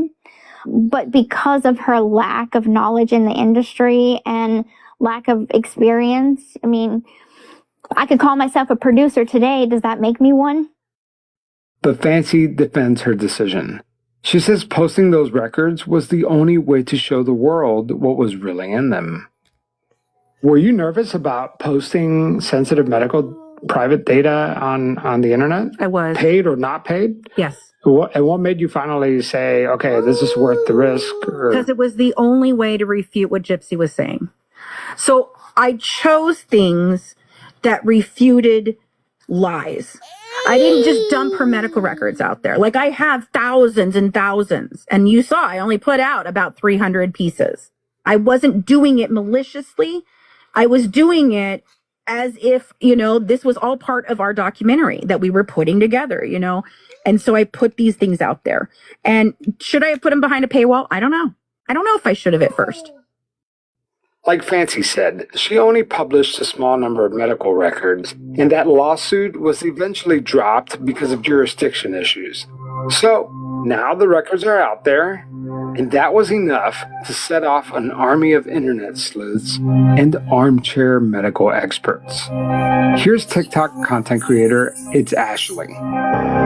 Oh, you want to talk about medical records? Let's get into it, honey. I hear she is ringing the bell because her test came back. She's in remission from her fucking leukemia. Just in case you didn't know, you cannot fake leukemia. They're checking your white blood cell count and your hemoglobin. Also notice Gypsy has some bald spots up here. Squid, we gonna jump right into her feeding tube, honey. Gypsy Rose's weight has shown a increase, not a fucking decrease like her mama wasn't feeding her. An increase. Even with that feeding tube, she was underweight. Weight was that of a 7-year-old in 2004 when she was 13. So someone was coming to her fucking house, making sure feedings were going okay too, just so you know. So what did the internet find in these medical records? They say proof that Munchausen by proxy was completely made up. That's next, after the break. They keep screaming in the comments on TikTok and YouTube, look at the FOIA files, look at the medical records, do your research, Javier. And I did. Also tells people, oh, we didn't have my Louisiana medical records. Right here, Mercy Hospital is requesting her records from Louisiana. And oh, look, there's her fake birthdays right there. Both the little spellings of her name. She has spun this shit like her mom had Munchausen when her mama was just stealing Medicaid, honey. Her mama was a scammer, a conner. You know who was lying about her symptoms? Gypsy. So what exactly do these medical records show? Let's dive in. Where shall we start? Let's see. What do the medical records say about why Gypsy was in a wheelchair? So here's what Dee Dee told the doctors. A Children's Mercy Hospital record from May 2007, with Dee Dee listed as the informant, states, and I quote, Gypsy is paraplegic from birth and in a wheelchair, end quote. Gypsy had been in a wheelchair her whole life because she was born that way? That's what her mother said? But then doctors would ask follow-up questions. You know, the way doctors do, and the story would shift a little bit. Sometimes it was muscular dystrophy. Sometimes it was a fever episode shortly after Gypsy was born that may have caused the paralysis. And sometimes, when pressed on the details, Dee Dee would explain that she wasn't entirely sure because, she had suffered memory loss after a car accident. So, depending on which record you're reading and which doctor wrote it down, you get a different answer. Paraplegic from birth, muscular dystrophy, post-fever paralysis, or mom can't remember. The doctors and the nurses who examined Gypsy over the years wrote down what they were told. And because Dee Dee kept saying that the Louisiana records were lost in Hurricane Katrina, nobody had anything to check her story against. Every clinician who put their own words to it used the same hedge. Unknown, undetermined, unclear, a pulmonologist, a pediatrician, a neurologist, all of them circling the same word they couldn't bring themselves to say. We don't actually know what's wrong with this child. The neurologist at Children's Mercy, who examined Gypsy in 2009, noted something interesting. Dee Dee was telling him that Gypsy had no sensation whatsoever below the waist. Complete paralysis. And yet, when the doctor lightly touched Gypsy's lower limbs, she reacted. All these doctors could see that something was wrong with this child, but they just couldn't confirm what or why or when it started, because the only person who had those answers was Dee Dee, and Dee Dee kept changing them. So was Gypsy paralyzed or had muscular dystrophy? Well, we can rule out paralysis because I've seen her walk with my own eyes. Plus, there are videos of Gypsy around that time in a wheelchair where you could clearly see her legs moving. And the argument goes, if Dee Dee genuinely believed that her daughter was paralyzed from the waist down, how did she miss that? It was right there on camera. Or maybe Dee Dee really believed that she had muscular dystrophy. I mean, that's possible. So what's the story now? She shaves her own head. She pretended she couldn't walk. I mean, what more do you want from this public figure who is infamous for unaliving her mother? The critics want you to believe that a 14-year-old Gypsy was the mastermind behind all of this, that she fooled every doctor, every nurse, every social worker, and her own mother for years, that Dee Dee had absolutely no idea. I spoke with content creator Audacious Audrey about this. I think I just replayed this. Sorry. Hold on. You guys, half the time he sounds like he's talking through a burp. It's disgusting. So I think what I played was okay. It is the last part. Sorry. So we did listen to it all. Sorry. But I was getting aggravated with him. So that's all of it then? Yes, that's all of it. That was the whole part. That was the episode 4. That was all of it. But episode 5 has not come out this week. It probably come out Wednesday or Thursday. Gosh, that guy sounds like a freaking idiot. And I hate to say that about someone, but it's true. But here's the call between Audrey and Javier. The whole interview. I mean, Patty, if you go to a Hidden Plain Sight on her TikTok, she has part 2 up on her TikTok account. Okay, take that, okay? I'm going to disconnect from I it. would like to ask an unrelated question. Go for Can it. anybody of sound, rational mind and body explain to me how it came to the conclusion that I was the problem when I'm sitting here on lives and we're discussing the case?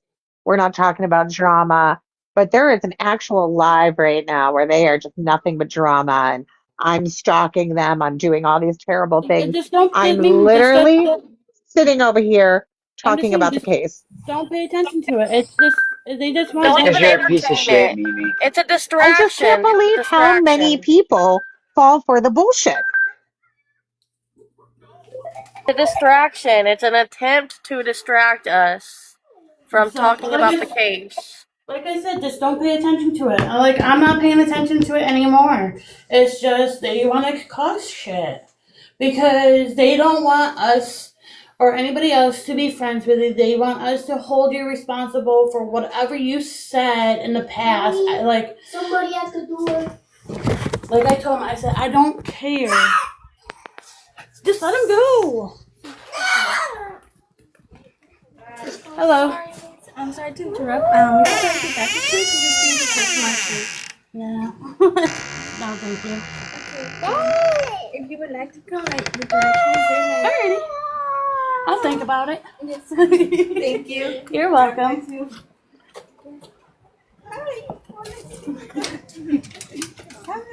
Hi.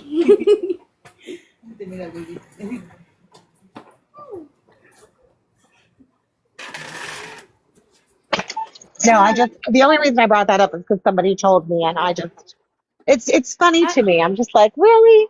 That's what I'm saying. It's just a distraction, I can't even speak. I think that's what it is. It literally is, because every time it's been when something's going on with her. Yes. That's what they base their content on. That's what they base their live content on is, drama. That's I'm how starting they to get think their there are a lot of people that pose attention. as anti-gypsy that Yeah, are in fact I've been thinking pro-gypsy. I just want to get back onto I've this. been thinking that. Mimi, we can talk about this afterwards. Yeah, no, go ahead, play it. They're getting some kind of benefits from Gypsy. Okay, cool. So we're recording, and you could use whatever you want from this. I'll send you the files afterwards. You can use it however you want for your show. Yeah, and I figured, this is going to be a pretty loosey-goosey Go conversation. put shorts on. It's like 105 out. What to cover, because there's so much to cover, and Yeah. I already have a lot. Like, you caught me at a point where I have so much that I don't know how to, pack it all in. It's really challenging. There's a lot with the case itself, and then interviewing pro and anti side. There's got to be a lot. Yeah, exactly. And actually, I haven't been doing a lot of pro. It's mostly anti stuff. So, I mean, the only pro is Gypsy herself, right? So, because I think it's important. I mean, if all these That's embarrassing. made for her to address it, because I feel like that's what makes this story a little different. Is that I've seen her talk about some of these things, but they've been on her terms and not really in front of somebody else that could ask follow-up questions or something like that. So I feel like that's what makes this different. But Is she allowing follow-up questions? Am I allowed to ask that? Yeah. She's has not given me any like push back on anything. Everything's fair game. Even like last night, I asked her a follow-up question of something that because I couldn't, before I interviewed her, I couldn't absorb everything, right? I don't know it like you know it, because you've been covering this for a long time. So for me, it was like in this interview, I'm not gonna lie, it pisses me off. like before I met her, and of course, like reviewing the interview, I'm like, shit, I should have followed up on this question, and so then I'll email her, and she answers back, like, Nice. and she's not like trying to dress it up or anything. She just. So I'm like, hey, that's cool. And I don't know if this series is gonna satisfy the anti-gypsy world or satisfy the pro-gypsy world, and that's really, I don't even care about doing that. That's not my goal at all. I think it's like putting it all out there, and hopefully you walk away with it. If you don't know about any of this, you walk away with a new opinion, or if you have an opinion and you're open-minded, maybe you walk away with a different opinion. But like, I don't care what opinion that is. So. Right. But yeah, any questions for me before I get started? What is your opinion so far of the case, or do you tell people that at this moment? And that's what I've been struggling with, because the moment I make it about me, I lose the plot. You know what I mean? Like, because then people are like, oh, well, then he's just doing his agenda. But I'll be honest with you, I did have an opinion coming into this.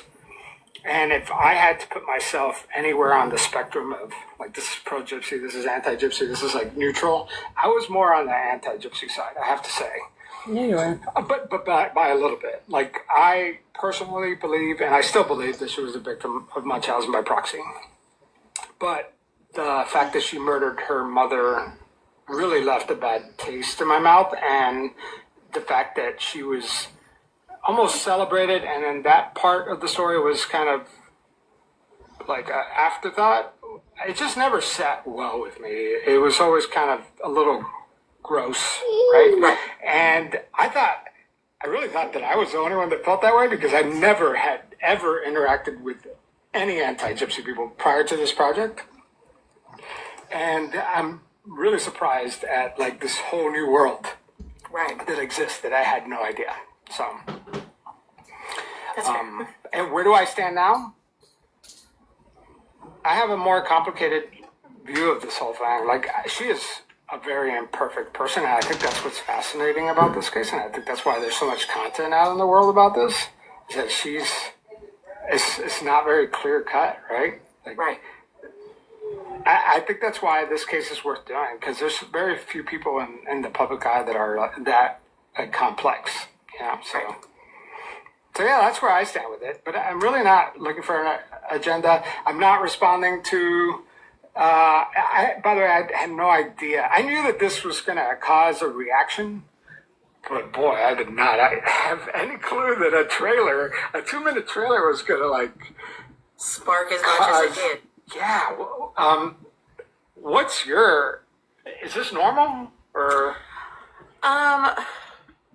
I mean, with TikTok, yes. I feel like TikTok definitely gets way more views, and if you land on the wrong side of it, absolutely. And by the wrong side, I mean like the wrong. If you show up on the For You page of the people that disagree with you, yes. Yeah, it's normal with TikTok. So yeah, that's been fun, and I'm like, what's going to happen when the actual series comes out? Like, I'm curious to know everybody's opinion on this, and I've done cases where I get shit on all the time. I don't care personally, like that. That does not influence what I'm trying to do. I'm like trying to keep my eye on the ball. It doesn't change your daily life. No, but it is very interesting to know how intense things are. And I underestimated that, like how intense people's feelings are about this case. Yeah, and the anti-side are very opinionated, and that's great. I love opinions.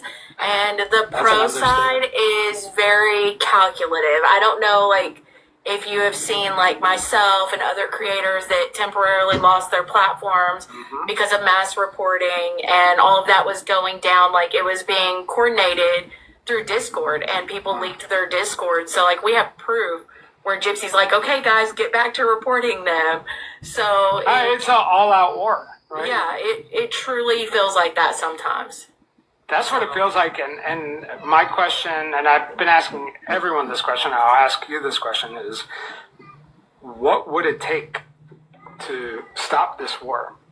Not that anybody wants to, but it seems like... I don't know what it would take to stop the war. I think for myself and a lot of people that I've surrounded myself for, it started off, you know, being like, okay, justice for Dee Dee, and the fact that it seems very dangerous to elevate somebody who is convicted of such a crime to a celebrity status, if you will, and to give them this inflated ego that, you know, they were justified in what they'd done.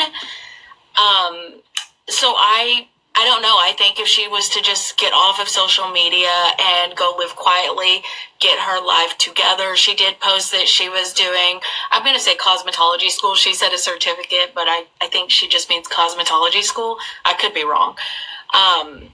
Just go live quietly. Don't try to be an influencer. Don't try to be famous when you're infamous. You're not famous, you know. I think that would help calm some tensions, because there are a lot of people like myself who have special needs children. So we see, you know, Nicholas and that kid that was manipulated in a way. And I'm not saying that Nick didn't have a dark side to him, but who's to say that dark side would have ever come to light like it did without Gypsy? I don't think he would have ever killed Dee Dee if it wasn't for Gypsy. Yeah, definitely not Dee Dee. And I definitely think that there was manipulation going on, for sure. But you brought up a bunch of stuff already that I would like to ask you about. Let's start with that. You said you have kids with special needs, right? Do they have autism or? No, my youngest child was shooken by his father. Oh, no. So he has brain damage, hydrocephalus, epilepsy, barium swallow issues. He has a long list of things, cerebral palsy. So he will never be his age, if that makes sense. Yeah. But Nicholas Godejohn has autism, right? Right. And it seems like, you know, autism is obviously on a spectrum, and he seems like he's functioning enough, but not really enough to work. And, you know, he definitely seems like he needs, you know, more, I don't even know how to phrase that. Around the clock care or attention? Yeah, maybe not around the clock care, because he seems like, I don't know his abilities, but he seems like he could function. It's not that. It's just like, it just seems like he's definitely on the spectrum. I don't even know how to word it. I don't even know what, like, the politically correct way of saying it. But this narrative, though, that she manipulated him, and because he has autism, that's why he committed this crime, almost implies that people with autism or special needs are violent in some way inherently. Like, what do you think about that narrative? Because to me, it almost seems dangerous. Yeah, it seems like a dangerous narrative, right? It's an extremely dangerous narrative to paint people with special needs that way, because there's already such a stigma around being special needs. The last thing special needs people need is for the general public to suspect that they're just dangerous individuals, when, I mean, I'm around special needs people constantly, and that has been far from you know, what I've experienced. There are some that are a little rough around the edges, but that doesn't make them cold-blooded murderers. Right, and so that I have problems with that premise, because it just seems like a very lazy excuse. It's like, oh, well, she took advantage of him because he had autism. So, like, what do you say to those people? Right, exactly. To those people, I mean, people with autism are easily manipulated. So to those people, I mean, they're right in a sense, but they're wrong in a sense too. Like Gypsy, if you read the file, she very much manipulated one thing that a lot of special needs people thrive for, and that is relationship connection, to be accepted by somebody other than their parents, to be loved, basically. And she played on that, whether intentionally or not, she did. All right, so I 100% agree with you on the manipulation part. I don't even know if Gypsy is self-aware enough to acknowledge that she did manipulate him. And it's pretty evident by reading those text messages that led up to the murder. And let's talk about that, because I actually haven't talked to anybody about this in detail, because I've read them now. And Just my play at the impression park. was that she would give him instructions and lace it or follow that instruction with something hypersexual. Yes.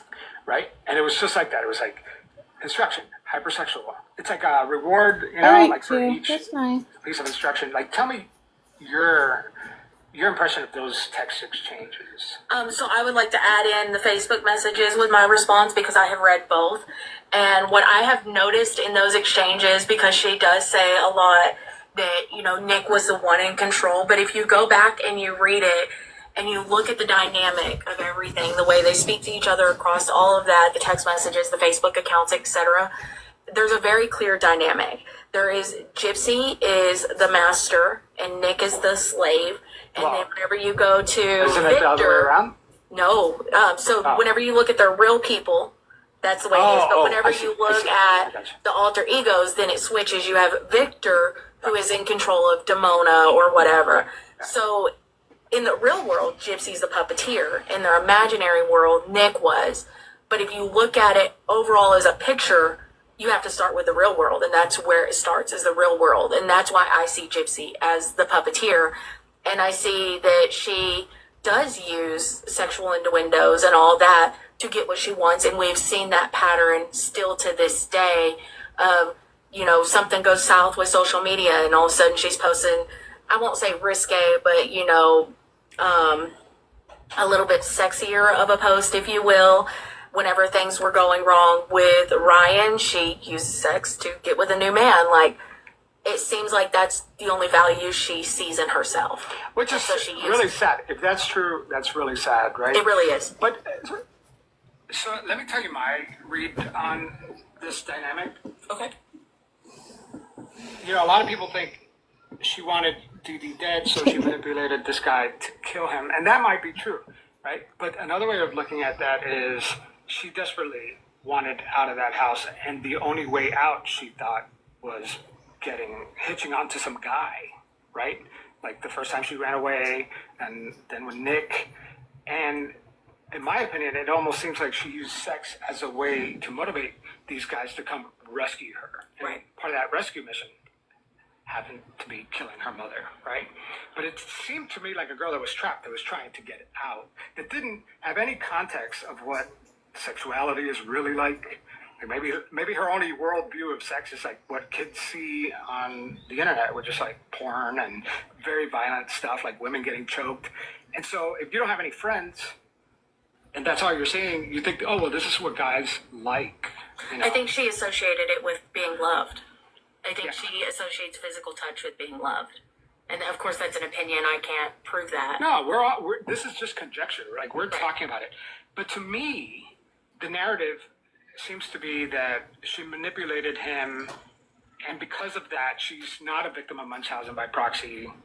You know what I mean? That she was so cunning and smart, and, you know, she was not a victim. She was actually a participant. Like, to me, that manipulation, if it is true, does not negate the fact that she was an abuse victim. Do you disagree with that?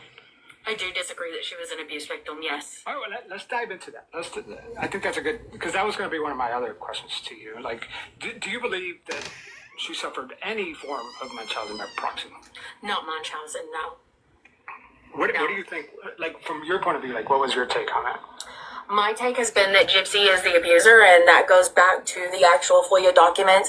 If you look through, you can see on Dee Dee's search history where she is looking up counseling for mother and children, and she's looking up group homes to potentially put Gypsy in. And then she shot her mom in 2011. And if you know anything about abuse, abusers tend to escalate over time. And the most dangerous time to leave an abuser the most dangerous time is said to be when you are leaving an abuser, and you have these searches for the shelters and all that just weeks before Gypsy killed her mom. So it is my theory she knew her mom was kicking her out. And actually, that's not even a theory. That's also in the documents of Nick talking to his friend Allie about Gypsy being kicked out. and you can see like in the pictures of the house, like the bags with stuff in it, it looks like somebody is packing. So I think that Dee Dee was kicking her out and she couldn't handle the rejection. And I'm not going to say snapped by any means because she had been planning to, leave at least. And so I think that it was, if I can get rid of her, I can have everything. So I don't think that it was anything to do with medical. I think that it had everything to do with she's seen her mom as an obstacle and she needed to get her obstacle out of her way, just like she has shown. Again, I go back to the patterns of she sees creators like myself or Ashley Baby who speak out against her or point out the stuff in the files. She sees us as an obstacle, so she tells people to go and report us, which is working by proxy.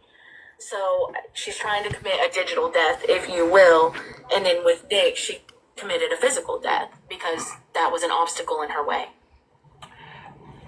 So the only reason I struggle with this whole Gypsy didn't have Munchausen by proxy thing is that, like, this thing goes back a long time. And even with the micro deletion stuff, like, even when you take that into consideration, like, the idea that a little girl would be so conniving and scheme to be on a wheelchair and shave her head and act like she's paralyzed, and then she cooked this whole scheme up. She wasn't a little girl. I mean, it seems far-fetched, but there are documented cases of crazy kids, if you will, psychopaths. I mean, there's Eric Smith, there's Mary Bell. These kids at very young ages, 11, 13 years old, planned people's murders because they were just crazy. And if you look at her microdeletion, you said you've seen the medical. If you look at the very bottom of the page, there is a note that says there is a high link with schizophrenia. Oh yeah, and that's been documented with that particular form of microdeletion. Right. And I'm actually trying to get an expert. I found one of the scientists that discovered that microdeletion, and she happens to live like not far from where I live. Oh, nice. Like within an hour. It's so crazy. And I reached out to her, and hopefully I can get her on the show because it would really be cool to have that. Like, the thing that I don't like about the anti-gypsy world is that everybody's now a geneticist, and they're like on there, like talking like they know what the fuck they're talking about, Like, right. And so I really would like to get somebody that actually knows this stuff, because the way I understand it, and not just from what Gypsy has said, but from the literature that I've read, is that it is a wide range of symptoms, and she does check off a lot of the boxes, like definitely the small head, and there's some physical features that are on the nose, and you see other people with that same microdeletion, and they almost look like they're related, but there's a wide range of stuff. Like, there are people that have it and don't even know they have it. And then there are people that have the far end, which is like what you said, like one of the most extreme cases, like having schizophrenia and stuff like that. And so it would be cool to have an expert really opine on that, because we're all talking out of line here. Right. Well, out of opinion, because like you said, we're not geneticists. We can read what the documents show, like MedPub and all that. But yeah, I mean, I just don't think that she was a victim of Munchausen by proxy. If anything, I think she was malingering. We have in her own words that she lied to her mom and withheld that she could walk. So that puts her going into a wheelchair in August of 2009, because she said it happened with the motorcycle accident, which we have the document for that. And then all the way till 2011, whenever she ran away. Now, if we look at a timeline of that, in 2011, Gypsy's an adult at that point. It's not Dee Dee's responsibility to tell doctors her daughter can walk. It's her daughter's responsibility at that point as an adult to say, hey guys, I can walk. Even if she had played it off like, oh my God, the therapy's working, something, it still falls on Gypsy, because we have her word. She withheld it from her mother. And if her mother is getting her treated for something that Gypsy tells her she has, I don't feel like Dee Dee could have won in that, because you believe your daughter, because that's what parents do. They believe their kids whenever they say they're sick or something hurts. Her other choice would have been to push her daughter out of a wheelchair and be like, okay, get to walking. Like, there was no winning prior to 2011 for Dee Dee. And at that point, Gypsy was an adult, so she was in control. Do you feel like Dee Dee has any responsibility in this, or because some people have like canonized Dee Dee like she's some sort of saint, and I feel like that's like You know, some I think people that's say that. far-fetched. Some people think Gypsy's kind of like a saint, and you know, like, but justice for Dee Dee is a hashtag and all this stuff. Like, what are your thoughts on Dee Dee and her role in this? I think that not Gypsy, sorry. I think that Dee Dee may have used her daughter's illnesses early on in order to help her thrive and get through and survive as somebody Thank that was you. poor. And I don't see that as bad if it is with good intent to be What able. does, like, how do you not see that? Because you just described Munchausen by proxy, but like, how do you not see that as bad? I'm talking about like through the community. If she couldn't afford her bills and all that, thank you, doing Summer. what she needed to make sure that her kid was fed, I won't knock a mother for that. Like, I don't see that as horrible, doing what you have to do for your kid. Like shaving your kid's head. Do what? Shaving your kid's head. Have you seen where She they're was shaving her own head. the charity events? Refresh my memory. Like, So there's pictures of Dee Dee and Gypsy shaving their head together, and it's at a charity event. So do we know if it was because of that? Do we know if it was Gypsy cutting her own hair like kids do? Because, I mean, we have her coming out of prison, and Dee Dee's dead, and she shaved her own head. So we don't know if that was Dee Dee taking the clippers to her hair, or if that was Gypsy cutting her own hair, and then Dee Dee just saying, okay, you want short hair? We're going to have short hair.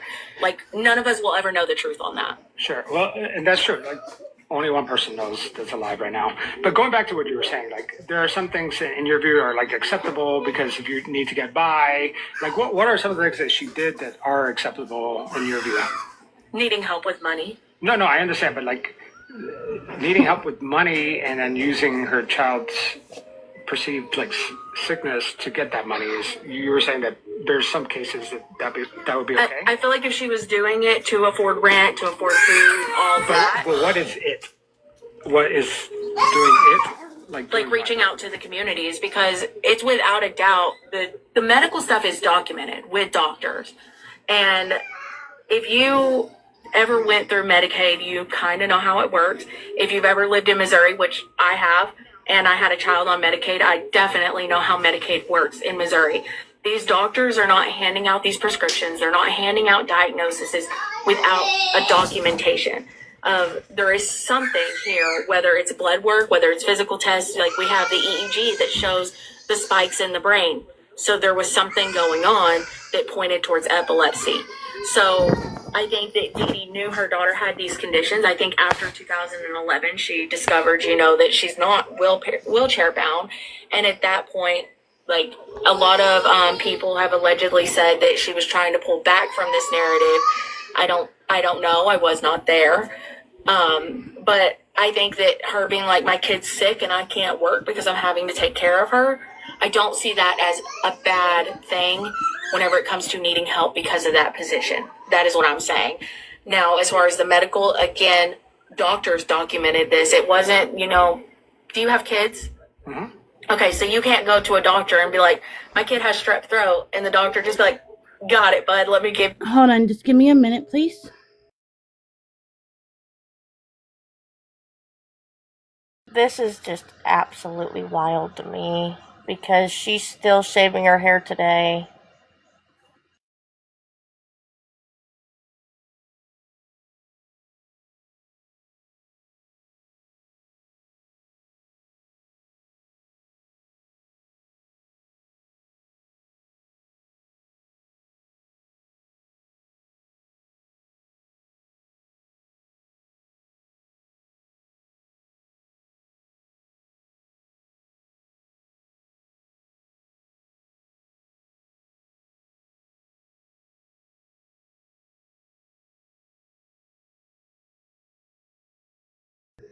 Sorry, I had to go on to my TikTok real quick because I don't want somebody in my life who is going to attack somebody. I'm sorry, you're getting blocked. Yeah, but it is kind of crazy though, because I had read some of the medical records, and I got she'll you, walk in Mimi. there So and talk about all these, like she was paralyzed, she had muscular dystrophy, and the doctor says, "What kind?" And she's like, "I don't know." And he's like, "Well, I guess from what you're describing, it sounds like this." And it's like, to me, some of those doctors were just like taking whatever she was saying. There's even an anaphylactic shock, allergic reaction to sugar, which is not even a thing. That's in her medical chart. And there were doctors that called out some of these. Well, those are nurses' notes, and they have to document what is told. And can I say something off the record? Like This is giving debate. So here's my belief and feeling on this, and I'll explain why. So my son, I told you about his situation. So he has a shunt, which is a tube. It's a neurosurgery that goes down into his stomach. For 14 years, I was told it was for hydrocephalus, and his file will always say hydrocephalus. However, whenever he was 15, maybe last year 16, he had a scan, and they said, your kid's never had hydrocephalus. They did it to drain fluid that was there because of him being shooken. So with that being said, for 15 years, I ran around, and I still catch myself saying my son has hydrocephalus, but he doesn't actually have it. But that's the diagnostic. Like, that's what doctors told me. And I think that may be a little bit of where Dee Dee fell in that line. I think that's fair, because going to the doctor, especially when you have something weird going on, you could see 5-10 different doctors in there and get like 5-10 different opinions, right? Because medicine is very imprecise. You know, it's like sometimes it's trial and error, right? You have these certain symptoms. Well, this kind of correlates with this thing, or, you know, so I totally get it. I can't think of a specific example, but I've had issues myself where I go to the doctor, and if I go to this one type of doctor, they think it's this thing. And so, like, I get that, you know, I get that things like that would To leave work early. I'm so excited. in a medical record, but I think when I sent you a know, message, I've covered Mimi. other Munchausen by proxy cases, and when you have a child that has so many wildly different things going on, you know, it does raise, or it should raise some red flags. Not to say that, like, even in your example, like, that your kid has legitimate issues and, you know, and has a lot of different things. That doesn't mean that you are, like, causing this stuff for them. And then, you know, there's a risk of that too, right? Of overcorrecting, maybe even blaming a parent for just trying to figure out what's wrong with their kid. And I think that that's what the argument is for the pro DD side, is that there was this underlying issue, right? This microdeletion. She may not have known about it for a while, but she was just trying to figure out what was wrong with her kid. And I think that's a fair argument. I just don't think that that's like the whole story, right? Like, I think that there's a lot more to it. Maybe both things can be true at once, but I don't think that Dee Dee went in there and intentionally escalated her symptoms or anything. Like, you know, Gypsy's story about the Oragel with the salivary glands. Like, you can look through the file and you can see that whenever it's first documented, like a very first test on it, they did a sleep study. And if you've ever done a sleep study, you know that's not in and out, which Oragel lasts maybe an hour max. They documented that during her sleep, she was choking on the excess saliva, and that was part of it. And then they did the Botox, and like, there were, like, they built up to the treatment. It wasn't just overnight, and it wasn't because mom walked in and says, there's a problem at all these appointments. It's because doctors did a test, they see this problem, they document the problem, and then they move to a treatment. That treatment kind of works, but not perfect. So they try it again. And then, okay, it doesn't work now, so we're going to go to the next form of treatment. So I don't think it falls on Dee Dee, no. No, and you know what? Like, the thing is, like you said, we weren't there. We would never know. And we don't have every single medical record, right? So the medical records that we do have are very limited, maybe even curated for all I know. You know what I mean? Because I know for a fact that Fancy only released a small portion of those medical records, right? So we don't even know what we don't know, right? Well, and that's my thing too, is if Gypsy wants people to believe that Dee Dee made all of these things up, just release it. It's part of evidence. Release it on your own and say, look, guys, I'm not lying. Because if the evidence was to show she's not lying, then I feel like there would be a lot of people that are like, if I was to get the files and read it and see, wow, Dee Dee was doing this, then I would be like, okay, I was wrong. Like, I don't think everybody would, but I'm one of the people I can admit whenever I'm wrong. So I think if she ever wants people to believe her, she has to release everything, not just, like you said, small portions. And I think that is a way that Fancy has felt the community, if you will, and she claims to have this, but she won't share it. She just wants us to take her word for what's there, and if I can't see it, I'm not just taking somebody's word for it.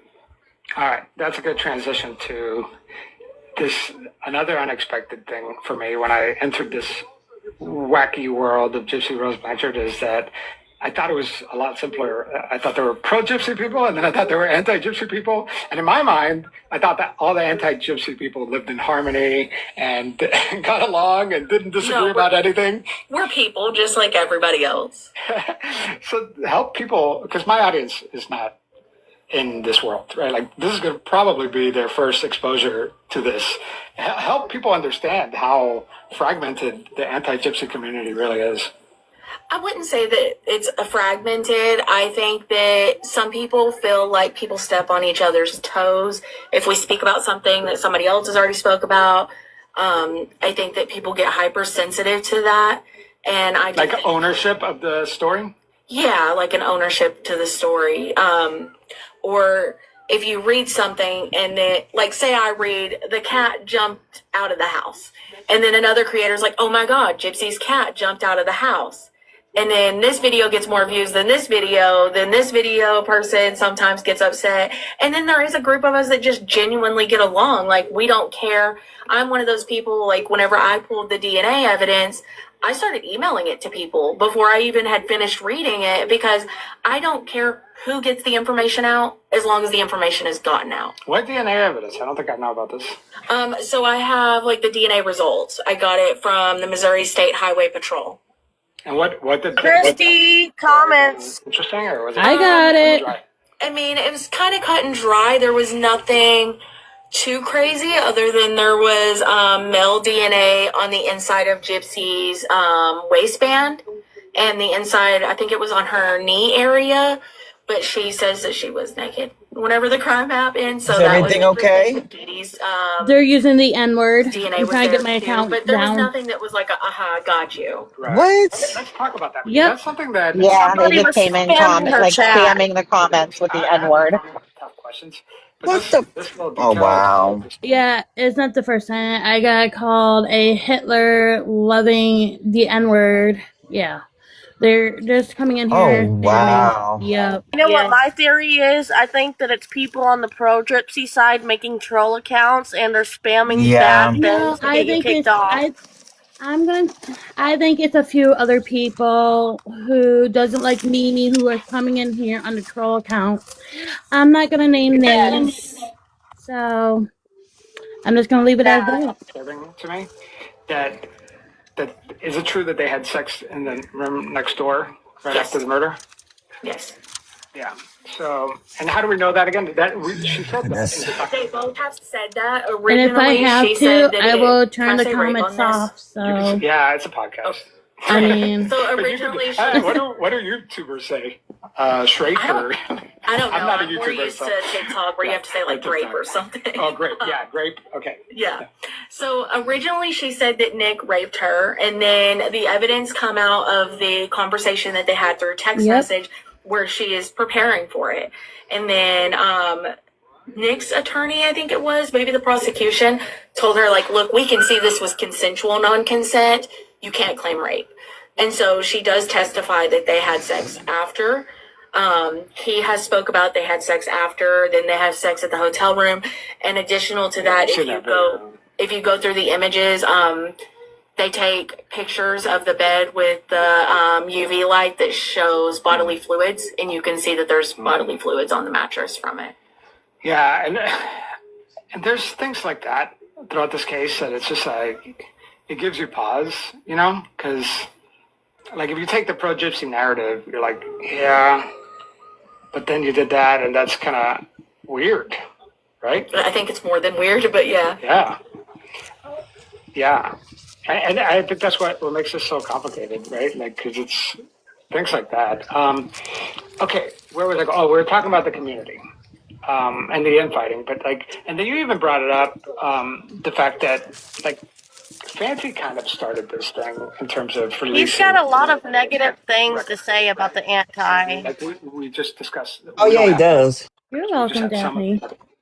He's trying to You said bait that Audrey is what he's doing. I can see right through it.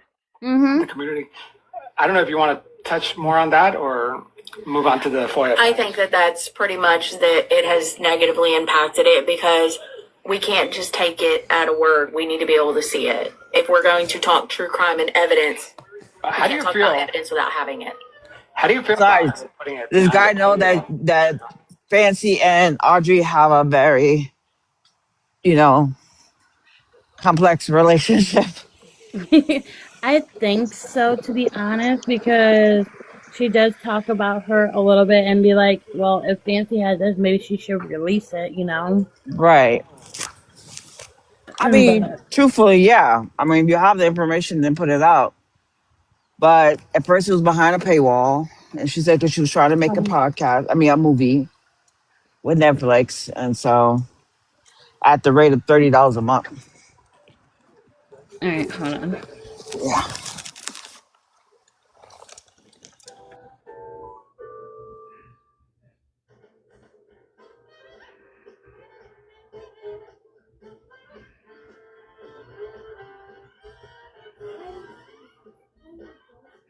Hold on, I'm just doing something real quick.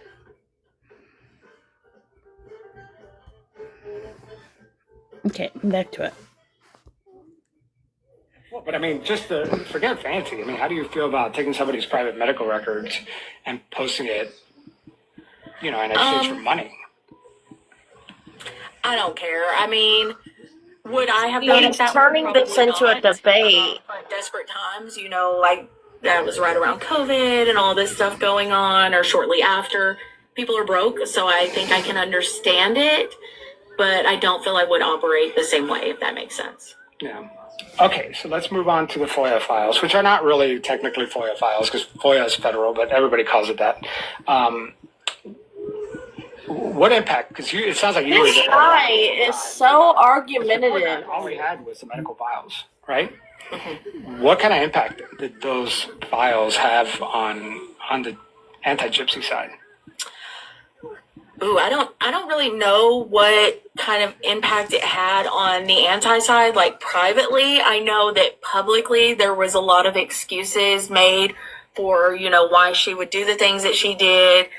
But I wouldn't say that it really impacted them much. But I mean, I feel like it must have exploded because now all of a sudden you have a treasure trove of information that you didn't have before, right? Yeah, and a lot of them made pacts to not read it. So I don't think that it had a huge impact on people close to her. I do know that there are people that were pro-gypsy that are not right in their community group, if you will, that I had several prior to this that would watch my stuff and leave comments. And then I got comments and messages afterwards that was like, holy shit, like, this is crazy. You were right. I'm sorry for the things that I said to you. Because people do tend to say some really nasty things in the DMs towards us. And that just is what it is. I don't let it bother me. I usually just troll them back. But I do think that it did have the effect of there were people that believed her narrative until they seen her physical body saying these things and doing these things. Like the saying, she lied to her mother about being able to walk and all of that. I think that did have an impact that she lost supporters. Yeah. And there seems to be, I mean, you're one content creator out of a ton. Like, I don't even know how many there are out there that have successful either YouTube, TikTok accounts exclusively on Gypsy Rose Blanchard. Talk about that phenomenon. Like, how could there be that much content? I mean, like, how frequently do you post? Probably daily. How do you find daily things to talk about? Well, I mean, the case files are large, so there's a lot to go over. I'm sure there's stuff in there that... Listen to the way that he continues to talk down to Audrey. Unfortunately, or just a smaller channel, and it hasn't I gotten told you traction. this interview is hard. He already made up his mind. There's a lot. He already and made a up lot his of my mind. stuff is about patterns. Completely unprofessional. Lisa's here and she's doing this now. So you can go over both things at one time. You can go over the stuff that was requested through the Sunshine request, and you can go over what is coming out daily or what she's doing daily. You got to think. He did an interview with Audrey, I think Bree and Norbit and all them. After listening to this, I am fully convinced with my whole chest that he is a rage baiting troll. Because what the fuck? But we only got another 20 minutes left, so. How it ties in the pattern. And I mean, I do post daily. I don't always post about Gypsy. She uses a large percentage of the content because there's just so much. And clearly there's an audience for it, right? Yeah. People are hungry for this kind of stuff. And, you know, what are your, like, do you have a job, like, outside of this? Or I do. I have 2 jobs. Oh, you have Listen 2 to this jobs? shit. Like, I'm sure that there are people that this is what they do for a living, right? Oh, I'm sure. Don't have lives. Matter of fact, right now I'm What do talking you think on about this that? panel with you. People making I'm a lot of working. money off of Gypsy Rose when the criticism is that Gypsy Rose is making money Because the off bills don't stop for nobody. of they doing the same thing? No. Sitting here starting shit with Audrey. Yeah, well. Like in your world, you see the Being passive I aggressive. see a very big separation. That would be like being mad that Nancy Grace speaks about Casey Anthony and she's paid to. At the end of the day, Casey Anthony was the one that was viewed as the suspect at the time. So should she profit? I don't think so. Versus if this person's going to go through, do the time to dig into all of this stuff, they're putting in an effort. I don't see a problem with making money off of that now. I mean, I totally get it. I mean, there's, I mean, you can say the same thing about me. Any case that I do, you know, I'm not making a profit. this is my job. And so, you know, I get that. That's what, and that's the state of journalism nowadays, right? Where journalists back in the day was like, you know, you were a newspaper reporter. Well, wait, he is making a profit. He charged people for the Patreon, for the Apple Plus. I'm the one who did the screen recording, so nobody has to fucking pay him. Oh, I know. And I gave you credit this morning. No. Thank you for that. But I'm just saying that wasn't my point. My point was that this man, he is making money. Why is he fucking lying? I'm not making any money. Actually, I paid for his shit, and then I put it out. I didn't charge anybody for anything. Just like I didn't my even whole ask anybody. thing is, I think that his whole intention with interviewing Audrey and Ashley Baby and people on the anti side is so he could confront.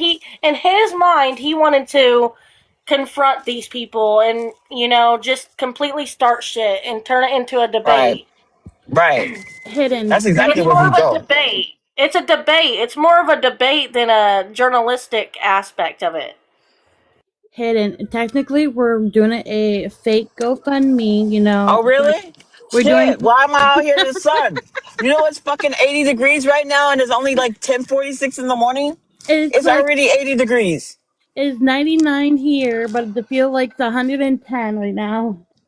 You see what I mean? So what am I doing out here? Why am I doing this? I'm supposed to be living fat as a little fat cow off of GoFundMe money. Yeah, I'm in the wrong business. I know, right?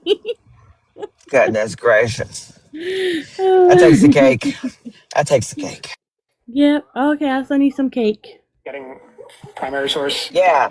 Like Better be chocolate. people, and some people are just. I don't know what TikTok had, but it's whatever they have on here. I get that, and that's the world we live in.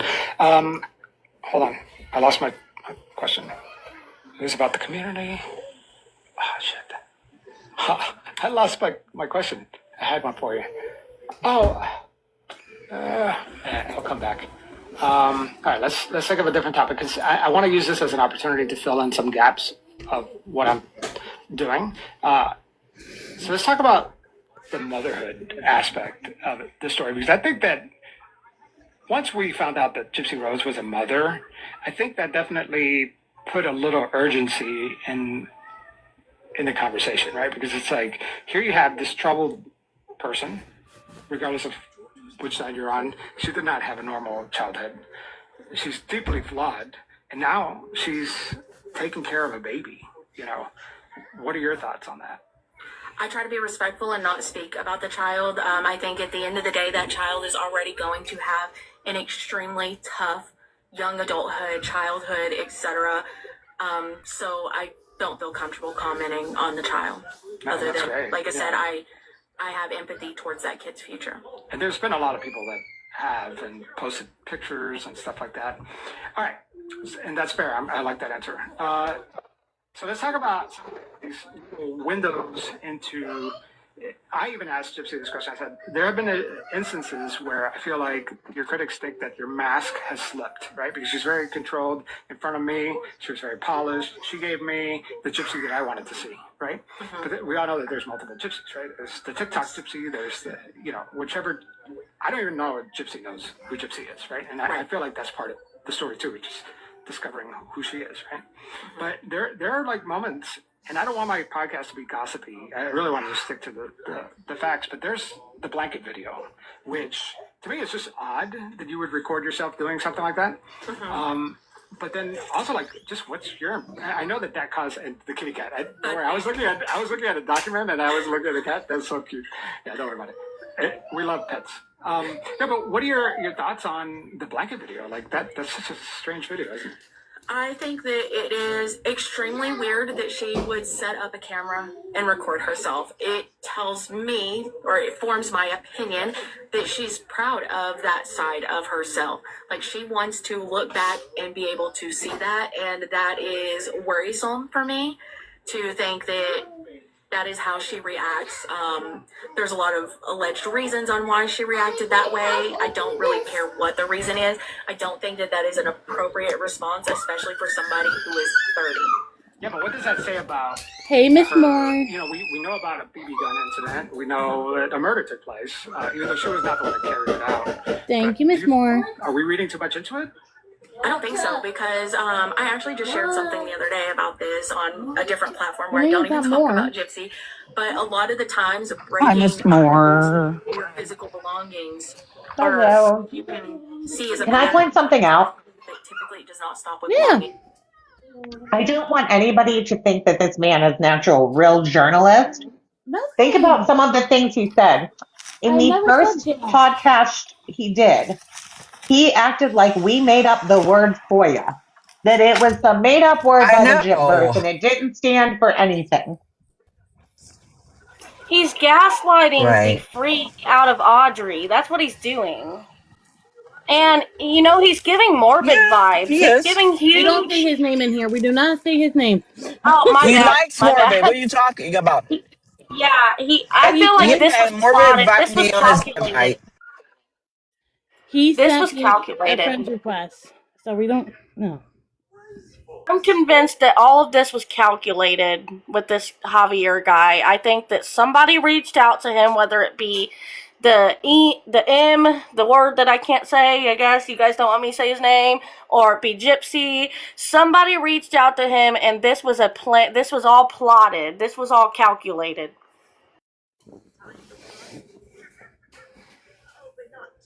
Gypsy, when I'm on any podcast, I would actually call her to account. It's all people who are looking to basically yes. So remember that. There would never be a day that Gypsy would go on a podcast like, I don't know what the guy's name is. He's kind of a shark jock. What is that guy? He's Paul Rogan or something. She would not go on anybody's podcast. Oh, okay, no worries. She would never go on a podcast where she would actually be questioned and be called to account. That's never gonna happen. Well, there are ways to get somebody. You gotta do it in a very strategic journalist way. Nobody's done that yet, I don't think. If he's a journalist, I'm an underwater astronaut.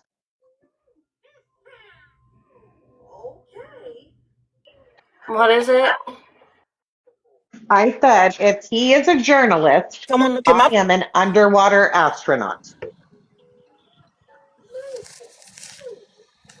And I was saying, can somebody look him up? Look up his credentials. He may not be a journalist at all. I'm just saying, I feel like there are ways to get Gypsy, for somebody to interview Gypsy that is on the right, do know the facts. But you got to go about it in a strategic way, That's what he's doing, like, with Audrey and them. That's what he's doing with Audrey and them. He set them up for failure. Right. Yeah. That's just my opinion, but that's what it seems like. I don't know about setting them up for failure. I think he was just setting them up to show, see how radical their ideas are. These are the haters. See how much because they're so Miss Moore, controlled by thank their hate. you. Oh, Miss They're Moore, beautiful.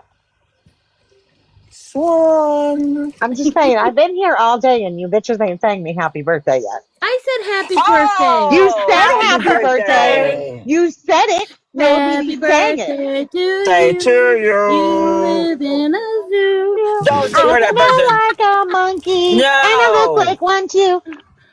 Maybe I worded it wrong. I don't mean like he set them up for failure because they know what they're doing. Audrey is very sophisticated, very smart. I'm just saying this was a calculative move on Gypsy's part and Gypsy and her crew's part. Okay, this was planned. This guy was already probably talking to these people, Gypsy and them, to begin with, before he ever got a hold of Audrey. Maybe so. But I still say we should pull his credentials. Oh, and I found the school where Ryan worked. I'm looking for the yearbook right now. Just to let you guys know.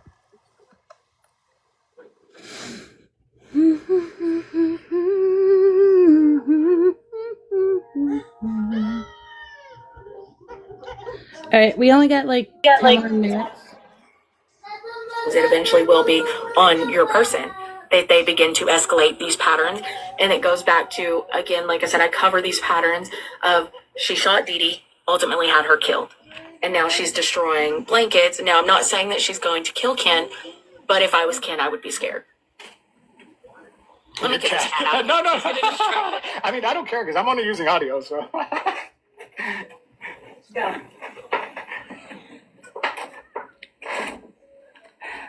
I don't know how he got shut in here. I didn't think he was in I here. have a Great Dane, and he's behaving right now, but we share the same room. He has a giant crate that's about this big, and even though it's huge, this crate is huge, he has dreams, and then he shakes the cage while I'm talking to people, and it's just like, oh my God.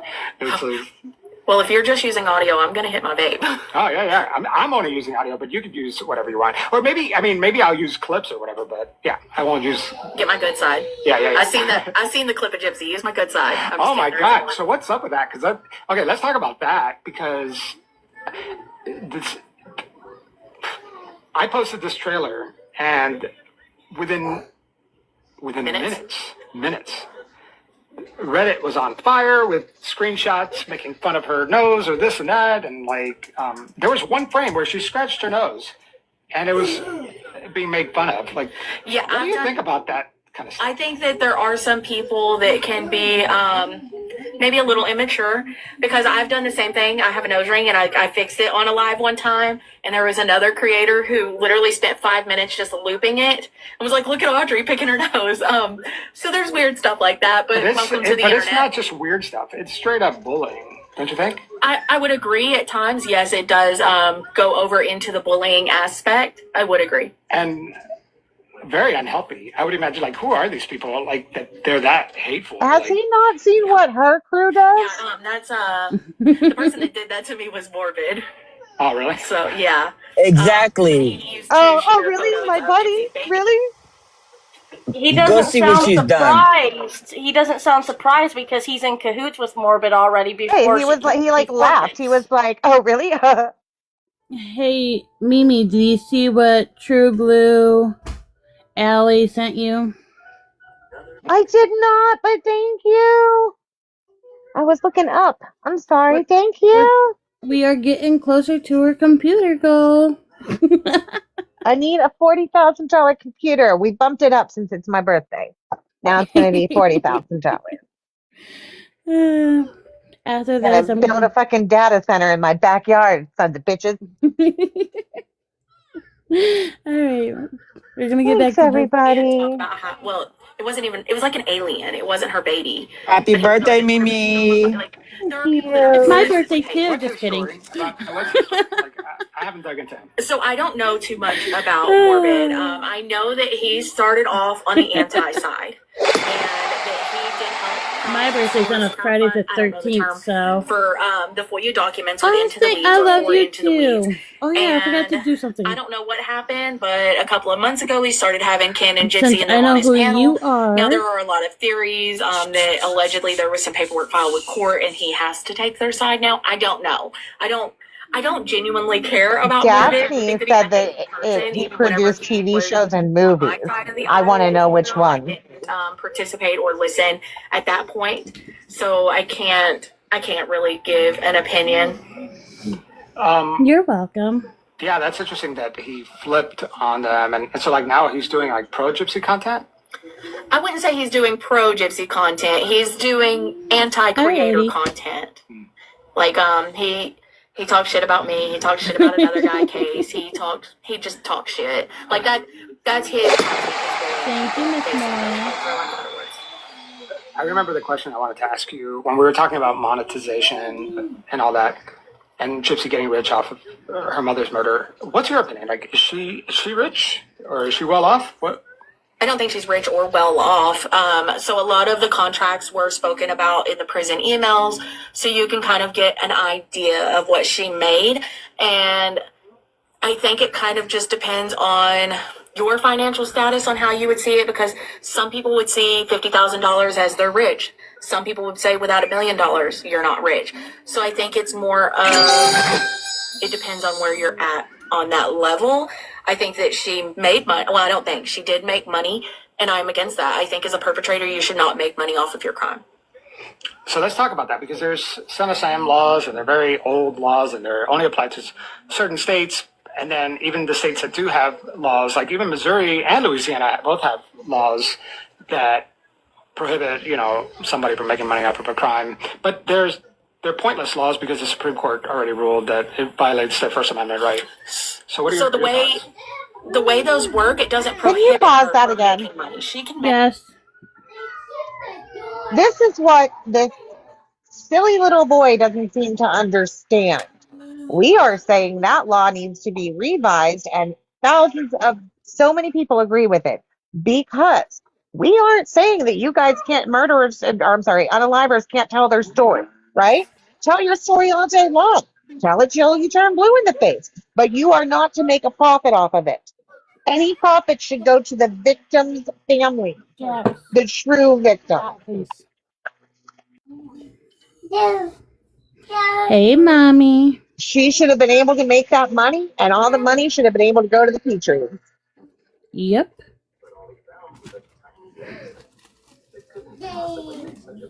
But we're almost done. Money. However, it gives the family a right to go after her for the money made. And those laws came into play after Son of Sam was ruled unconstitutional. And the reason for that is because they said federally we can't put a blanket over it. That it has to be up to the individual states. I hate to compare it to abortion, but it's kind of the way the abortion stuff happened whenever that was overruled and it went down to the states, because it makes it more of a process where the citizens can vote on that law and say we want this or we don't want this. So she can make money. It's just whether Dee Dee's family sues her for it or not. Right. So that's the way I understand it too. But yeah, I mean these laws exist, but a lot of them don't have a lot of teeth, or like in this case, the Petrie don't. They've never done anything. Right. And what's the deal with that? Because I actually didn't go into this with her at all, but like I just saw a clip where Dee Dee's father was saying that they flushed Dee Dee's ashes down the toilet.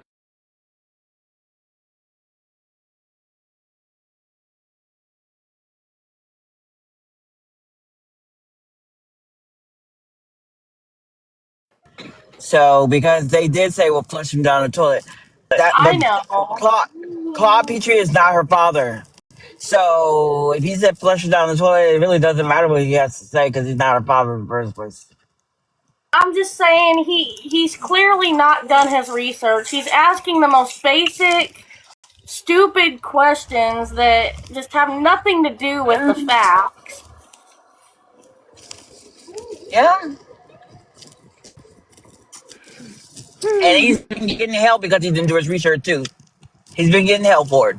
So let the hell continue. People have been writing to him, messaging him, Because putting he's in his saying that the comments, system all of that. should do that, not that they did. And I do believe that that's actually in there, that they said they should do it. Not Yeah, that it they was did. not. It was not clear as to whether they Yeah, did it. and But just the fact that the he ashes would were say not something like flushed. that. Right. I would imagine that would be so wrong, but to do that to anybody, regardless of who they are. But like for a father to say that, even regardless of whether they flushed it down or not, but for a father to say that about their daughter, like how could so many people be canonize Dee Dee as a saint, and then like the fathers say such a horrible thing about his daughter? See, he's playing that card now. Not super close family members, but family members nonetheless, who have said that they believed Gypsy at first. And then the more time went on, the more they realized, holy Mimi, shit, I she played sent you everybody. something. I mean, whenever you think about the narrative of Munchausen by Hey, proxy, Heat. that narrative was brought by her defense attorney. And if there's anything defense attorneys are supposed to do, is come up with a damn good defense. Yeah, that's what, and plus, I don't think that the general public, even before the Gypsy case, really understood Munchausen by proxy. I don't think it was. Like you say it now. Most people will know what you're talking about, but back then, that was very novel. At least to me, it was. I don't know about you, but I guess that leaves me, and we'll end it here because I probably have to hop, but and I'm sure you have things to do. But how did you first get introduced to the whole Gypsy Rose story, and what were your initial feelings about her? Originally, I was introduced through the TV shows. And originally, I was like a lot of people. I was like, oh my God, this poor girl. And then I had a friend and I was talking to her about it. I think it was right after the act came out. Both of us had watched it. She had her opinion. I had mine. They were very different. And then she was like, let me show you some of the evidence that has like come out at that point. And that was prior to the medical coming out, I believe. It had to have been because I don't remember even seeing the medical till last year, I think. And she started to show it to me, and I am the person, I like to think about things legally instead of emotionally most of the time. And whenever I thought about it legally, I was like, holy shit, this girl is guilty as hell. And that made me start thinking about, why does somebody take a plea deal? Why do they want to avoid court? Because they would have got the worst sentence. And that is what kind of brought me to looking at the other side. And then whenever Into the Weeds first got their stuff, I had already put in a FOIA and stuff. So like I have all of the documents as well. I just haven't put them in a Google Drive like they have because there's one available. Why do it? You made me think of something real quick. Oh my gosh, what's going on? You said something about that you came into it and promote. Oh, the defense. No wait, shit. The plea. The plea deal. The plea deal to me is why everybody is bent out of shape about this story, right? Because No wonder he calls himself the Pretend Podcast. He's unorganized. No, we wouldn't, because the problem is Why you call himself the Pretend Podcast, Katie? That's not why. I know, but I'm Even just though he saying, is like, type of a he's conviction, all over the because then place. it encourages copycats and stuff like that. Okay. But people make plea deals all the time. I'm sure, that's not really why he calls It's not himself the justice that. that we would have liked, right? No, Justice preserved. it's because he goes after people who pretend who are con artists. I think it comes down to her thinking she's a celebrity, honestly, because people do take plea deals all the time, but then they don't turn around and try to sell books and be on shows and be on TikTok trying to tell us how to do our moisturizer or whatever, like we're the same age as her. We grew up knowing how to do it because we weren't in prison. We don't need somebody her age telling us how to do it, if that makes sense, especially when she missed that 8-year window of, us learning all of that. So I think that it comes down to more so of the fact that there are people like US Magazine and all that try to elevate her to a status that somebody convicted with her type of conviction should not be elevated to. Anything else that I'm sure we didn't talk about? I mean, there's no way we could have talked about everything, but anything that's top of mind that you think that we should talk about? Not right off the top of my head. I'm that person. I'm going to think about it in 30 minutes. Yeah. Well, I mean, and I have, like I said, I have a lot of material, so I was just trying to ask you the questions that I don't have a lot of context to or people on record about, but thank you. You know how I don't know if you've listened to my show. I use multiple interviews and weave them with narration, so it's not like I'm going to play this interview from front to back. I'm just going to use little snippets here and there. So, all right, I'm going to stop the recording so I could upload. But a unique moment in time, that we would never be able to recreate this. My podcast hasn't come out yet, and I dropped the 2-minute trailer, and everybody just lost their shit. What do people what are people hoping for? What are people afraid of? And like, what's your expectation? I don't know if people are afraid of anything. I think that a lot of people do suspect that it will just be Gypsy's same narrative repeated over and over, despite the fact that there are FOIA evidence or FOIA documents that show that there are lies in her narrative. There are holes in her narrative. And I think that there is a large percent of followers of the case that are tired of it being ignored. And what do you think? Especially now after talking with me, like, what do you think I'm going to produce? I don't know. I am that person. I hope for the best, but I expect the worst. And I'm not saying that that's anything to do with your character or my feelings. That's just kind of how I process things, because if I expect the worst, then I'm not let down. Well, yeah, I mean, and probably expect to be disappointed and happy at the same time, you know, because as far as I know, I don't think anybody's covered. Well, I mean, plenty of content creators have covered it, but like, I don't think anybody's interviewed her about these topics, have they? Well, I don't know if you want to say off the record what the topics are. I can tell you. I mean, a lot of the things that you and I have talked about today, like FOIA records, microdeletion. Well, I know she's done some interviews and she tells them they can't ask about her crime. And then there are a few, like I can't remember the podcast, the one she sat down with before this one, she vaguely answered questions and she lied about them, which again, there's evidence is how people knew she lied, or she changed her story from what it was prior. So I don't know. Some people think that I was paid to do this interview, that PR folks were sitting in on the interview. Like, I know there are people that are skeptical about the fact that it is on your page that you work with Andrea Dunlop. Yeah, I've worked with her in the past, and she's going to be on the show too. I forgot to tell you that she's going to be on the show too. That's kind of disappointing, but that's okay. Well, it's your show. The reason why I even know about this is because of Andrea, so that's the connection there. And also, I mean, are you disappointed because of like her work, or because she is an advocate of Munchausen by proxy? Like, which part of it is disappointing? Her work, and then the fact that she has built her platform off of, I can't remember if it was her sister or her sister-in-law's alleged Munchausen by proxy, which was found in court to not be true. Do you believe that Munchausen by proxy just doesn't exist? No, I do believe it exists. Oh, okay. Like, what case would you point to and be like, that's Munchausen by proxy? I couldn't even think of one right off the top of my head, to be honest, but I do think that there are parents that are intentionally making their kids sick for attention. I believe it exists, but in this case, like I just said, parents that are making their kids sick or sicker. Gypsy was already sick and her mom was getting her treatment. That right there alone suggests it's not Munchausen, because a Munchausen parent wants their kid to get sicker, because if they're sick, they get the attention. She was getting Gypsy treatment. Okay, cool. I'm so glad we recorded that, because I meant. And that's the end. But get off my screen. I don't want to watch you. Happy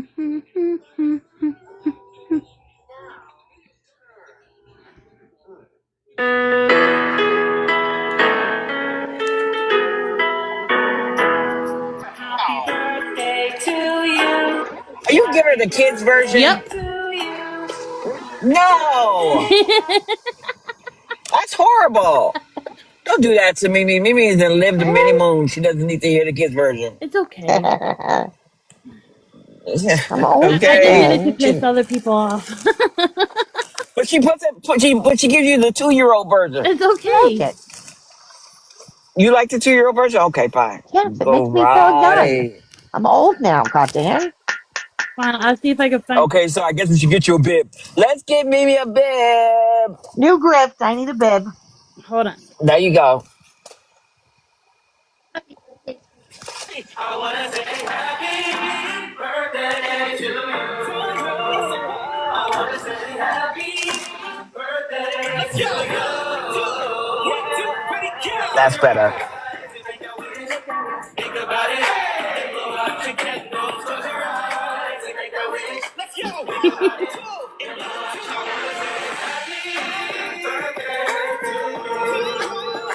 I wanna say happy birthday to you. I wanna say happy birthday to you. Happy birthday to you.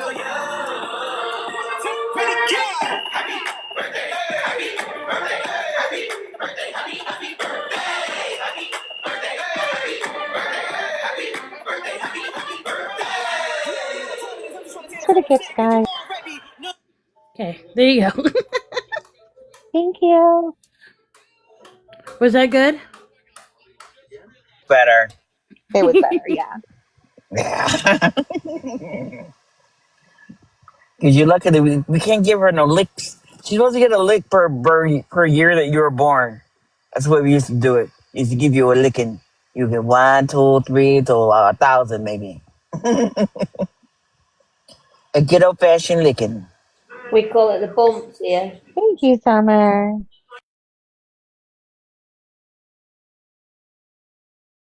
Sitting here waiting on the porch for Donovan to get home from work.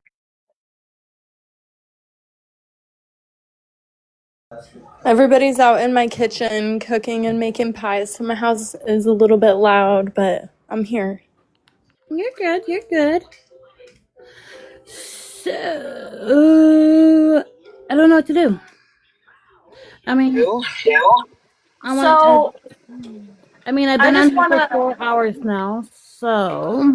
So I just want to say, from my perspective, from listening to that, he just sounds very like he insinuates a lot of things that are simply not true. Like he is very argumentative, and he talks as if he just knows everything. He's like a know-it-all, and very passive aggressive. Yeah, I don't like him. He doesn't know much about I think Andrew Dunlap has definitely basically put on gave him his rosy glasses about Gypsy Rose Blanchard and Oh my sold a god. tale that was so far from the truth. Therefore, he's Hopefully blinded. I'm saying that right. Allie Ray said it very good. Like, I don't think I could have put it in, like, you put it in the best words. Very arrogant and condescending. Yeah, that. But also remember that recording was not supposed to be viewed to the public per se. Yeah, it was hers to do. It was Audrey's to do what she wanted, but that wasn't what he had put in this podcast. He took it like maybe a 2-minute snippet from that whole hour. Mm-hmm. And to answer somebody's question that was in the chat, I do not have Bree's interview. If you want Bree's interview, I mean, you can always message her. I will not be listening to her voice. I can't handle it. I rather have Chew do the impressions of Bree instead of me listening to that agony freaking voice of hers. So, sorry, I don't want to like beat my head on a wall or something listening to it. Can we listen to some of the calls? I mean, I was probably going to take a break and I was going to come back probably like in a couple hours or so. Honestly, that's probably the best thing to do. Because this is my main account and I don't want to jeopardize it. I didn't realize what account I was actually on. So, until I seen the cursive and I'm like, screw it. I'm like halfway in, like 2 hours into it. I was like, I can't change now. But like I said, I'm probably going to take a break. My kids wants me to take them to the pool when their stepdad comes home. Well, that sounds like fun. Go do that. We'll reconvene later. Yeah. So like I said, just give me like a couple hours, 3 hours or so, and then I'll be back up live. Okay. So, Sounds all good. right. See you later. See you guys. I know everybody. Bye, everybody. Come onto my Thanks for plane. hanging We'll be out. back in a few hours, traveling spices. Love you guys. Have fun, Kristie. I will. You guys with you. Love you. Bye. Bye. Thank you for all the gifts. Thank you for all the support. I love and adore all of you. Bye.